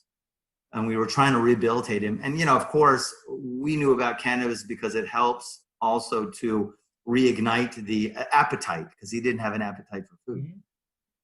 He didn't eat. So we're trying to reignite that. My wife still also had a hunch that what the doctors were not on, which means she suspected them of making a mistake because it was a relapse. And then we heard about going to California. We heard about cannabis. It was very promising for us because basically they did not have anything to offer us. So we flew to California. We got him a prescription doctor there. And then we found a farm because this doctor was prescribing, because we didn't want it, the psychoactive part was, we already had some issues with some people sending us stuff from Israel for him that, and nobody had a protocol. Right. I mean, now there's more, at least we didn't have access to a good protocol. Mm-hmm. So we landed up in a farm where we were juicing it raw, giving it to him, and we were taking oil, and we were trying on all angles because it says you got to try all angles. And he was doing great there, but we couldn't stay there. We came back to Texas, and the people agreed to send us via mail the medicine. And of course, it didn't make it. It got discovered at a post office, and they lost their farm. It was a huge deal. He didn't get his medicine, and he declined. We ended up in Columbia Hospital in New York with another experimental medicine, but he declined and passed away. Very sorry for that. I knew that part of your story. Because of that and our experience, I was then approached by a lot of people with a lot of ailments, a lot of ailments. And I was saying, try cannabis. They're coming out with new technology, or what do you call it? New developments, right? All the studies in Israel that are coming out. And I say, try it, go for it, right? And I would tell them how they could go ahead and access it, because I knew some places in California where they could be accessed. And then, of course, people are going, well, what about it being kosher? Because I'm a rabbi in the world. And my father said, why don't you go around and play these places that it's available for people, make them kosher. So I said, wow, that'd be a great idea. And let me go for it, because it seems to be, it's an open market. Okay. And because, the regular kosher market is pretty saturated, and maybe this might be an open field for me also to expand my business. And it's also deep in my heart, because I know, and and we're all dealing with the huge stigma that is around this herb. Okay. So, we knew people that their kids were having seizures, 300 a day. And we were saying, take the oil. They wouldn't do it because of the stigma. And the whole family falls apart. The kid suffered brain damage, and the family falls apart. And there's numerous families that have this happen. And so I went to some places, and talked to some people, met some people, and they said, yeah, we want to be kosher. And then one thing led to another. And then through LinkedIn, somebody gave me the advice, go to LinkedIn, hook up with the CEO of all of these places that are producing, and ask them if they want to go kosher. And a lot of places respond. Okay. Because once again, it is going to expand their market, gives a third-party audit, and makes for a safer, healthy product. People feel better about it. I did some research, and I believe there is a 253 dispensary in Turners Falls, Massachusetts, or something that is kosher. Am I right? Yes. For Massachusetts. They and so the idea here is, from my perspective, it's a medicine. It's medicinally. I don't hold by necessarily the recreational field of people, okay? Because I hold recreationally, it shouldn't be, it has to be, you have to be a very mature adult, okay? I think in 10 years, it's not gonna be an issue, but, for example, I think, I talk to people who advise that it should never be taken for any young person until they're 26, 27, because there's a certain part of the brain that is still developing, and it could impede that part of the brain. I don't know if you saw any developments around that. For me? You Yeah. talking about me? Forget about you. I'm just talking about the science that's coming out. The science is coming out. No, and I support that, but I am I don't like how our youth are using the adult product that is still illegal unless you are over 21, and that would be alcohol.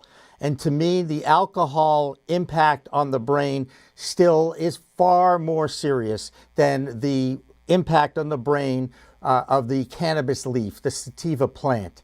We're talking about a plant. Do you have the research on that? Yes, I do, actually. I'd like to see that. I actually have it. You know what I'm going to do? I actually have that in my computer right now. And after this talk, I'm going to share it with you. I'd like to see that, okay? And my rabbi in Israel said the same thing that you do. I know him. Yes, you do know him. Okay. But listen, my business is, I want to make it that people who need it for any ailment, whether it's arthritis, whether it's sleeping, whether it's lupus, whether it's whatever, right, that kosher cannabis is available to them wherever they would go. So if they're in Massachusetts and they need it for their arthritis, okay, because they didn't want to bring it over a plane, God forbid, whatever, and they need to access it, they can access kosher medicine easily. Okay? So as far as on the books for you and me, I'm only giving a kosher for it medicinal. Right. I get. Now, is that something that I was reading as a rabbi, you can't have any kind of a access if it's adult use recreational. Is that have something to do with the religion, or is it just a personal choice of yours? No, it's actually, there was Rabbi Moshe Feinstein came out with a decision in law that he was confronted, that if his students in his rabbinical school can smoke it.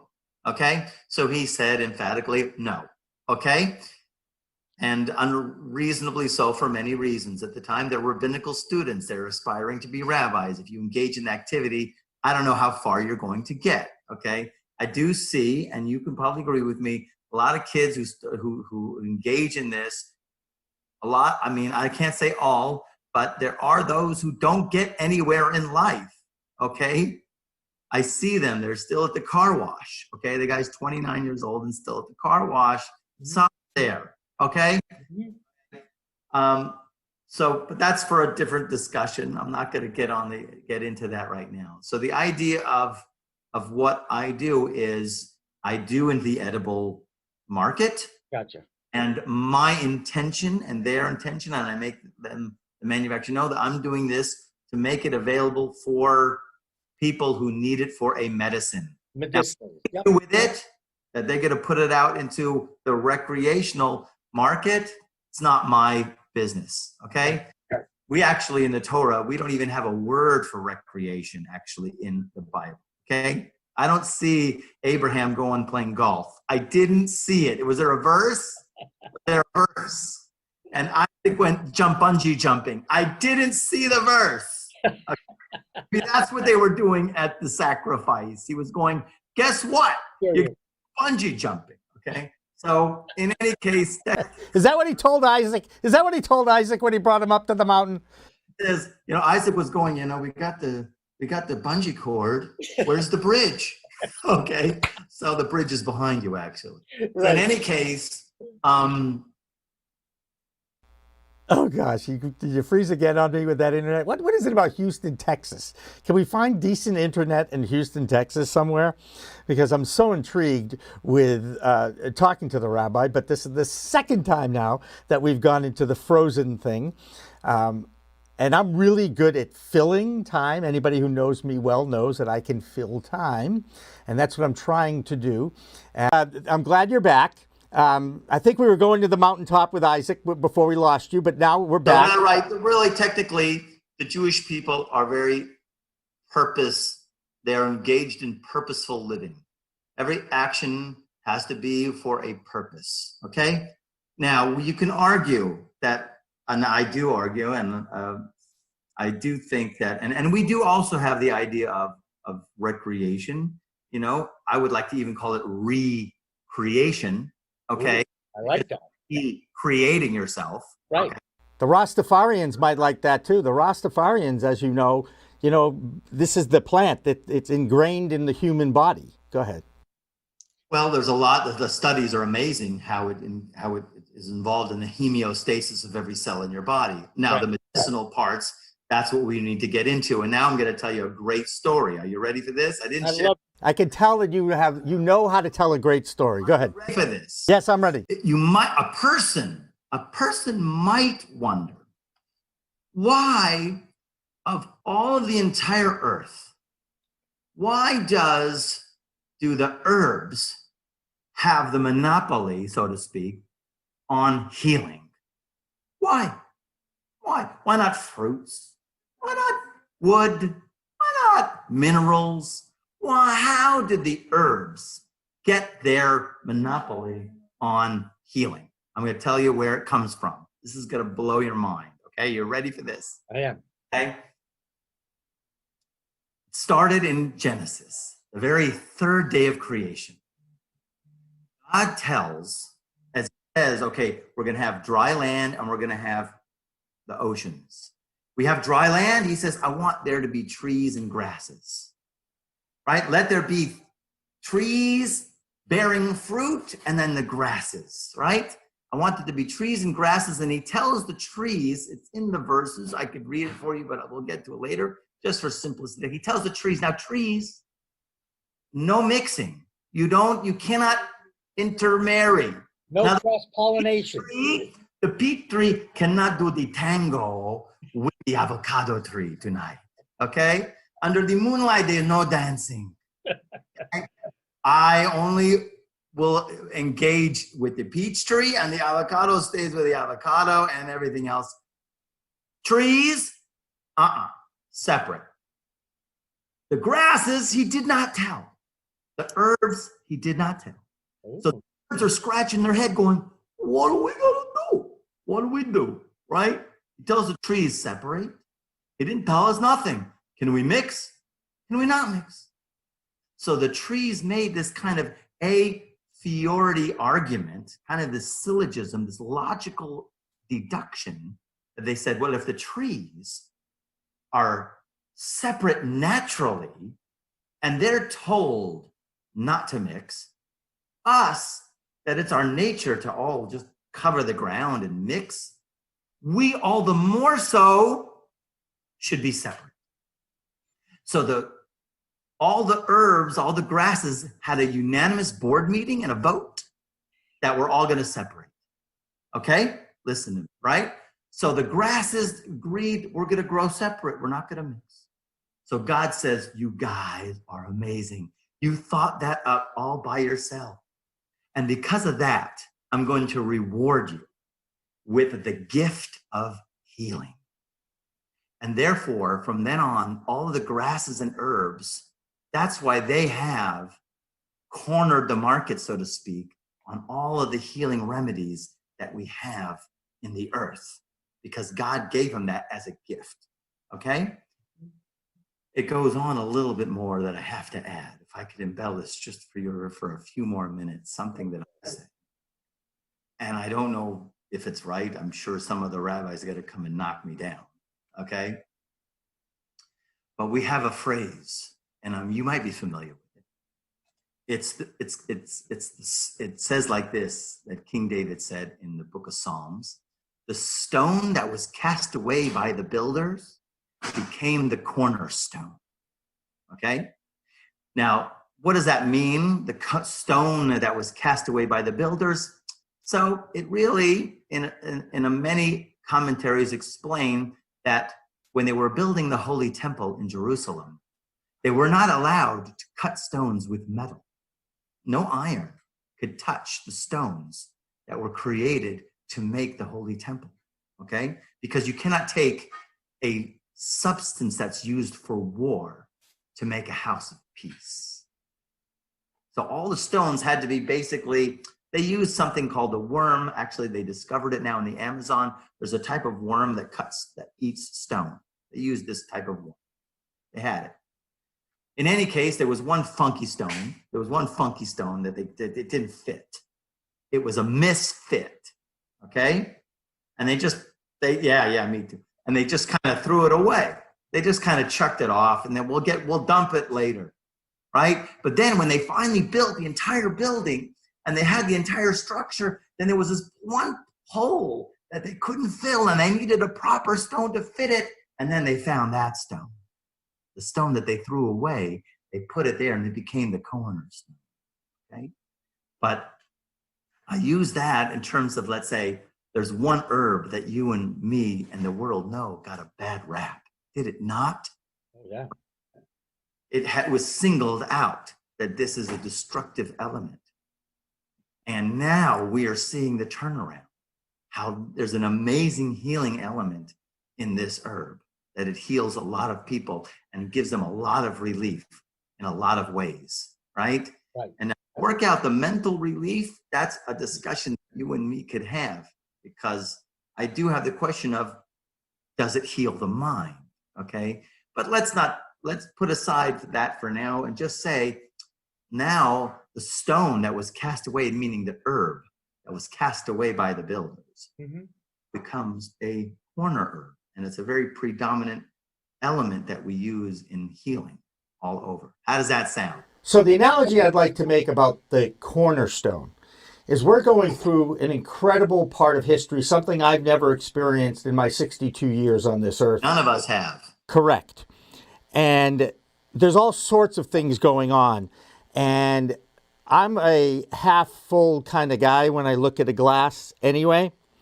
So my point, there is already a movement of some positivity coming out of not just the COVID-19, but the protests about the horrible treatment of those people who are of color in our midst over the generations. And I'm just wondering, is the peaceful protests that have emerged after the initial violent protests, is that a lesson learned by human behavior? Are we going to have positive elements emerging from this horrific virus and these horrible protests that we've seen over the last 10 days or so? Did you say horrible protests? Well, my point is the violence of the protests. Yeah, violence is a problem, and I think the protests that are peaceful are awesome. I want peaceful. If you go, let's go stick with the peaceful. Yeah, I'm good on the peaceful. I'm big on the peaceful. We're all big on the peaceful. The violent, of course, I think because you got other issues going on because yes, you know, there are the forces there. You know, there are forces that seriously do not like the president, and I feel that they're just absolutely going bazonkers to try to get rid of him, and they'll do anything they can, including paying people money to do damage. That's what I think. Money is the root of all evil. Money is not a good thing. To put bricks out in the street for people, it's a question. Yeah, what's going on here? Okay. But let's look at it. You have to look at it as the direction of that we're going in. Is that, listen, between you and me, we have to, I'm sure you're familiar with what's called the critical mass. Mm-hmm. Okay? Which means like the 100th monkey, the famous 100th monkey. You remember that scenario where there were monkeys on different islands and they would put the potatoes or whatever, the food on the beach. The monkeys would come out, eat the potatoes and spit out the sand until on one island, they started to train the monkeys to wash the potatoes first. And as soon as there were a certain number of monkeys on one island who were trained to wash their potatoes instantaneously without cell phone, okay, all the monkeys on the other islands got the idea to wash the potatoes, okay? So in other words, the connection of species, when there's a higher level of thinking, a higher level of behaving, a higher way to go. So then there's a certain critical mass of people got it, then instantaneously the rest of the species, let's look at it specifically, the human species gets it, okay? So in other words, say there's now a raised awareness about how to treat people, just basically. Right. I'm telling you, that video, I couldn't stand it for 10 seconds. I was so disturbed, okay? Just how to treat people. Okay, so that is going to raise the level of awareness, and the protest is making a statement, and those people who are protesting peacefully, right? Yep. Of course, the idea creates an energy, and that energy, of course, will bleed out into a global elevation of living. Okay, we call that the critical mass effect. Okay, right. Mm-hmm. Of course, we know that there's a lot of there's more to go. There's a lot you more. Think? Yeah, but we have certainly reached the bottom of the pit in my lifetime as far as the boiling of anger and emotion between people. Even in Massachusetts, where we are right in the middle of it here, they still have a wear your masks in public rule. And you're starting to see confrontations in public between people who are wearing the mask and people who are not wearing the masks. Okay. And this divisiveness. It's a very serious thing that a person also has to look out for. That the forces of divisiveness. Okay. I don't have an answer. I don't. Okay. Especially as far as the masks goes. I have my opinion about the masks. I listened to what was his name, Dr. Buttar, right, who had a 100-doctor panel about do the masks have an effect or not, and all the doctors said it doesn't. The virus is going to go right through the mask, right? Like a mouse goes through a chain link fence. Okay, not going to do anything. But you still have the populace who want to be on the blue pill. I'm sorry, that's my personal opinion. Now there is a consideration for others. If you're in a closed place, I respect that consideration and would do it if you're in a closed place, and as a respect for other people. In public, I can't see it. Okay, now it's a new religion, and I don't follow those new religions. Okay, I have my own religion. Okay. That takes up a lot of your time, I might add, too, I'm sure. Yes, it does. Thank God. So when people come to you for explanations of what is going on, how do you handle those questions to you as someone, as a rabbi? Like, one word. It's one word. And the word in Hebrew is called emunah. Emunah means faith, meaning connection to God. Emunah means connection to the infinite. In other words, behind that you can be experiencing all of the craziness of the world, we have to know there is a creator, and he's very much involved in the world, and he is controlling everything, and he is totally manipulating and orchestrating everything for us to develop, to become the more whole, enlightened human being. And sometimes it takes a push from the backside. Okay, sometimes it takes a shove from over here, and to awaken us to move forward in terms of our personal development. We always say, God runs the world. I don't care who you're talking about. You want to say Bill Gates, he's going to roll out with the vaccine, and he's going to, vaccinate everybody in the entire world, and, you could go crazy, but we sit back and we go, God is orchestrating everything to perfection. God runs the world. And if we know that everything God does is for the best, then we are at a higher level of serenity, at peace with ourselves. When we're at peace with ourselves, then we make correct decisions, right? And not rash decisions. Right. And we, inflate situations. We deflate because God is all there is. The bottom line that we all are going to get to is called God is all there is. Okay? And I know that you're in tune with this as well. Okay? Because, people who might have taken the herb recreationally, or mostly, definitely, people who have taken it medicinally, if they can and be aware of their thoughts, right? What are you supposed to be thinking about? If you need to take it medicinally, it's going to affect your psyche, no? Psychoactive effect? Hello? Okay? So the idea here is, I'm just going to move because my wife is talking on the phone. That's okay. On the internet. No, it's okay. I love the moving rabbi camera. This is awesome. You don't get too dizzy. Okay? So now I forgot where I was talking. Well, we're talking about God, which is great because it's all God. It's all about God. We have a phrase. Whenever you're caught in a bind, you have to say the magic words, which is in Hebrew means Ein Od Milvado, which means there's nothing else other than God. Meaning all of the atoms and all the subatomic particles, and we all know that if you go into subatomic physics and everything like that, we really don't exist, okay? We are specks of consciousness in an infinite ocean, okay? That we're going in and might happen to be an expression of Yaakov Cohen, right? You're Jimmy Young. It's an expression of consciousness that is moving through an ocean of infinite light, okay?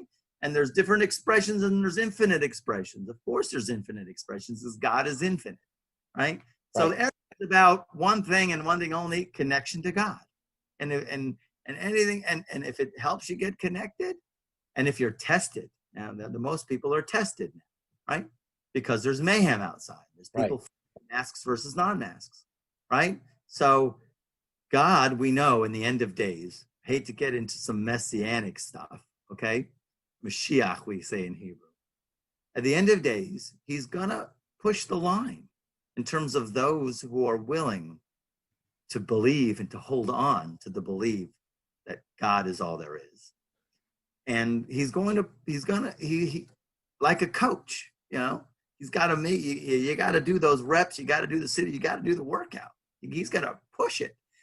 And the imagery is as if, like, say, everybody's hanging on a rope, right? And he's going to shake that rope. Are you going to hang on? Are you not going to hang? Are you going to let go? Okay. So the idea here is we're challenged. And the way that I've been training myself is to appreciate the opportunity, to appreciate the challenge, saying, thank you, God, for this challenge that I get to now connect with you on a higher level. Okay? Does that make sense? To me, it totally makes sense. It's A how I live my challenge. life. I'm not saying it's not a challenge. It's definitely a challenge. But listen, going to the gym has to be a challenge. You can't go expect to lift a 5-pound weight for 50 years. It's not a challenge. You got to lift heavy, and the weights are getting heavier. Okay? The weights are very heavy. The world is shocked. Okay? God can, you know, you want to say how this coronavirus leaked out of Wuhan and all the espionage that's behind it or whatever. God allowed it to happen. And he allowed everybody to get injected with fear. Okay? He allowed everybody to get overcome with this situation. He wanted it to happen. We say God runs the world, no matter what. So we will evolve. We will all be better once we survive this and get through this as a human species. And the best thing is this one tool, and it's called, it's a 5-strand rope called emunah, which is connection to the Almighty. Okay, connection to the infinite. There is an infinite source who created us. People call him God. Okay, you might call him Almighty. You might call him, I'm Kabbalistic because I study Kabbalah and teach Kabbalah, Ein Sof. Ein Sof is the highest concept you can get to, which means no end, meaning unlimited. We come from an unlimited source, okay? We're connected to an unlimited source, and we have to climb, and we have to reach, and we have to persevere and hang on. And the 5-strand rope is to believe that God, basically it's 5 strands because there's 5 thoughts that go into it, okay? One is God is orchestrating every single detail in your life, even the smallest detail. We're taught, you're going to like this one, we're taught by our wise men that there is no blade of grass that does not have an angel standing over it, telling it to grow. Okay? Every blade of grass. Okay? So for sure us. We have coaches in the spiritual realm. God, he's like, come on, man, you got to grow. You got to grow, right? And the idea is to know that God is totally involved in every detail of our lives. Everything God does is for the good. There's a purpose for everything, even though we can't see it. We have to know God, there's a reason for everything. And then the other 2 is believe in yourself. That's a big one. That's probably the biggest challenge that humanity has, to believe in themselves. And then the 5th one is believe in humanity. You have to believe that humanity can get it.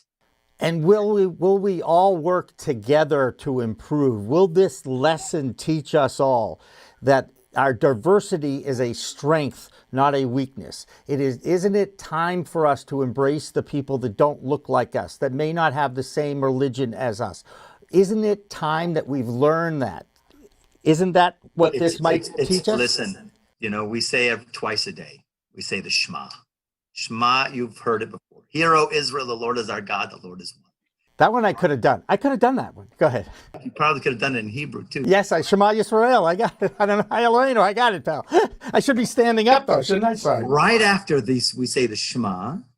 We say, Ve'ahavta et Hashem Elokech, which means you shall love Hashem, your God. Okay? Love. Focus on the love. Okay? And then when we love, and God created the world with all kinds of entities.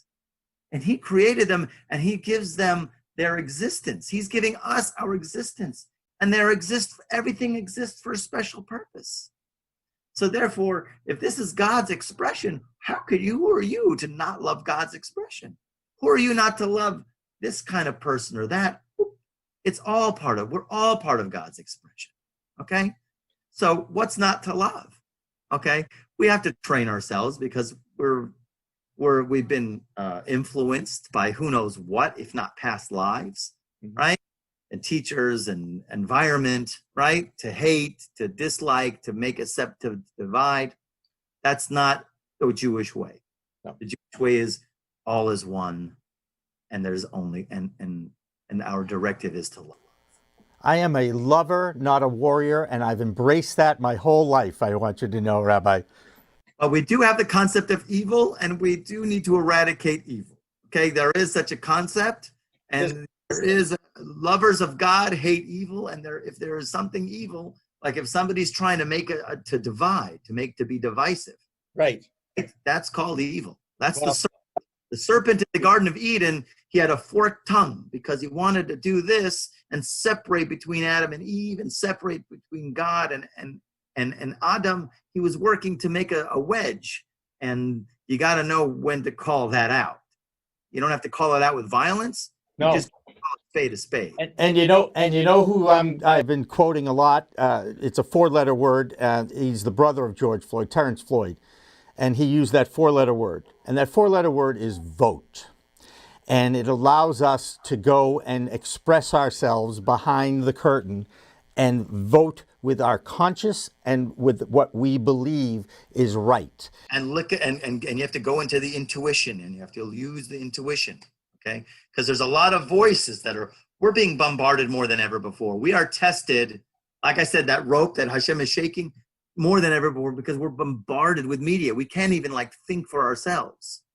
That's why I also advocate meditation, which is because you got to learn how to just get your thoughts together and what feels right, and be aware of your feelings and be aware of your intuition. And it's a great way to shut your brain off and just look inward. That's what I do with my meditation, and it works. Yes, absolutely.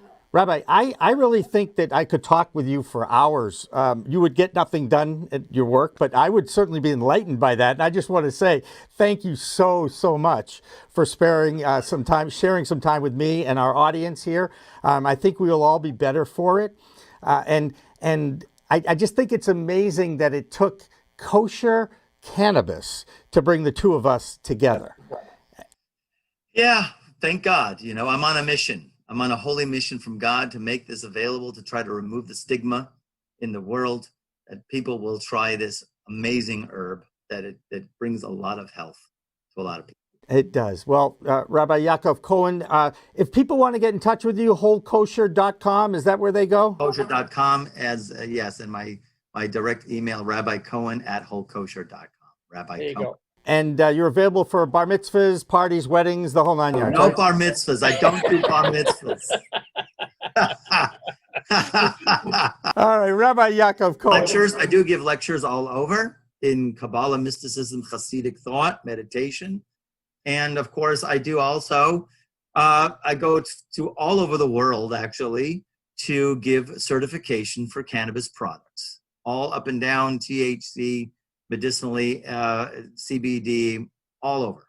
Fantastic. Well, you're certainly doing God's work, and that has a lot. You have a lot of respect. I have a lot of respect for people who do that. That's all about. He is Rabbi Yaakov Cohen. I am Jimmy Young, the founder of Pro Cannabis Media and the host of In the Weeds. Thank you so much for watching and listening. And remember, it's a whole new world of weed out there. Use it responsibly. We Talk Now, We Talk News, and In the Weeds are all available on most major podcast distributors like iTunes, Spotify, Google Play, and our friends at clnsmedia.com and our flagship, Cannabis.net. So subscribe, share, and like our videos on all the social media networks out there, including LinkedIn, Twitter, Instagram, Facebook, the WeedTube, and... We are Pro Cannabis Media.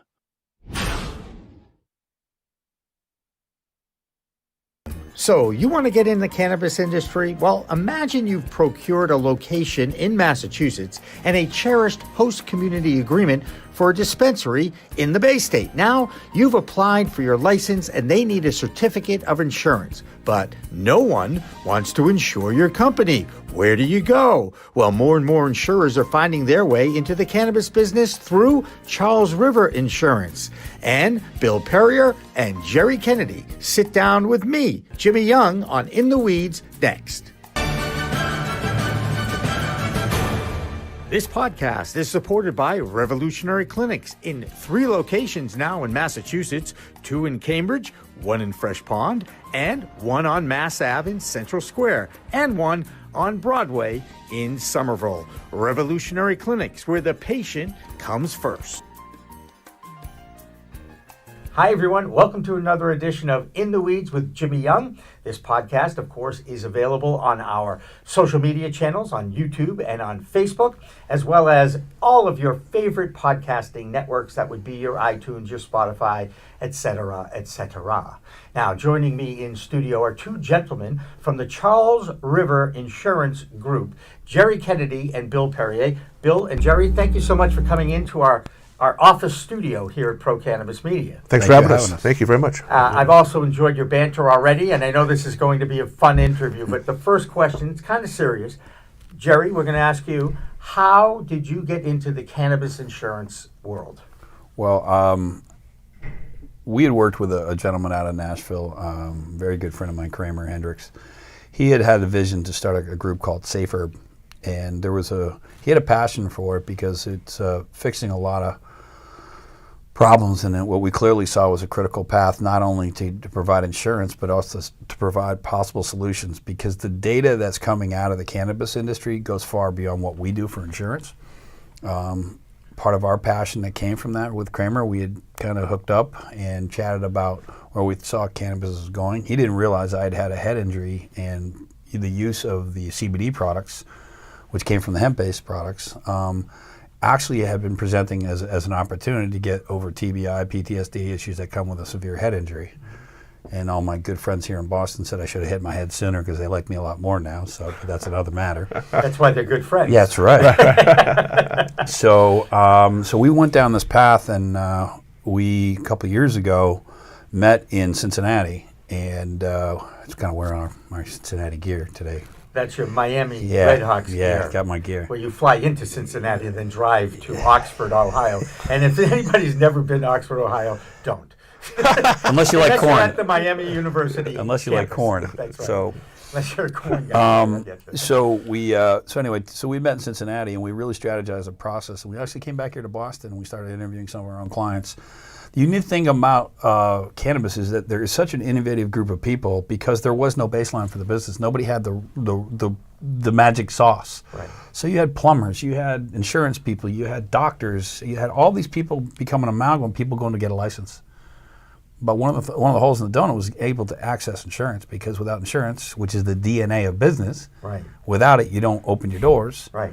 So we decided to do this, and we started with a very, very basic program, and now we're one of the premier programs globally. So we represent that program here in New England. There are very few people that do it. There are other carriers out there, but we, as we like to say, party with a purpose. So, saying a party with a purpose, is that trademarked? It will be. It will be by 3 o'clock today. I freaking love that. Okay, I love that. And since Bill's the one who actually made the contact, what have you found to be the biggest challenge in the cannabis insurance space? Sure, letting people know that it's not a get-rich-quick scheme. Mm-hmm. Far from it. It's not the gold rush of the old days. It takes a lot of time, a lot of energy, a lot of ups and downs, and a lot of money.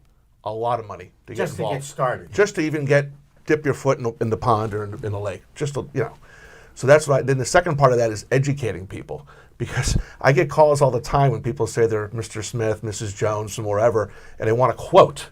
Just give me a quote. And you just start cracking up and falling off your chair, because that's not how insurance, maybe if you have a French fry cart somewhere, yeah, maybe I could do that, but you don't sell insurance like that. And we don't sell insurance, by the way. We do risk transfer and risk mitigation. We don't really sell insurance policies. Gotcha. Risk transfer, risk mitigation. Right, and that's why I talked to you about the National Cannabis Risk Management Association, because Rocco Petrilli is the chairman of the board there. He's a good friend of ours, and we definitely would like to introduce you guys to Yeah, that they're group. a very well-known organization. We have a lot of appreciation for them. There you go. Well, Rocco has not been to this side of the studio. He's been to the other one, which was the original In the Weeds studio across the hall. You do not need to know about that. All right. We'll take your word for it. Let's get into more topics about. You mentioned underlying anything having to do with cannabis is the stigma involved with this particular natural plant. You know, biggest battle you have, I'm guessing. It is, and we're seeing it more now from the people that service the industry. You know, the guys that go and do the HVAC, the electricians, the sprinkler systems. Maybe they're a neighborhood type vendor, and someone says, "Oh, you're working with the cannabis guy? I don't know if I want you working on my house anymore." When it's just an honest living, there's nothing illegal about it, nothing wrong, and that's kind of sad, actually. Right. And what's sad, and I'm going to throw this out there, is no one is funding or producing a public service campaign on behalf of the industry.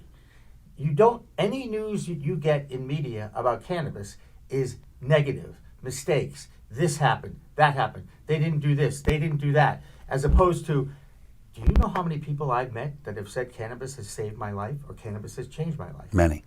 I mean, you guys meet them, right? Every day. We do. Every day. Yeah. Isn't it, again, you can hear some frustration because I have a passion for this, and it's something Clearly. that I've been waving the flag for as soon as I got my medical card, because I wanted to get information. I wanted to learn more about the plant, you know, and finding out that there are other ways to titrate, there are other ways to partake other than just rolling up a joint and smoking the joint. You can do tinctures, and you can do edibles, and I actually have some CBD medic stuff on me, you know, Rob Gronkowski's guy.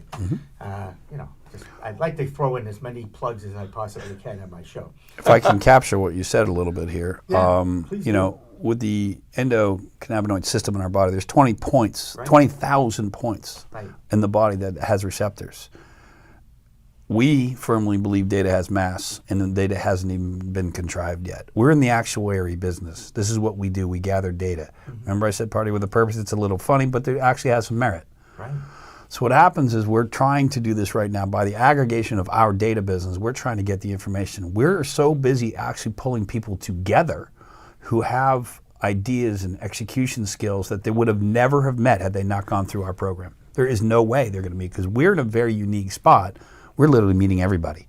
I don't have to go to a trade show to meet everybody, because I'm meeting 365 days a year with guys like Bill. You know, I've got Michael Denal. I've got other people back at the office, and we got offices all over New England.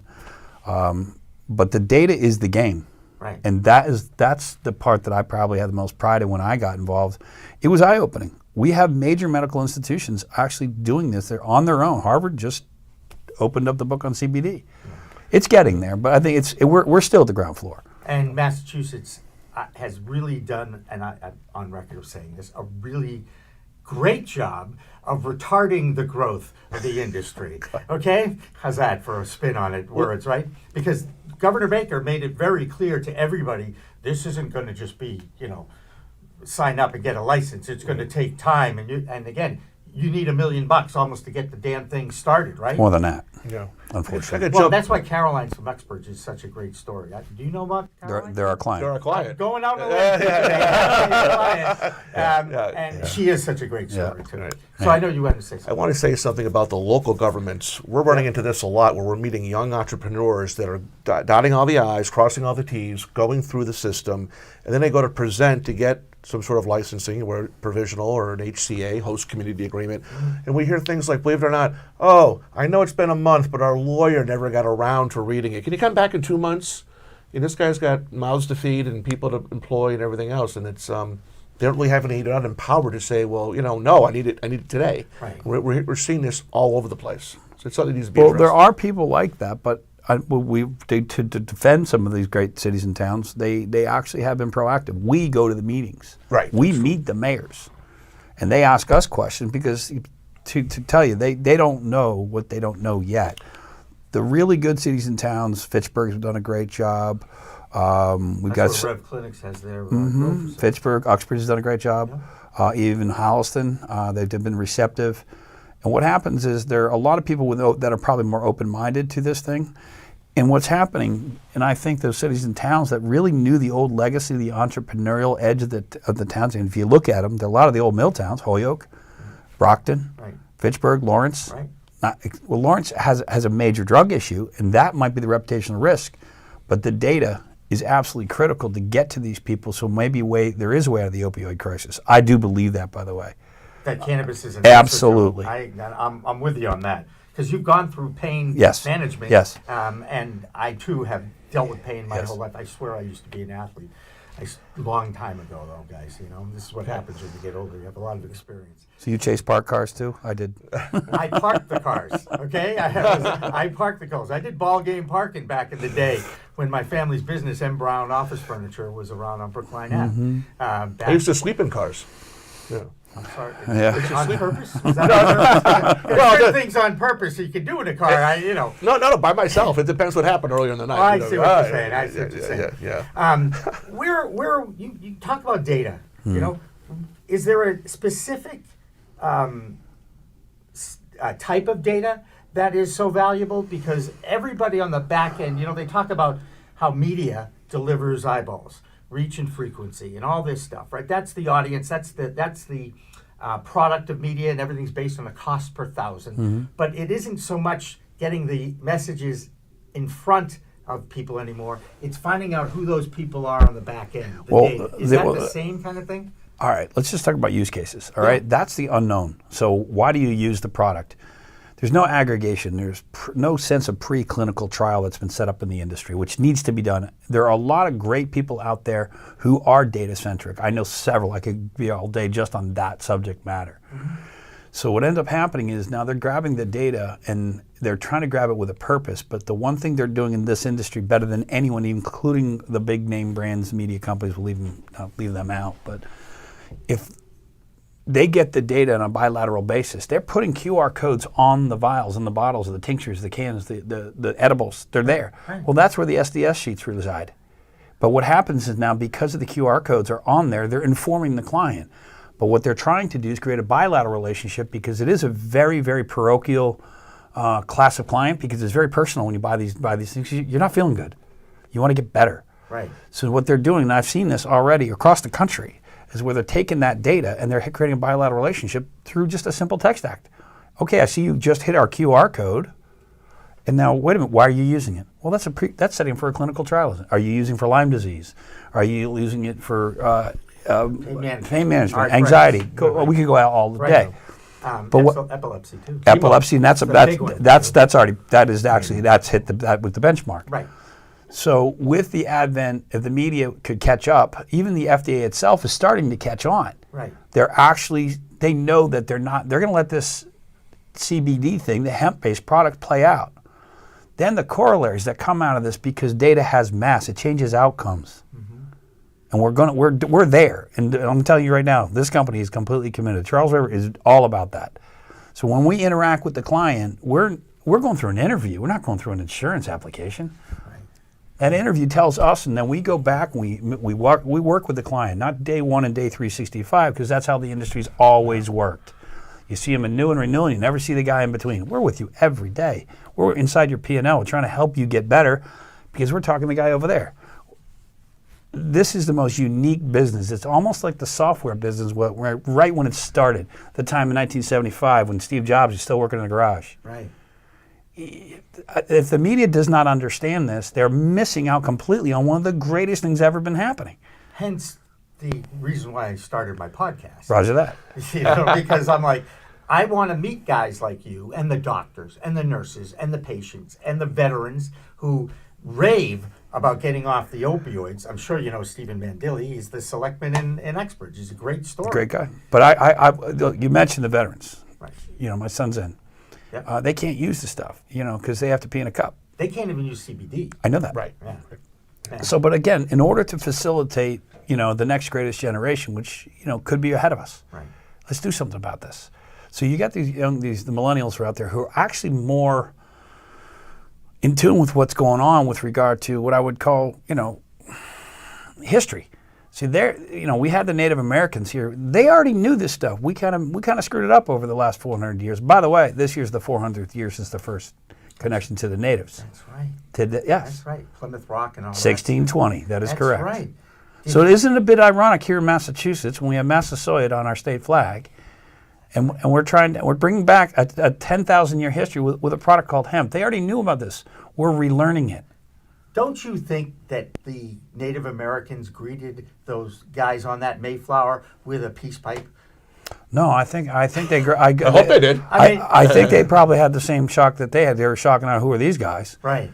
Where'd they come from? Yeah, but you know what? I'm very close with some of the native tribes here in Massachusetts, and believe me, they're here. Yeah. They're very ingrained in this. Good. And because if there is a time to give back to those who have been most impacted on the war on drugs that failed, this is the time. And the Native Americans and anybody of color certainly has been vilified and picked on, and I feel so bad. I think the better word is indigenous. Yeah. They were here before us. They were. Oh, God. The natives, oh, my God. Native Americans, absolutely.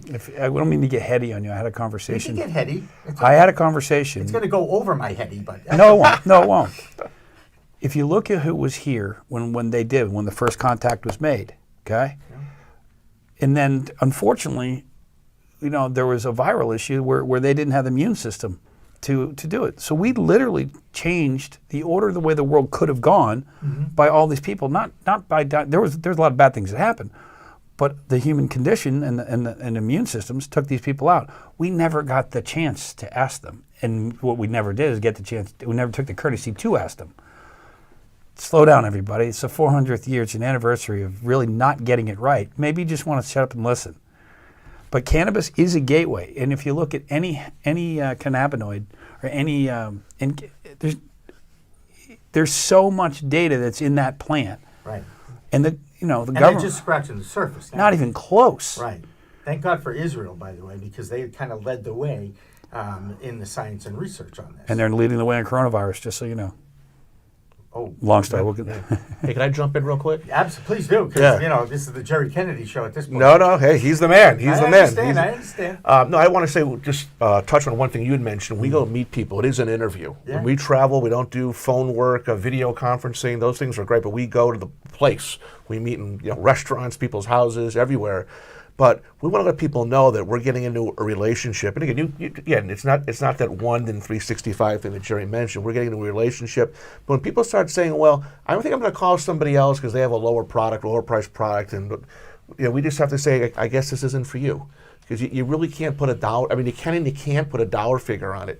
And they really need to be almost handheld. Some of the younger entrepreneurs, I'm not going to paint everybody with the same brush, but some of the younger folks really need to be handheld, and we don't, we're not billable hours. We really go hands on with these guys. I want to make sure people know that they're thinking of getting in the game, and before they pick up the phone or email somebody, that we're the guys really to at least start with.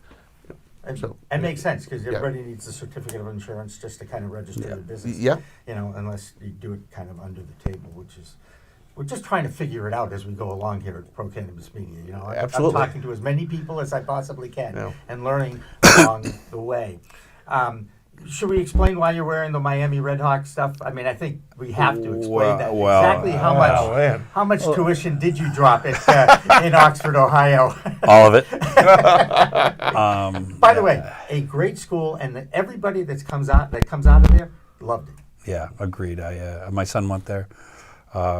He is a veteran. He's in the Air Force, courtesy of that school, our LTC program. I happen to have the gear on today. The irony being is you had family there as well, so it made for a good start of the interview. That's right. But I was going to say, I actually have a Miami. And we went to the same graduation. Oh, that's absolutely. We saw the worst commencement speech of all time. So obviously that's why you get the Miami stuff on. That's because people are like, why is he sitting there with the Miami? Now people now know. Where do you think we're going to be in 5 years? Because obviously a lot is going to be predicated on what happens in November in Washington, D.C. No question. Everybody gets that. That's a history-changing election as far as I'm concerned. At many levels. At many levels, 100%. So there's got to be two scenarios, but that's why I make it 5 years out, because no matter what, at some point, thanks to term limits at the presidency, he can only be there for another 4 years. That we all can say with certainty, right? Right. And there's certainly ways to perhaps not allow that to happen, but that's the election process. Do you see, can you look into your crystal ball and see what the new normal might be like? I mean, you guys are really in the trenches. You're dealing with people all the time. You're dealing with people that still feel that stigma, still living with reefer madness. Yeah, great movie, by the way. Oh, yeah.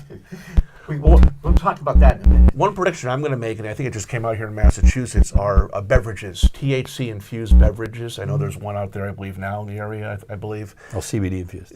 CBD infused. Well, there's both. No, there's THC in California. Yeah. I interviewed a guy, Warren Bobrow, who was introducing Klaus in California, which is a THC-based product. I think we're going to see the portability of it, and I don't mean by taking an edible and walking down the street. I mean, people in the morning have their coffee cups everywhere, right? Dunkin' Donuts, whatever.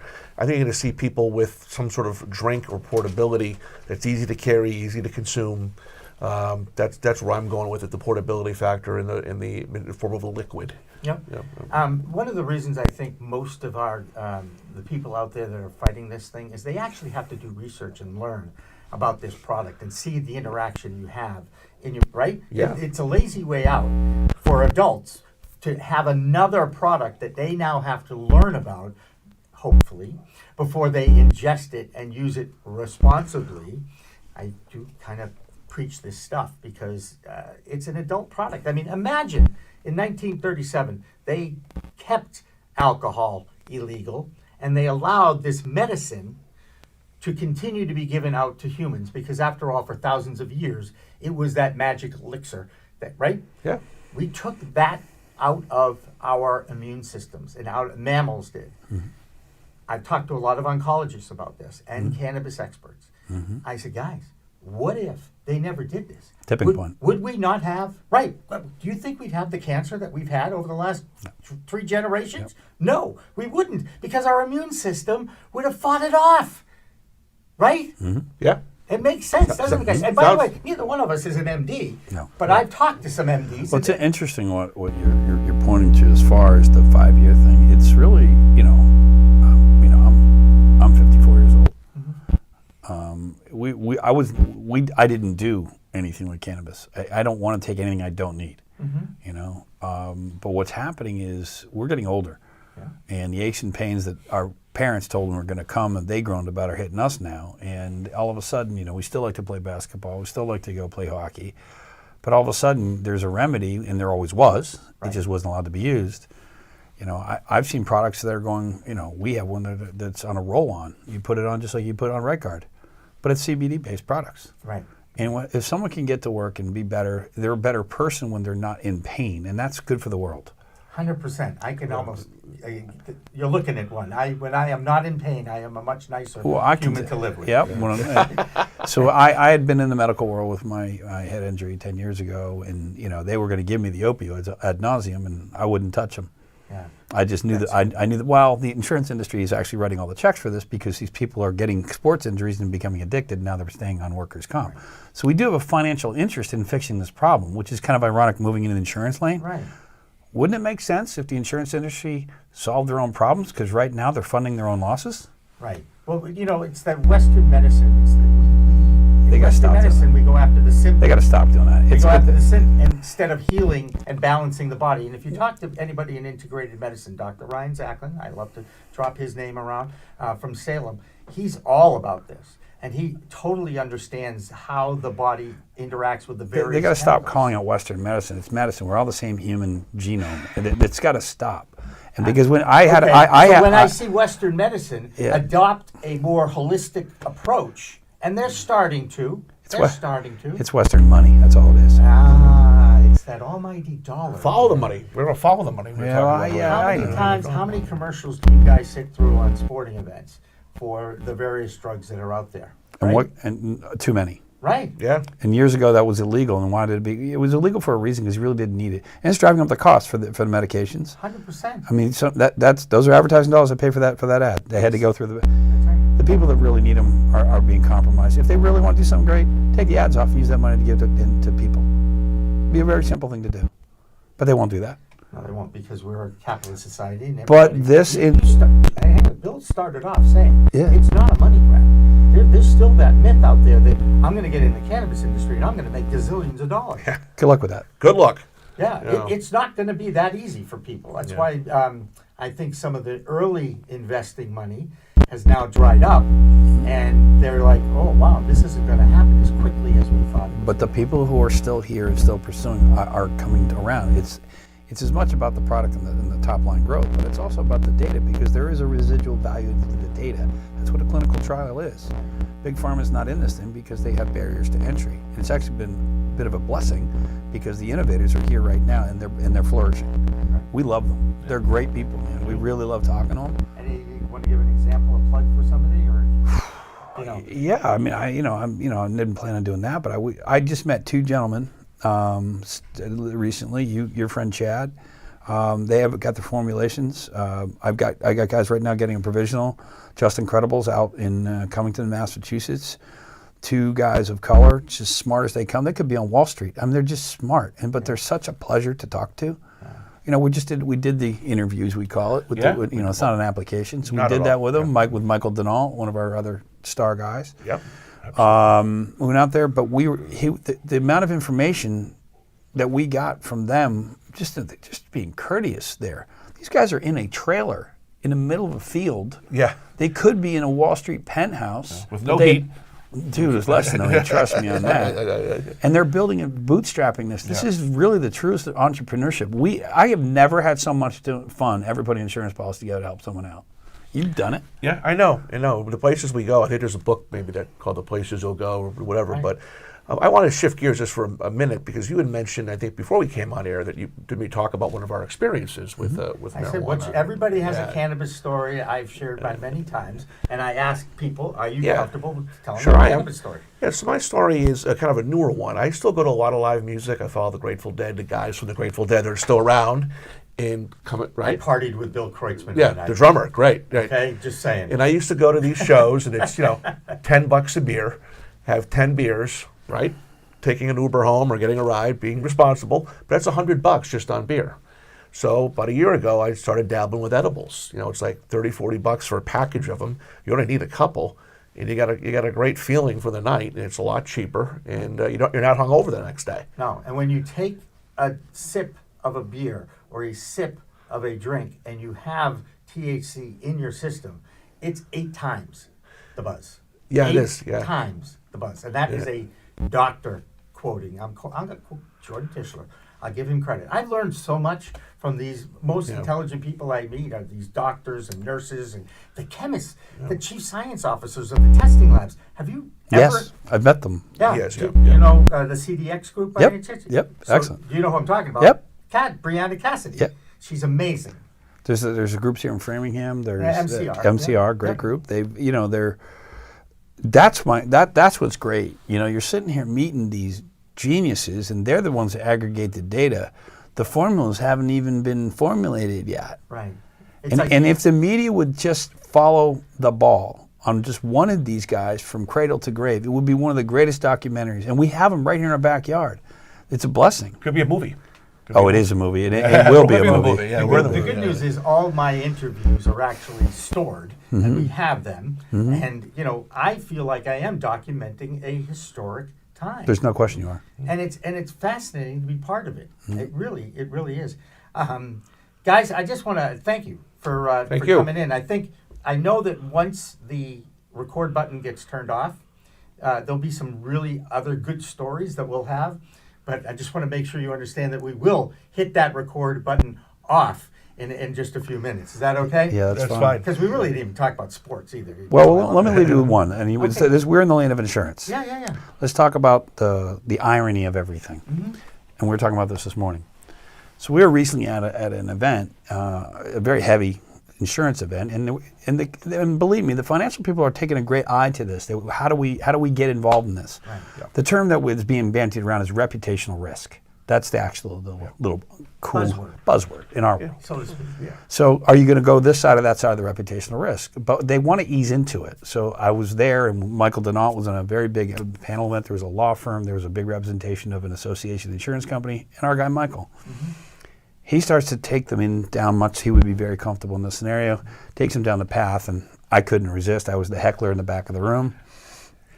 And we have there all the CPAs, all the lawyers, all the insurance guys, everybody that was pretty significant in the city of Boston that really wanted to get a taste of this. And they were realizing, we can't get involved in this. And of course, here comes the heckler.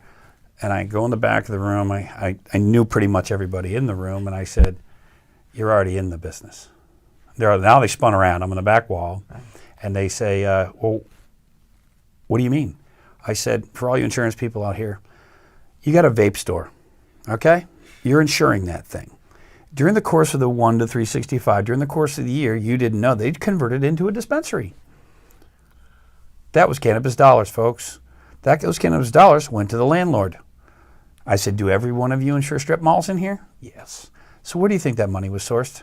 I said, you're already in the business. Don't be so arrogant that you're not already in it. How did that go over in that? Actually went over quite well. It went over quite well because they were like, that was almost a relief to them. Right. Because they desperately want to get involved. Right. So I said, look, if you really want to get in this game, walk into it incrementally. You can do it through LRO. If you think you got a reputational risk, just back up. No one's going to fault you for it, but you're already in it. Why would you go backwards? Right. So we literally, at the end of that conference, our team was outside the door. We were bombarded by the intelligentsia that just find it they've been avoiding it long and So they have to rethink what's going on. So that's an actual live case. This actually happened. There you go. I love that, and that is another piece of history, if you will, that is moving this forward towards the new normal. And hopefully, everybody in this room will live to see the day and celebrate that, because I think we are getting closer and closer. And I know the people that do watch the podcast that I produce and do the interviews, because I get good feedback from them, and we're just going to continue to have these kind of conversations because, as I say all the time at the end of my little podcast, it's a whole new world of weed out there, right? Make sure we all use it responsibly, though, yeah, right? like anything else. So for Jerry Kennedy and Bill Perrier from Charles River Insurance, I'm your host of In the Weeds, Jimmy Young. For Dan French, have a good next day. We are Pro Cannabis Media.